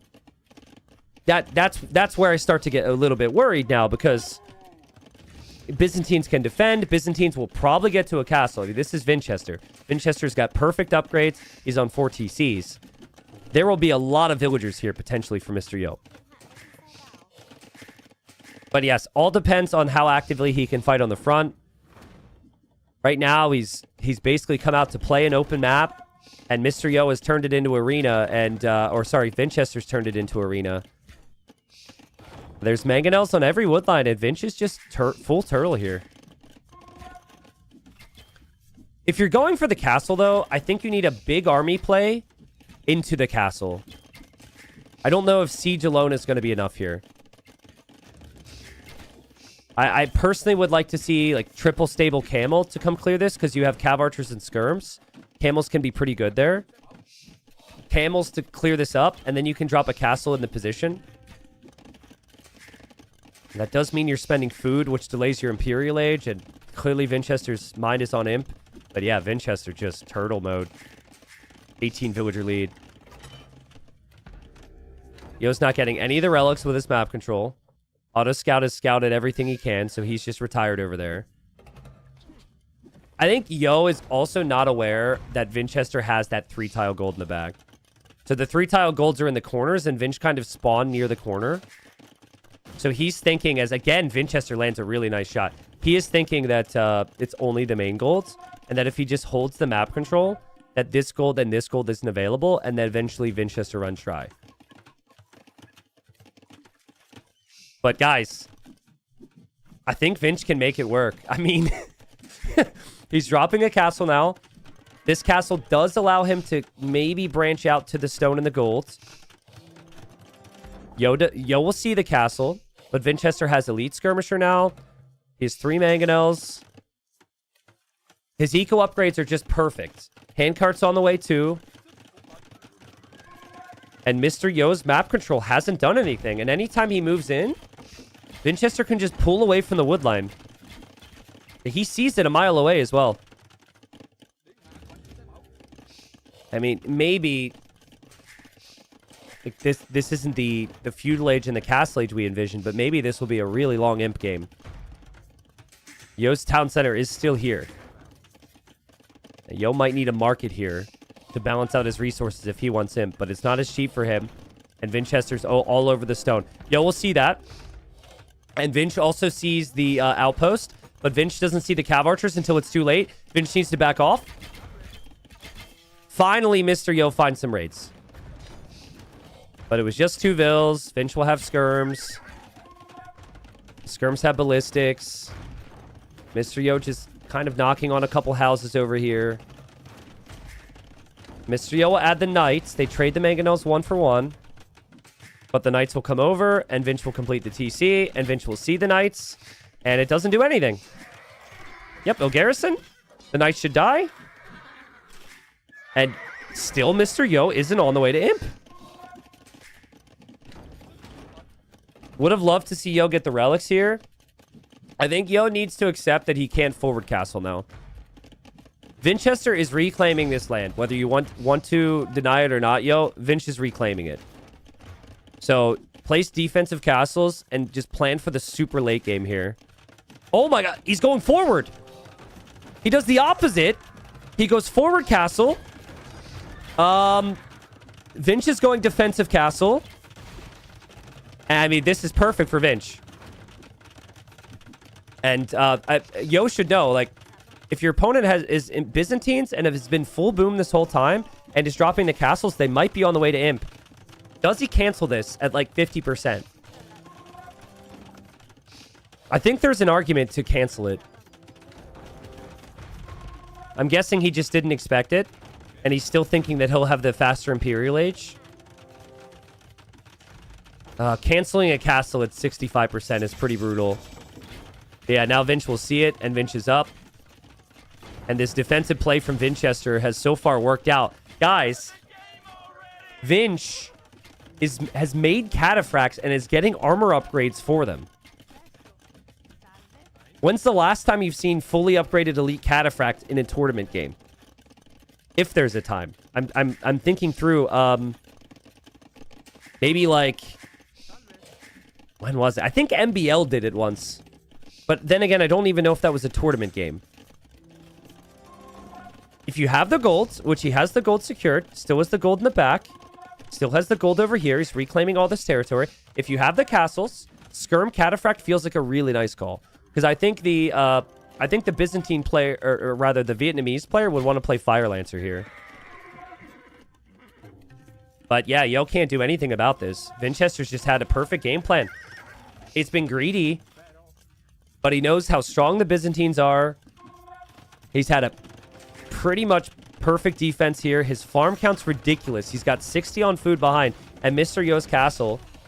Not only will this be a free Treb kill for Vinchester, but Mr. Yo's repairing it to buy time, which means it's just less stone that he has for the rest of the game. Only thing for Yo is going to be those relics. He does snipe some skirmishers over here. Vinchester's been sneaking outposts on the right side to see what Yo's up to. But still, with that castle there that protects his trebs, there's not a lot that Mr. Yo can do about it. I like for Yo that he didn't really keep that many vills on the hunt. And he doesn't really need this TC as much now. I like that Yo's getting Imp Skirm because he has the superior skirms. I still think Fire Lancer would make a lot of sense here. And obviously, Bombard Cannons would be key. But being late to chemistry is kind of brutal, and there it is. Did they make any changes to Elite Cataphract in the most recent patch? Or is this just the rare game where Vinchester says, it's time? I don't think they made changes. I think it's just, Cataphracts have been strong for years. It's just you can normally never get to them, right? Yeah, no changes. Sick. Well, so Elite Cataphract starting to be massed from 3 castles. I think it's important that he hasn't shown Yo that he's going for Elite Cataphract. I think it's important that he's claimed all these stones. Again, look at the vision. He's got vision over the whole map. He's even sneaking over to the left side to get vision with sneaky outposts. And Logistica's in as well. Holy, dude. That is so expensive. But the Cataphracts will deal trample damage. He only has 6 of them. He's still repairing his castle here. But his castle's going to stand. Vinchester, or Yo's will go down. And pretty soon, the Cataphracts will show themselves. And there's no easy answer here for Yo. Honestly, just Monks is your best play. But yeah, good luck. Elite Cataphract is in. The numbers are coming out. The Trebs are exposed. Mr. Yo's Vills have to leave. The Bombard Cannon will die as well. I think Mr. Yo's got resources, but he didn't know what he was up against here. The Skirms will snipe the Monks. The Skirms can snipe the Cav Archers. The Trebs and the Bombard Cannons are gone. All the resources are exposed. Another bomb. Is that the same one? I think it's the same Bombard Cannon, but that goes down. And now the Trebs from Vinchester can just roll forward. And Mr. Yo is going to be completely overrun here Look how confident Vinch is. He's actually running this way to go castle there. I don't think that's necessary. But he doesn't have the relics, right? And he doesn't have the paper money tech. So he'll know that there are some positives for Mr. Yo's situation long term. His skirms are the only thing protecting the Trebs right now, but that's pretty much all he needs. And Yo is going to go elephants! Yo clicks Chatras, and he'll go for elephants. I mean, elephants are extremely strong with Vietnamese, but you have to plan for them, and you have to have the upgrades. And I just think Mr. Yo is completely blindsided by this. He had no clue. Look at this. Cataphracts on the left side. Cataphracts in the middle. Villagers over here. They're dead, whatever. But this is a stomp. So much for Valley being an open, aggressive map. Vinchester just boomed the whole game. He defended perfectly. The aggression from Yo didn't really do a lot. And these elephants are not good enough against this many cataphracts. If there's any worry, I think all you need to do if you're Vinchester is make monks. Let's see, though. I mean, that's 5 elephants with 1,500 HP. That's 18 cataphracts with 1,900 HP. I mean, if the rest of the things didn't happen, the elephants might have worked out, but the castle will go up, and the GG is called, and Vinchester takes game number 1. Wow. I mean, I don't really know what more to say. It was just a really boring early game, right? There's nothing special about it. He just played defensive. He probably thought Yo wanted to go scouts, and that Yo likes to transition off the scout build. And he was like, oh, you know what? I'm just going to full wall. Maybe he got a little bit lucky. He had a good map for it. Some Valley generations don't give you that, but I felt like Yo's map was really good to wall as well. And yeah, Vince just kind of, he said, try and stop me from booming. Byzantines don't have any eco bonuses. So it's not like he was Vietnamese with the cheaper and faster researching eco upgrades. He just boomed. Went to 4 TCs, skipped the relics, and had a massive army here. Well played to Vinchester. So Mr. Yo is still only at 3 wins in the group. Vinchester, I think that moves him up to 5. And we'll move into Yo's home map next. But Vinchester just had excellent control there. For me, it felt like he was never worried about the siege push. His farming eco was stellar the entire game. And then he didn't really need a lot of gold for his army, except for the cataphracts. So I don't really know what you do there against if you're Mr. Yo. It just clearly wasn't the type of game he was expecting. Okay, Cassius, you've been here for a long time, so this is not me getting one guide. This is me setting a bit of an example, okay? You spammed, please make Yo red, like 12 times during that cast, and I saw every single one of them. And I also clarified at the start that I was going to keep the colors that the players chose, which I believe you heard. And then you continued to spam the same message. Now, do you think it is more likely that I change the color after the 10th, 11th, or 12th time? Or do you think I'm going to be stubborn and be annoyed and keep the colors that the players choose again? I'm just saying, it's annoying. I'm trying to cast here. I was making Skirm Wars entertaining. Mr. Yo doesn't win if he's not red. Okay, well, you want to test that theory? We could test it. I mean, if that was true, I feel like Mr. Yo would probably pick different colors here. He's picking blue again. Yeah. I get it. You guys probably don't think that I see the comments. But, like, again, if you want an action from the streamer, continually spamming it 18 times is like, it actually falls into the threshold of kind of annoying, and then the streamer's probably less likely to do it. Maybe that's just me. Listen, Mr. Yo has picked blue. We're sticking with blue here. We got Mr. Yo in the blue. Now, Vinchester does like his purple. Unfortunately, purple and blue combo is really bad for people with color blindness. So we're going to keep Vinchester on red, keep the colors consistent. To everyone who wanted Mr. Yo in red, I'm very sorry. But welcome. We've got Bengalis. Hold up. We got Bengalis for Vinchester on Reverse Acropolis. Okay. Yeah, Cassius, it's okay. You probably didn't think I saw the messages. I just felt like pointing it out. Again, I'm not trying to be rude or scare you off. I know you've been around a minute. But we have seen the Bengalis fast castle attempt happen twice, maybe 3 times so far this season. I guess it depends on what league you're referring to. I remember it happening in Gold League. I'm not sure if it happened in Silver League. We definitely saw it from Viper. We also saw it from Dragonstar, and both of those players failed on this map. When you see Bengalis on an open map, though, typically you are thinking it's going to be fast castle into a defensive castle. We'll keep our eyes peeled for Vinchester. I could definitely see Vinchester doing this for the mind games. But on a map where players typically push in a lot of their deer, I think that Mr. Yo will need to do that quickly and then get the scouting forward to see what Vinchester's up to. Remember, Mr. Yo, we are now 7 games in. He only has 3 wins. And I'll pull up the standings again here. I don't know if it's fully live. See if it shows Vinchester's win. But, oh, shoot, that's the wrong group. My bad. But yeah, Mr. Yo only has 3 wins, which I'll show you in a second. So if he were to get swept here, even if he were to lose 2-1, it could mean Mr. Yo doesn't go to the playoffs. Sorry, this was the group. So, yeah, it's just not great. Vince should be at 5 wins now after his first win. Mr. Yo will need some wins. Also, series coming up will be Hera and Hart. Those 2 players, at least for alphabetical reasons, are currently number 1 and number 2 in the group. But I think Georgians are one of the better civs for the map. I actually think they're top 3 for the map because there's very little wood at the bottom. And the mule carts give you the early flexibility. And I think Georgians are a good civ then to possibly apply a lot of pressure against Vinchester. But yeah, I think Vinch is trying it, guys.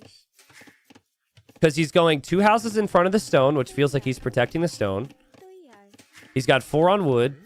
I mean, those houses could be there for future, and maybe he goes 4 on wood for man-at-arms or something, or a drush. We'll really find out if he goes for the early barracks. Imagine if Mr. Yo goes forward with no loom or something, because he's expecting this to be fast castle, and then a drush catches him. I think, like, the previous game, Vinchester could have some guarantees he wasn't going to take damage. He could just full wall his base. I don't think that's the case here. Also interesting that Vinchester doesn't actually know his gold is there. So I thought he did when he built that lumber camp. Not knowing that gold is there means that he might think he needs to take this gold.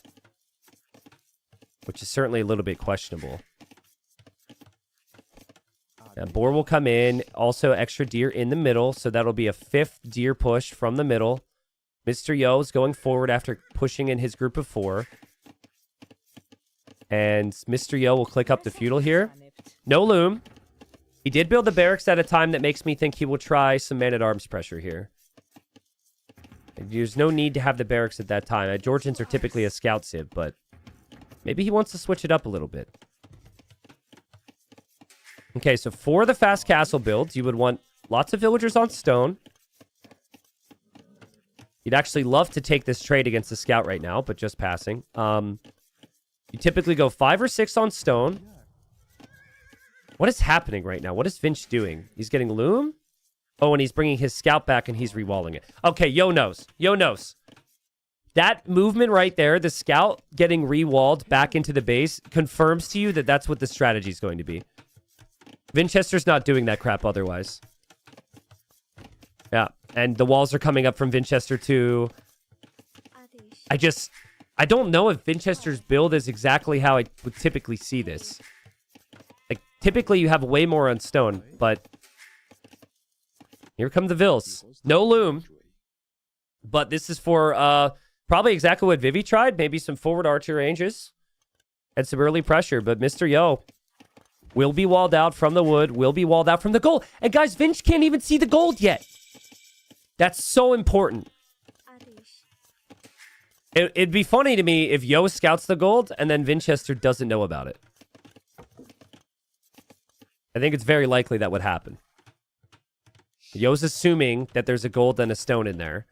There's the archer range. Vinchester's assuming there will be a response. Is this like... You know what would make sense for Vinch? Don't even try the fast castle now. Just play eco upgrades and just play skirmishers. Just based on the previous game. I don't even know if it's worth the risk. I think if Mr. Yo comes forward like this, you've got a pretty nice base. Again, Vinch is scouting with the sheep. I think he's confused about the gold. Okay, he finds it. But no, he's committing to it. Market, blacksmith. He knows he has gold in the back.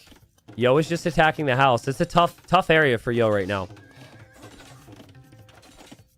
But what you could do is you could try and pressure the market. Sometimes you convince yourself getting rid of their market means that they can't get up to the next stage. Great game sense from Vinchester there to use the sheep to double check for the gold. So at least he's aware of that. You could also see him use his scout to go to Yo's base and pick off a villager or something. Yo still doesn't have loom. So Vinch notices that. That could be 2 villager kills. Yeah, Mr. Yo's just knocking on the door, hoping his opponent doesn't make it to Castle Age. The last thing that anyone wants in Mr. Yo's position. I think Vinchester might need to tower here. Or Stonewall. I don't hate a bunch of Stonewalls. It's actually way better than house walls. The stone walls will hold a bit longer. He'll drop a house, and he'll drop a tower. Okay. Light just donated 1,000 arse on YouTube. I don't know what that translates to. But thank you for the 1,000 arse currency. If we could get some type of currency exchange information in chat. ARS. Thank you. 1,000 arse. Thank you. He says, FYI T90, gifting 50 subs in Argentina on YouTube is like $1.5. Extremely cheap, in case you wanted to change that. Cheers. Oh, wait. So that's how we had like 500 gifted subs on YouTube.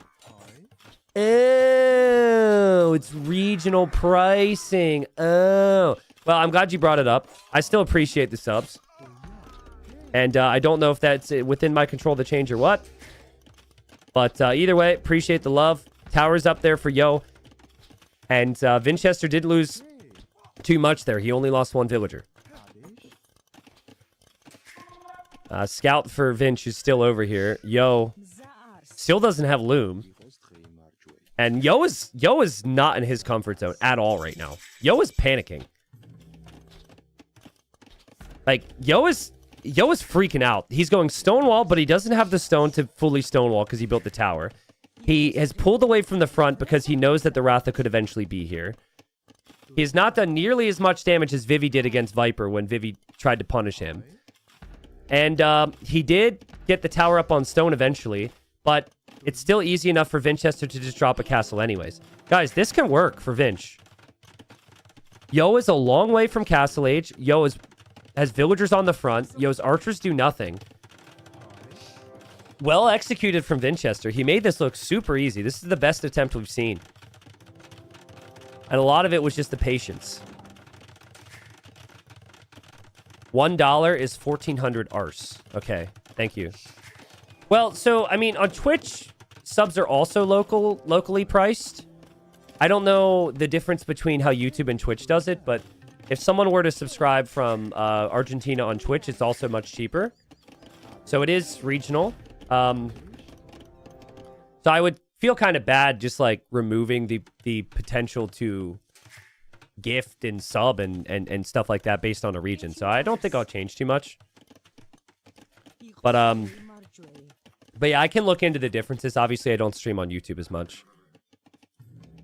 But nah, sub's a sub, man. Support. I appreciate it. People don't have to do that. Here comes Vinch now. And the first Ratha is out. Now remember, they nerfed this. So the added armor, or the armor you have at the start of Castle Age, rather, is no longer there. It used to be, I think, 4 melee, and it used to be 2 pierce. Was it 3 pierce? I don't know. I think it was maybe... They just nerfed the pierce armor. I don't think they nerfed anything else. But the rush should be a bit weaker now. If there's a hole in Yo's wall, though, this is still a unit that has 10 base attack in melee mode. It can be through very quickly. So... Yo's got to get up. Thankfully for him, he's got the mule carts, and he can back up a little bit. I think the key would actually be a forward villager for Vinchester to go for a siege workshop. Yo might be looking for that. Vinchester just passing. And he really should kill those 2 archers. Maybe after he kills the 2 archers, he can bring a villager forward. But Yo's okay here. Yo's okay. The frustrating thing for Yo is that the economy for Vinchester's is actually okay. It's solid. He doesn't have many eco upgrades, but he does have a lot of ills, and they're working efficiently, and he does have strong military units, so. But yeah, if this was the Phosphor, this was the player who came up with this strategy, who I've made many videos on, there would be a villager. Oh, well, there you go. There would be a villager forward. A villager would have probably been waiting to build that siege workshop almost right away. But, I mean, that's a big deal. The fact that the siege workshop wasn't there immediately. It is also a monastery. But Bengalis have good monks. Vinchester could snag the relic, which helps the eco, and also still drop the siege workshop. And Yo is going for all the stone. And eventually, Yo's going to run out of wood, guys. Like, you just run out of the resources at a certain point. This is the last little clump of trees that he can take before he gets ranged. What does Yo make here? This feels extremely uncomfortable. You could try monks. Usually I'd say skirmishers, but if the opponent has siege, skirms are not going to be a good option. Yo makes it a castle age and he'll drop a church. Now they also nerfed the church. Now, one of my favorite players ever, also one of the worst players to ever play against at a high level because he's so freaking aggressive, is Huang. Okay, and I have a screenshot which I'm going to use for a video on the churches. I'm pulling it up on my phone right now. This is Huang last night after playing Armenians church rushes, okay? He says, change civil on arena, guys. Feel Armenians useless. So, I bring that up because, A, that's really funny that Huang immediately felt the difference of the balance change. And then Huang immediately stopped playing Armenians. Like, he no longer played Armenians, immediately switches to him. But I also bring that up because I don't know if churches are good against getting pushed anymore. Where is Yo going? These villagers have left his base. And that should be a dead vill, and somehow it isn't. Yeah, so you could play monks. Monks can defend from the siege, but the churches no longer have the same amount of tankiness against the siege push. They also have less range than they did before. You would have to research fletching, which Yo did, to get the range back. You still could get bodkin. So essentially they'll have the same range as before after the blacksmith upgrades. It nerfs the early game. Vinchester's dropping a second TC. Vinchester's got a relic. Vinchester takes the blacksmith down. Guys, the game planning from Vinch has taken Yo completely out of his comfort zone. Completely. When has Mr. Yo got to do the things that he wants to do today? Never. Like, the previous game, it was just a boom fest. This game, we now have unique units and siege pushing and monk pushing. Like, and Vinch is locked in. Vinch knows that eventually Yo needs to leave this pit. And when he leaves, he's going to be ready. The scout is waiting for the wood line over here. He's got the hill in the north, and he might look down here. And Mr. Yo is got a real hill to climb, literally. And Vinchester getting horse collar now. Farming eco looks smooth. Will be 3 town centers with the town center at the top of the hill. And he's just waiting now. The second he sees Yo tries to escape, he's going to pounce. Mr. Yo probably didn't ever watch Parks and Rec, unfortunately. So I don't think I can sing Andy's little song about falling into the pit. But it feels very relevant right now, and redemption pays off. Nice. Important that Yo had sanctity there. Vinch knew he would lose the mangonel, so he just deletes it. T90, does the lake even have shorefish? No, there's no fish here, so we remove the fish. I think this is going to come down to if Yo can get the conversions, guys. Yo's dropping his 3rd church now. He has 6 monks and there's 11 Rathas, so that would convert half the army, but the conversions would have to be perfect. Vinch doesn't even have fletching, so it's kind of difficult for him to use the ranged mode, and sometimes switching that mode can get kind of finicky, so again, Vinch is just waiting. He knows Yo will leave eventually. And now Yo will start to move forward with the monks. He wanted to play Acropolis, not Arena. There are the monks. I think Lycav would be a good option here for Vinchester. I think maybe even just getting Devotion would be good for him. He also could get Atonement, convert the monks from Yo. Yo will see the town center. Yo might come up the hill right now to drop that castle.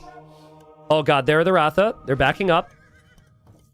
Okay, deleted the Siege Workshop so Yo doesn't take it. Big moment of the game. Here comes Yo. This is for the game. Yo, how are your conversions, man? And we'll see what direction Vinchester comes from. Yo's obviously expecting it here. Vinchester can't see any of this. He's completely in the dark, so he will be surprised and he will have to engage. He's waiting for Devotion. Yo just built his market. He needs to buy and sell to get the castle right now. The Ratha are coming from the south. There's the castle. It's a good castle for Yo, and he can see the Ratha from a long way away, too. He'll lose one monk. I don't think Vinch can engage.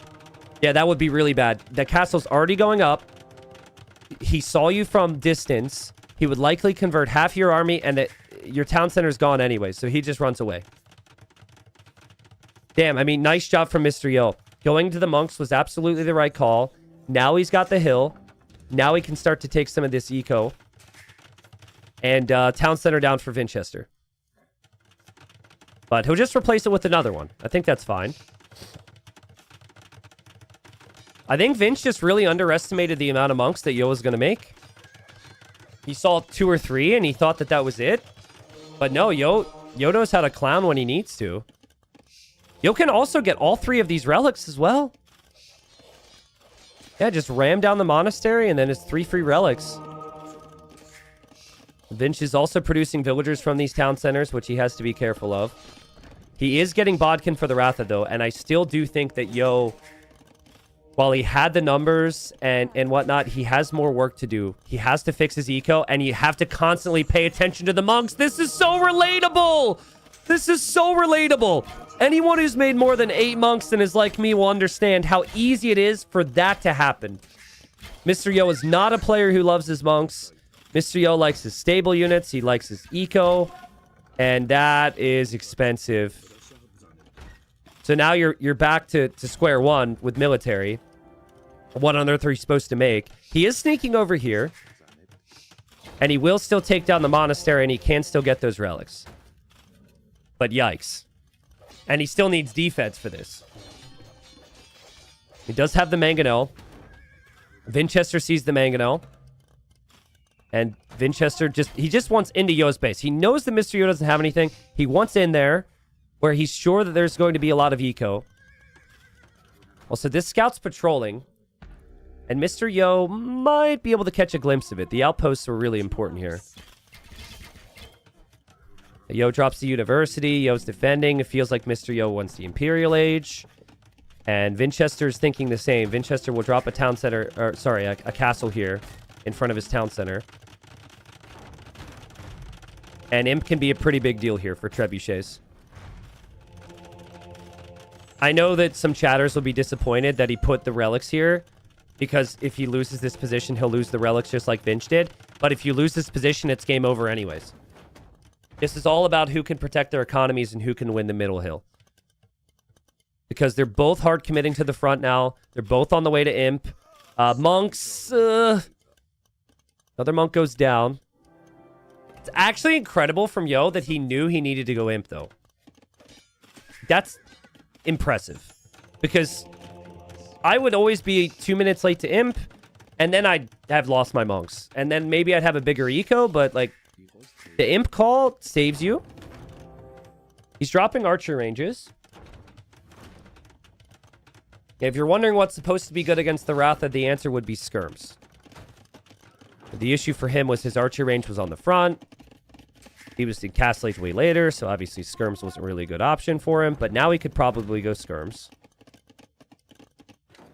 Feels like Vinch might want to go for a little push here, like a siege workshop.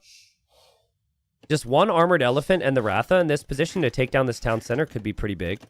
But you might also want your Ratha in position to snipe any trebuchets here, so it's tricky.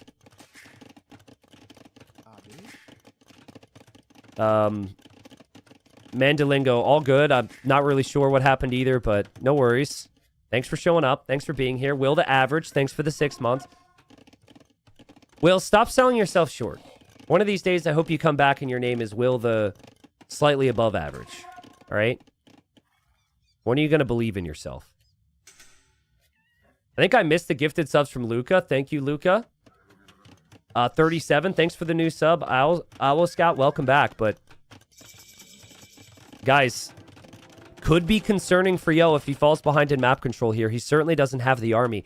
But he's done a really nice job positioning himself to defend from Ratha here. The double castle, the choke point there, with a couple monks, with the mangonel, it's tough for Vinchester to really justify engaging.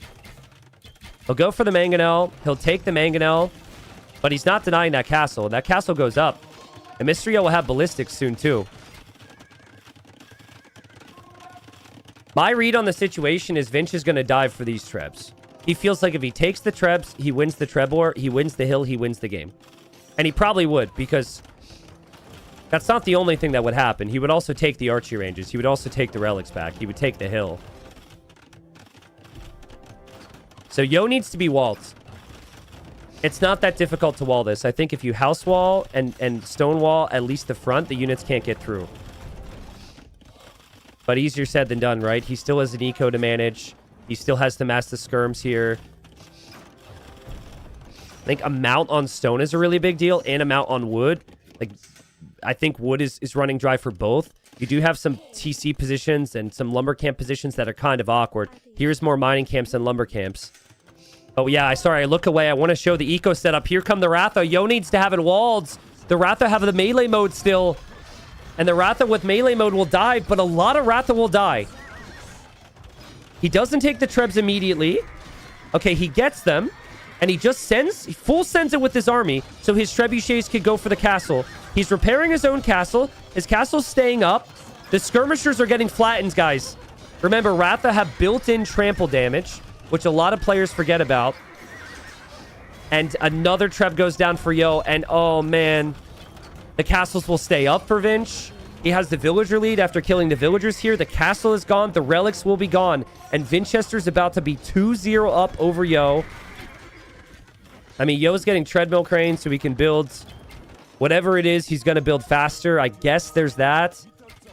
He is still making skirms, which still should be okay against the Ratha. I guess that's a positive too, but Vinch is an insane economy. Like, he's never just been all in. No, it's been calculated. The Ratha aren't even fully upgraded yet either. His skirms are maxed out. Yo can't get skirmishers that are any stronger than this. He loses a monk. He'll lose his other monks as well. And yeah, he'll lose the siege workshop. Mr. Yo is building at the bottom of the hill. What game plans from Vinchester today? I don't think we'll see Vinch play like this versus anybody else in the group, by the way. When he plays Hera, no way. Maybe he will, actually. Maybe he'll play extreme against Hera. And I'm wrong on that. But it just... I have to speak to Vinch, but to me, it feels like he knows how Mr. Yo's style is. Mr. Yo brings the same thing to the table every time, and he wanted to bring something completely different himself. Vinch is not really a fast castle, unique unit type of player. We've seen it from Viper. Never really seen it from Vinch. Over here, he finds the town center. That's what this map is all about. Denying the woodlines, denying the golds. Yo's sneaky town center gets found. Down here, the Ratha will raid as well. Vinch, you have forgotten about your trebs, though? I mean, that's a little messy. But I think the point is... Okay, don't get your treb converted now. Vinchester, delete your treb. Delete your treb. Don't give... Okay, well, actually, Yo converted the treb. Well, that moment might look really, really bad for Vinchester. It might not end up mattering because Mr. Yo still is losing so much of his economy. More Ratha can be on the way. 40 villager lead for Vinchester. He'll just end up sniping the treb that was converted. And there's more army where this came from. I think Vinchester just needs to play... either continue to do more of the same, or he can play Lycat from here, and Mr. Yo is completely cooked. He's lost 53 villagers. He'll lose 5 more over here. He is pushing up. And he will start to convert another trap. I swear. Vinchester. Okay, he deletes it. Now, this is where Vinch basically thought he won the game because he's raiding all the eco on the sides. And Mr. Yo full committed his army to stabilize the middle. But 78 vills for Yo. Like, it's just not going to be enough here. Elite Ratha's in for Vinchester. More villager kills. Snipes on the side. All the relics are going back for Vinchester, but Yo is stealing one. I mean, guys, we knew that this was a tough group. But Mr. Yo having 3 wins after 8 games is ridiculous. And who knows if he can win the next one. He taps out and Vinchester up 2-0. So, obviously huge for Vinch. Vinch has had a great season so far, and I've just been really impressed with every game he's brought to the table. Clearly has brought the unique strategies. I don't know what he'll have for his map, but that was Mr. Yo's home map as well, right? Like, this is the map that Mr. Yo, this is a civ that Mr. Yo was so good with. It just wasn't able to do anything. The walls from Vinchester were great. The economy behind the push was awesome. The timing on Imp was stellar from both, but Vinchester ended up winning the Treb push. My goodness.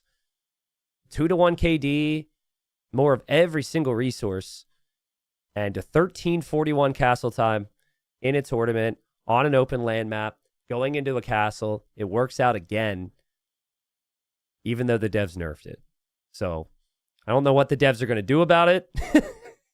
It certainly is more difficult to achieve at this point, but like, it wasn't about the Ratha as much as it was also having the siege and also having the position of the map. I think if you don't have that position, if it's a flat ground, it's a very different situation for Yo to expand.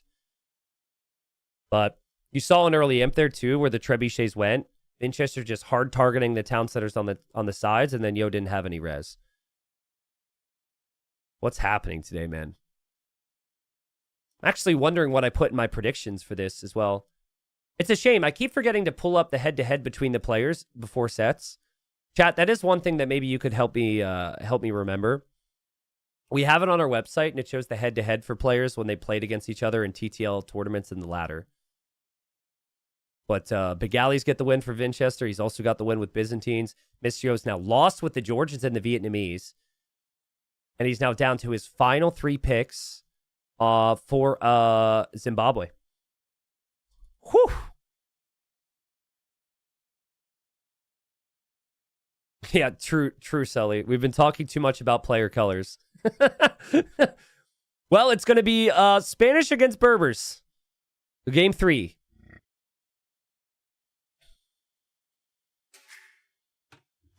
All right, so this is Vinch's home map. And you're kind of expecting that Vinchester's going to have the strats and going to have the skills for this one, right? Because this is the map he picked. But the fact that he went Bengalis on the previous map was probably a surprise to you. So I saw Spanish and I saw Bengalis, and I kind of felt like maybe Vinchester just doubled up civilizations. So he would have 2 really solid options for this map. Now, I do think Berbers are a nice option here if you're expecting Spanish, because the Camel Archer is a great option.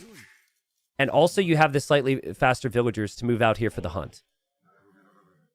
But I don't know. Mr. Yo, he's not a lazy player, but he's not a player who's really going to take the risks for lots of elephants and lots of boars, in my opinion. Maybe he'll just eventually move out here to take this one. But Vinchester brought a scout right away, just in case Yo came over with a villager. And just looking for that. And, well, he might find it. If he keeps hovering around, he'll find the villager, and Yo didn't see him either. I don't know. I think Vinchester was expecting to see something by now. Yo definitely didn't notice that. So Yo doesn't know the scout is there. Okay, Yo sees it now, and Yo fights back, and the scout is also there. If Vinchester hard commits for this villager, he might regret it. Obviously, a villager kill is great, though. Oof. So here's the thing about that, right? Losing a villager this early is not good. But now you never have your scout to stop your opponent from blocking you. And you can never use their scout to block them the future times. So now, if Yo wants to make that really big trip with the extra elephants, I think he can do so later on. And Yo He does notice he doesn't follow Vinchester into his base, which would be bad. And he'll get the first rhino. So what is it? 5% faster vills now? Yeah, it used to be faster than that, and then we had players vill rushing people, and the devs nerfed it a little bit. But that should be pretty easy for Yo to bring in. And now Vinchester should never have the opportunity to come take his own. I mean, if Yo's paying attention to this, that villager should be dead, right? I can't believe Vinchester's out here. I mean, good luck, bro. Okay, he goes for the house trick. Could be the same thing, though. I think Yo will want the villager kill. And if he gets the villager kill, then he'll be happy. And Vinchester says no. Vinchester gets the quick wall. And Vinchester needs a house as well. And he will chill. All right, and now Vinch can pull another vill and attack this scout. Oh my God, dude. Vinch, you had it, bro. You had it. Oh my goodness. The palisade was weak and he loses the vill. Okay. Well, Mr. Yo's happy with that. And there's still enough scout HP where you could potentially block here too. So maybe you get another one. Yeah. Like I said, I think Vinchester sacrificing his scout for the free vill kill has actually made life a little bit more difficult for him. But, I mean, Vinch has done a really nice job. Scout HP is actually 7 to 11 now, so it's still a lead for Vinch. Sorry, for Yo. Remember, you've got 2 boars in your base and the berries and the water buffalo. So you could go fast castle with 3, but I think if you're Spanish, you want more than that, because Spanish need the food for conquistadors. Oh, come on, Yo. He just goes for 1. Oh, so disappointing. Dude, Yo. Even I could get like 4 now if the opponent can't block. But that's just that Yo does not want to take any risks. This would still essentially be 4 boars. Careful there, because the gate will close. And oh my god, this has been unfortunate for both of them. Okay, now Yo will block. Now we'll try again. The villager's just slightly too fast, so the gate has time to close. Okay, there we go. Now he's fine. No big deal. All right, so I know they're both going for a castle, because if they don't go for a castle, I don't know anything about AoE 2. That's guaranteed. We don't see Berbers versus Spanish on a Stonewall map without that. But if that's the case, where does the castle go? Because, like, I really like the castle over here. If you go castle over here, you secure the stone and the gold, and you block your opponent off from that. But if they both try that, then we could end up having a weird castle war. It's certainly, I think I prefer Yo's position because he can bring in more elephants now, and he'll continue to do so. All right, does he have the confidence to do multiple now that he's scouted it? And it's easier to add economy with camel archers because the camel archers don't cost food. Okay, Yo walking past the first one. It's possible maybe Vinchester just wants to play full monks. If he knows camel archers is a counter, maybe he goes full monks. That is another option.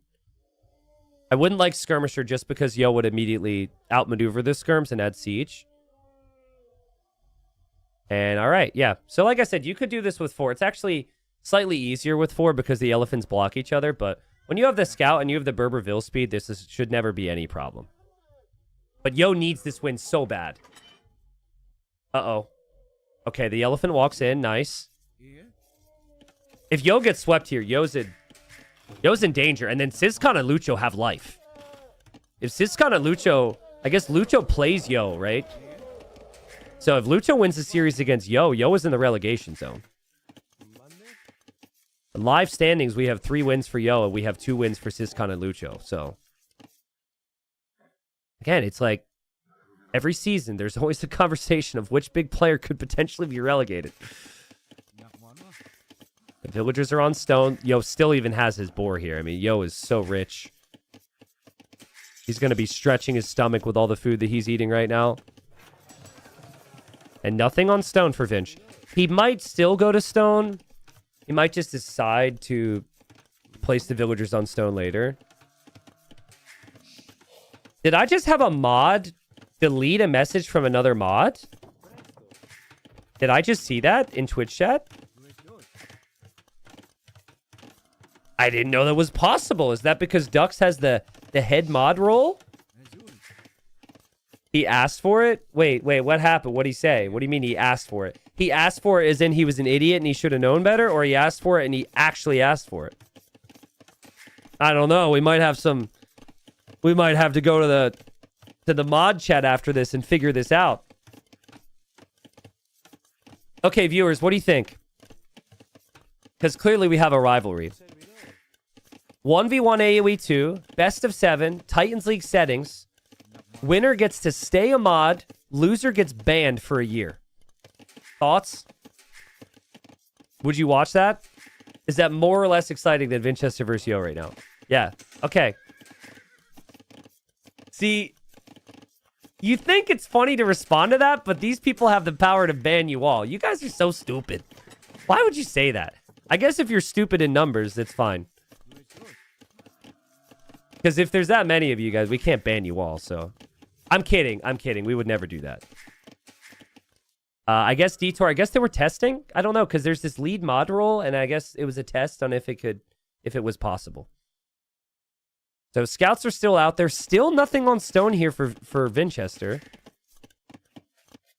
See, I think Yo will expect Conquistadors, and Yo will play defensive castle so he can make Camel Archers safely. But if he knew that Vinch wasn't going for a castle, he should definitely go forward castle on his walls. So it's a bit of mind games here. Let's see where this castle goes. It's just town center for Vinchester. He goes for a monastery. He might make a missionary to pick up some relics. And now Yo is placing a defensive castle. Oh, man. The mind games from Vinch. Guys, this whole game is so different if Mr. Yo places a castle on these walls. But yeah, he's expecting Conquistadors like everyone else is expecting. And he believes in the Camel Archer, so he'll wait it out. But he's looking right now. He's like, wait a second. Where is your castle, bro? Might have expected it here. Might have expected it on the front of his base where his gold is, so he wants to protect it. He's looking. He won't see anything. Vinchester is also doing a couple really cute things. So he full house walled the back. This isn't stonewalled, which could be a problem, but still, that's nice. And he's going to heal his scout before he moves out with the missionary. Just enough that he can go kill Yo's scout. That's all he wants. And then here we go, guys. New meta. Missionaries can pick up relics now. There he goes. He is jacked. He is on a donkey, and he is ready to pick up some relics right now. I don't know. What happens with the book there and the staff when they're picking up the relic, though? Where do they put it? Donkey doesn't seem too happy about it. Again, he's looking. He healed up just enough to go take a peek and try and kill Yo's scout. And now Yo is... I mean, Yo's dropping a town center, but he's heading the town center a bit later. Oh, wait. Hold on. Back. Let's inspect. Picks it up. Bro, where's the book go? Where's the book? I'm not seeing the book anymore. Is it still between his arms, or does he store it somewhere? It's magic. And I don't know where his staff is either, or between his butt cheeks. It's not between his butt cheeks. I've zoomed in. There's no, well, there is a butt cheek there. It's a donkey butt. I can't really tell where it went. Anyways, he's got the relic now. I regret zooming in as far as I did. Just in case someone just showed up to the stream, they saw a little bit too much donkey. A little too much ass. Well, okay, Vinchester's got one relic. He seems to know the map pretty well. He's getting the relic from the north. His scout is hoping to get away. Oh, man, Vinchester's playing so well. Here he goes. Here we got the front view of a donkey bringing in a relic. And there's the side view. Yeah, I have no clue where he put his items. Also, I didn't realize there's something at the bottom of the relic. You see that? Is that there for when monks pick up relics too? Here comes the donkey again. So we've got 2 relics already. Camel Archers are out, which obviously Vinchester expected. That's why he didn't play Conquistadors. But yeah, the donkeys proving to be kind of tough for Yo to keep up with right now. Uh-oh. Here goes another one. Yo's checking the relics. Be silent. Be silent, my friend. Be silent. Be still. And be found. Well, that's rather painful. But, I mean, still, Vinchester's doing a pretty damn good job. He got 2 relics already. I do wonder if Yo will ever push him. It feels like Yo is fairly content with this. Yo is just going to deny the relics now. That is ambitious. Cue the Mission Impossible music. He's going for the far relic instead of this one. He knows about the other one. But yeah, like Mr. Yo's probably like, whatever. I have the hill and I have Camel Archer. Come and beat me, bro.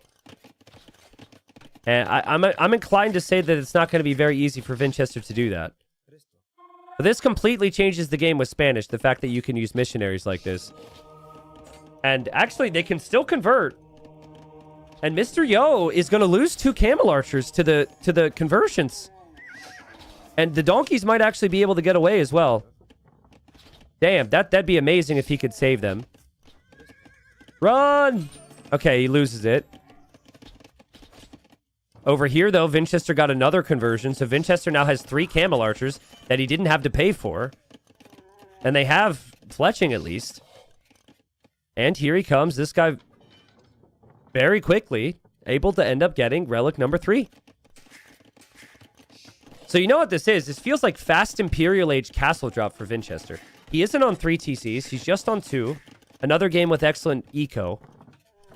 I think if he plays fast imp, he could maybe ignore this ignore the sides. But like, also, if you find out about this town center, you could come build a castle over here and go imp, which would be very strong. I think that's a better play. I think there's plenty of reasons to justify going up to imp for trebs on this castle, though, because there's also a lot of eco here for Yo. 3 relics for Vinch, maybe about to be 4. And man, they're so fast. They're so fast. Remember, they benefit from Fervor, and they benefit from Sanctity, and they benefit from the stable upgrades, and Vinch saves them again, and he's getting relic number 4. Are missionaries overpowered now? They had all the other bonuses. None of these changes, the Fervor and Sanctity applying to them and stable upgrades, none of those changes made them be prevalent right now. What changed was being able to pick up relics with them. There were many players who thought that the change was too much because that the missionaries were already really strong and underrated. I'm impressed with how Vinchester's played. I don't know if that leads to a win, though. Camel Archers refuse to go back to the Berbers, and another one even joins the side. He's got 4 Camel Archers now. My God, Yo is getting devotion because he's so sick of losing his Camel Archers. Brego says, remember when you asked for this change for years? Yeah, I did, but that was prior to the other bonuses affecting the missionaries, right? Oh my God. Bro, how confident is Vinch right now that he decided to do that? What? Huh? Bro, if you delete your castle now, your opponent's into the base. And now we have a castle from Yo. Game could be decided here. We have skirms. We have missionaries. We have a gate open. I think Vinch might have overcooked it. Oh my God. I mean, he still needs to complete his own castle. He had the right idea. With a couple skirms, it would have been fine, but his opponent is into his base. No, Vinch. And like, not Yo Vinch. It's also like, yes, for Mr. Yo. Mr. Yo needs to win. All right, well, I mean, Vinch can still place a defensive castle. Remember, the clock is kind of ticking for the gold and the stone on the outside. I know he has the 5 relics. Yo is on double castle. And he can see the castle going up from Vinchester. He will snipe the villager on the outside. He's got a good economy.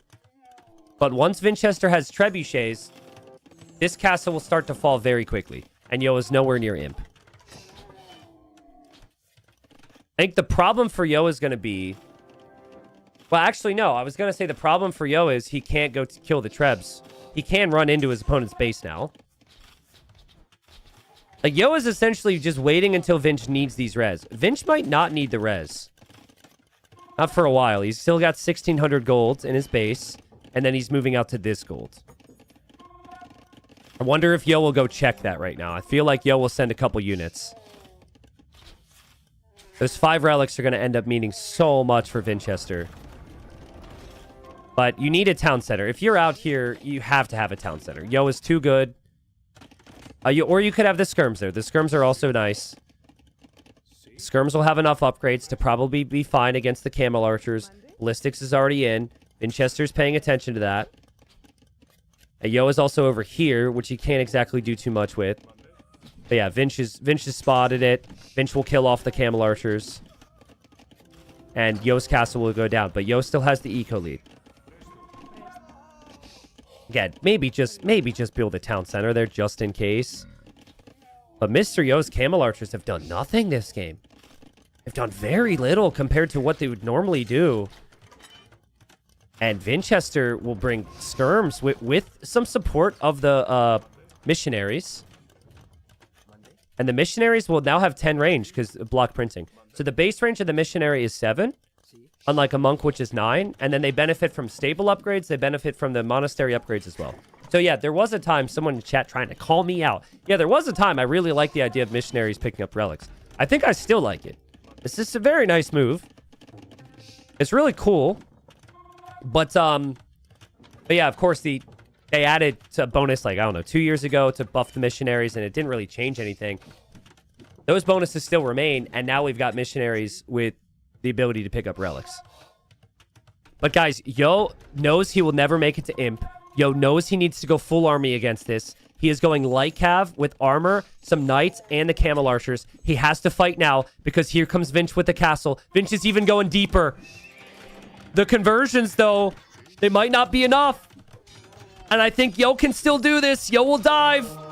He goes for the missionaries. He'll snipe some. Will the castle go up? It's actually the biggest deal. If the castle completes, Yo has no way to clear it. It's Spanish builders. They build faster. Oh my god. Oh my god. It's so close. I thought Yo would take a much better fight there. It's so close. It's a 93%. There's one villager left. It's denied. It's denied. It's denied for now. And what's Vinch going to do, right? Like, Vinch is going to need units that can kill light cav. And it's not going to be...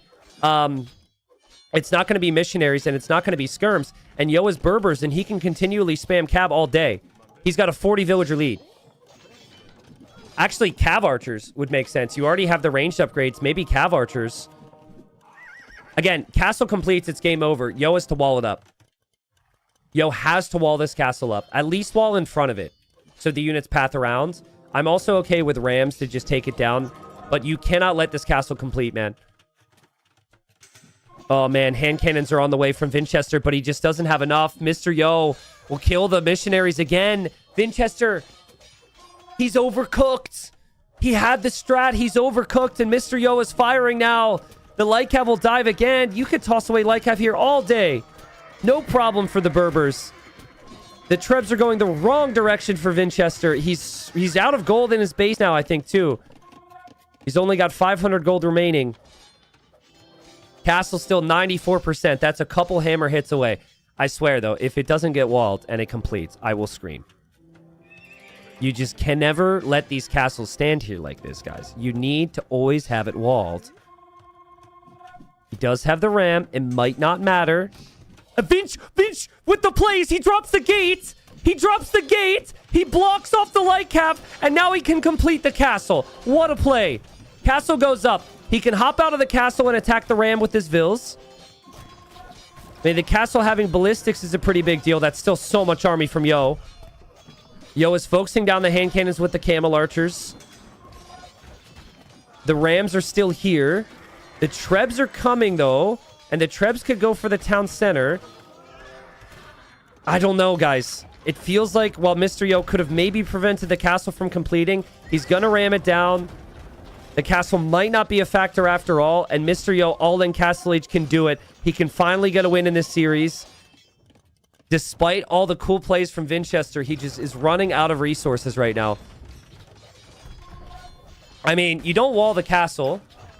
You end up pretty much taking down the castle anyways. It's a full waste of stone for Vinchester. Vinchester sacrificed more villagers there. Yo will say that that was never a problem. And now Mr. Yo's made enough army. And he'll click up to Imp. He'll have the hill. The only thing he doesn't have the relics, but he's got all the stone and gold. 30 villager lead. It's going to take Vinchester's just so much time. Just so much time to mass an army. But maybe he's got enough. I reckon now, like, maybe full hand cannons is enough if he gets to 20 or 30 of them. What a game. Great job from Yo to get light cav. I think for Vinch, everything he wanted in this game was to hit slightly faster, right? Remember the castle situation where he deleted the hole? He's since rewalled it. But, like, that timing he thought would be a bit faster here. And Mr. Yo was equal to it. And then also, I think there, probably in his training and in his discussions, if that hit before the light cav came in, he could have conquistadors with his skirmishers. The trebuchets would have taken the hill, and then the whole game would change. He fights back with the villagers here to take down the rams. He'll lose a lot of villagers. And he also loses the town center, which doesn't help. It just feels like a state of the game where Yo's fine with that. When you have a 40 villager lead and you have the golden stone, you're completely fine with that. And Mr. Yo can still find some kills over on this side as well. It's not like Vinchester doesn't have anything over there. This is what Mr. Yo wanted. For the first time today, he gets a game where he can just spam army, spam vills, and adapt, right? And it felt like up until halfway through game number 3, Yo was never able to play his style. Even the unique units against the missionaries, it looked so annoying for him. But finally, he's on stable units. Yeah, these vills will be sniped. I think the only way Vinchester goes for the kill now is with one big push into the heart of Yo's eco. Mr. Yo makes it to Imp. Vinchester quick walling real quick. Vinchester's doing the right things. He will build up to 4 trebs. Wait for that number before moving out. He'll full protect it. He's not actually full walled anymore because the ram is there. So if he doesn't re-wall this army can get through. And I don't know how you do when there's camel archers. But yeah, he does have his trebs ready and he has his hand cannons protected. The hand cannons also have the upgrades he needs. Skirms will come home to deal with this. Vinchester's still not leaving the trebs, which is the right play. It's all about the trebuchets right now. And Mr. Yo just getting his upgrades. Supremacy's not the cheapest upgrade ever, guys. For someone with this economy. But I guess maybe you'd want it. I don't know if that upgrade feels natural for Vinchester.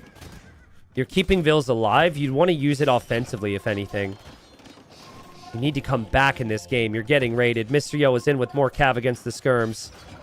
And Mr. Yo is just building up time behind this so he can eventually come deal with the trebs. It's perfect from Yo.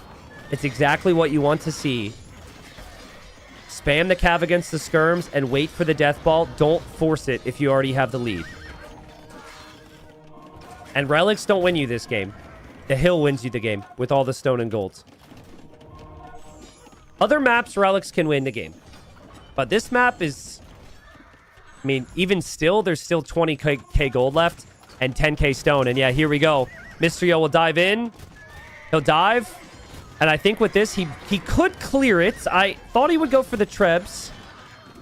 But pretty clearly, if he builds a castle that much further back, I think he thinks he's going to win the fight.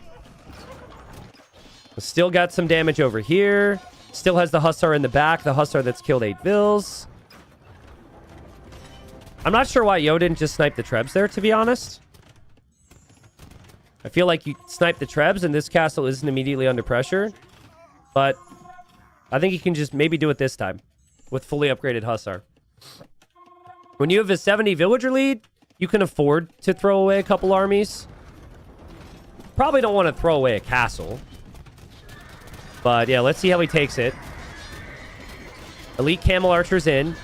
He's microing so the camel archers can survive, and the Hussars will take this down. I mean, Vinch is kind of owning the fight. And he's taking the castle.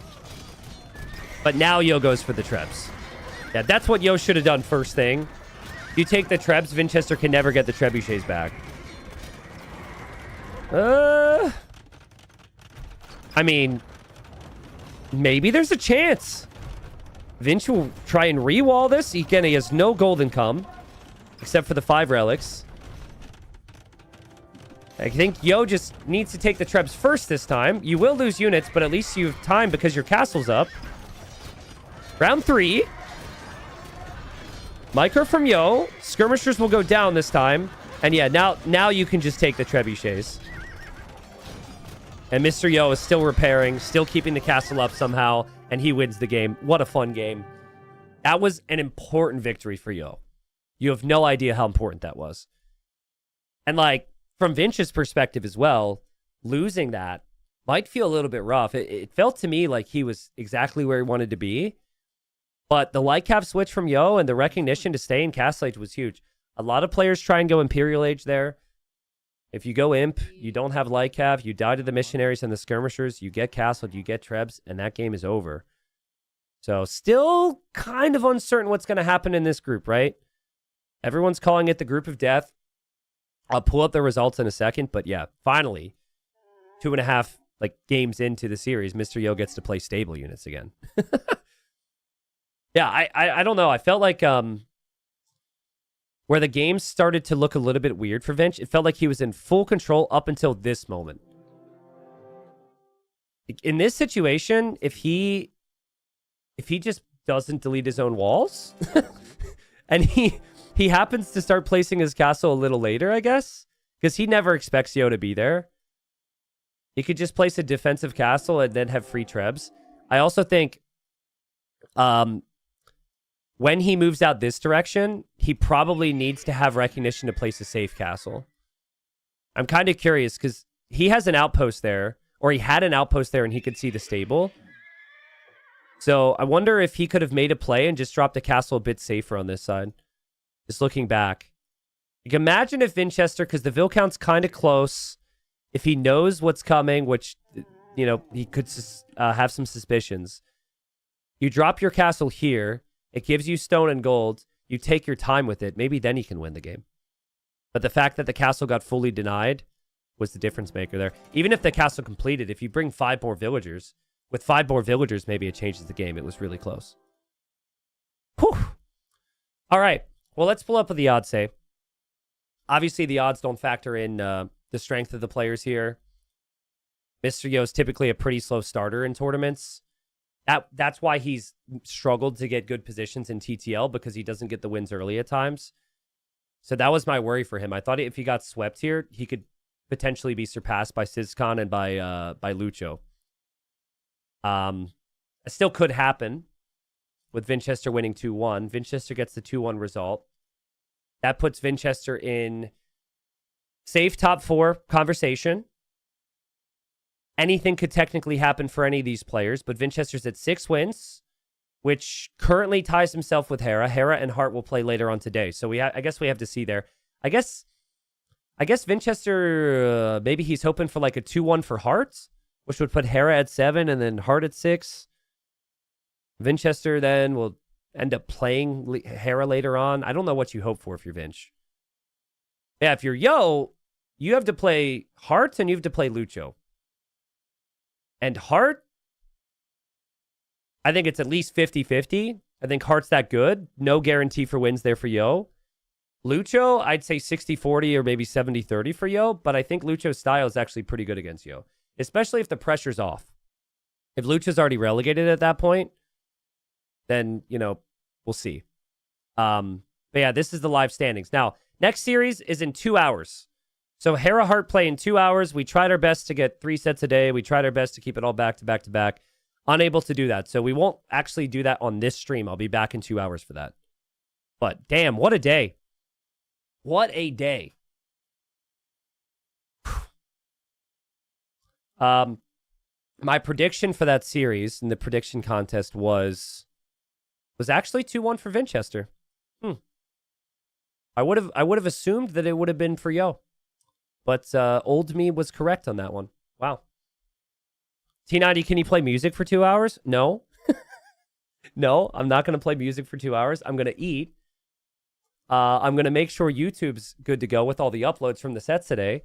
And then I'll be back in like an hour and a half, basically, for that series. But I will stick around and answer a couple questions here. I'll be back on both platforms, by the way. I'll be live on YouTube, and I'll also be live on Twitch for Hera Heart. Crusade, I'm not going to look at that clip right now. To answer your question, though, tournament maps are size 2. Is this a bug?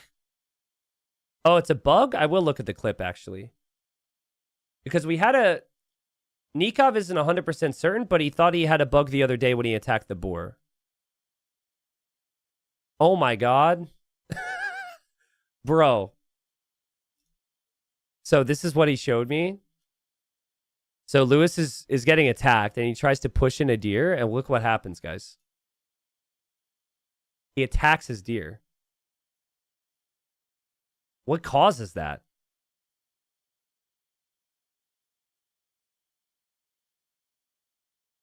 So apparently you can attack deer on the new patch. Yikes. Normally you're not supposed to be able to attack deer, so we'll look into that. I'll pass it along to the devs and see if they can fix that one, man.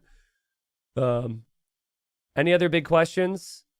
Corner Sheep just leave this the stream up so we could sit here and talk shit for 2 hours. Now I'll go offline. You guys can still stay here and talk shit in the chat if you want.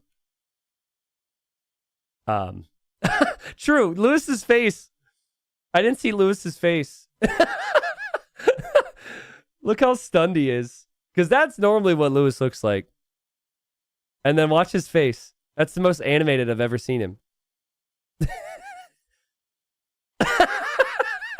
He's so upset. Oh my god. Sorry, Lewis. I didn't mean to turn this into laughing at Lewis here. To somebody asking about Viper. Viper played the first series. For those that did not see the first series, it was Viper versus Dragonstar. Good news is you have enough time to watch the VOD, okay? So we're going to head off, watch Viper Dragonstar. It is an amazing set. I don't want to say anything more than that. Honestly, I would answer more questions, but we're not seeing many pressing questions, and I'm starving. My stomach is screaming at me. So catch you guys in 90 minutes. Hera Heart, more TTL. Thank you so much for the love on YouTube. I don't care if it was because of the price of the subs. I still appreciate the support. Thank you, guys. Catch you in 90 minutes. See ya. Actually, technically it's 2 hours, but I'll be live in 90 minutes.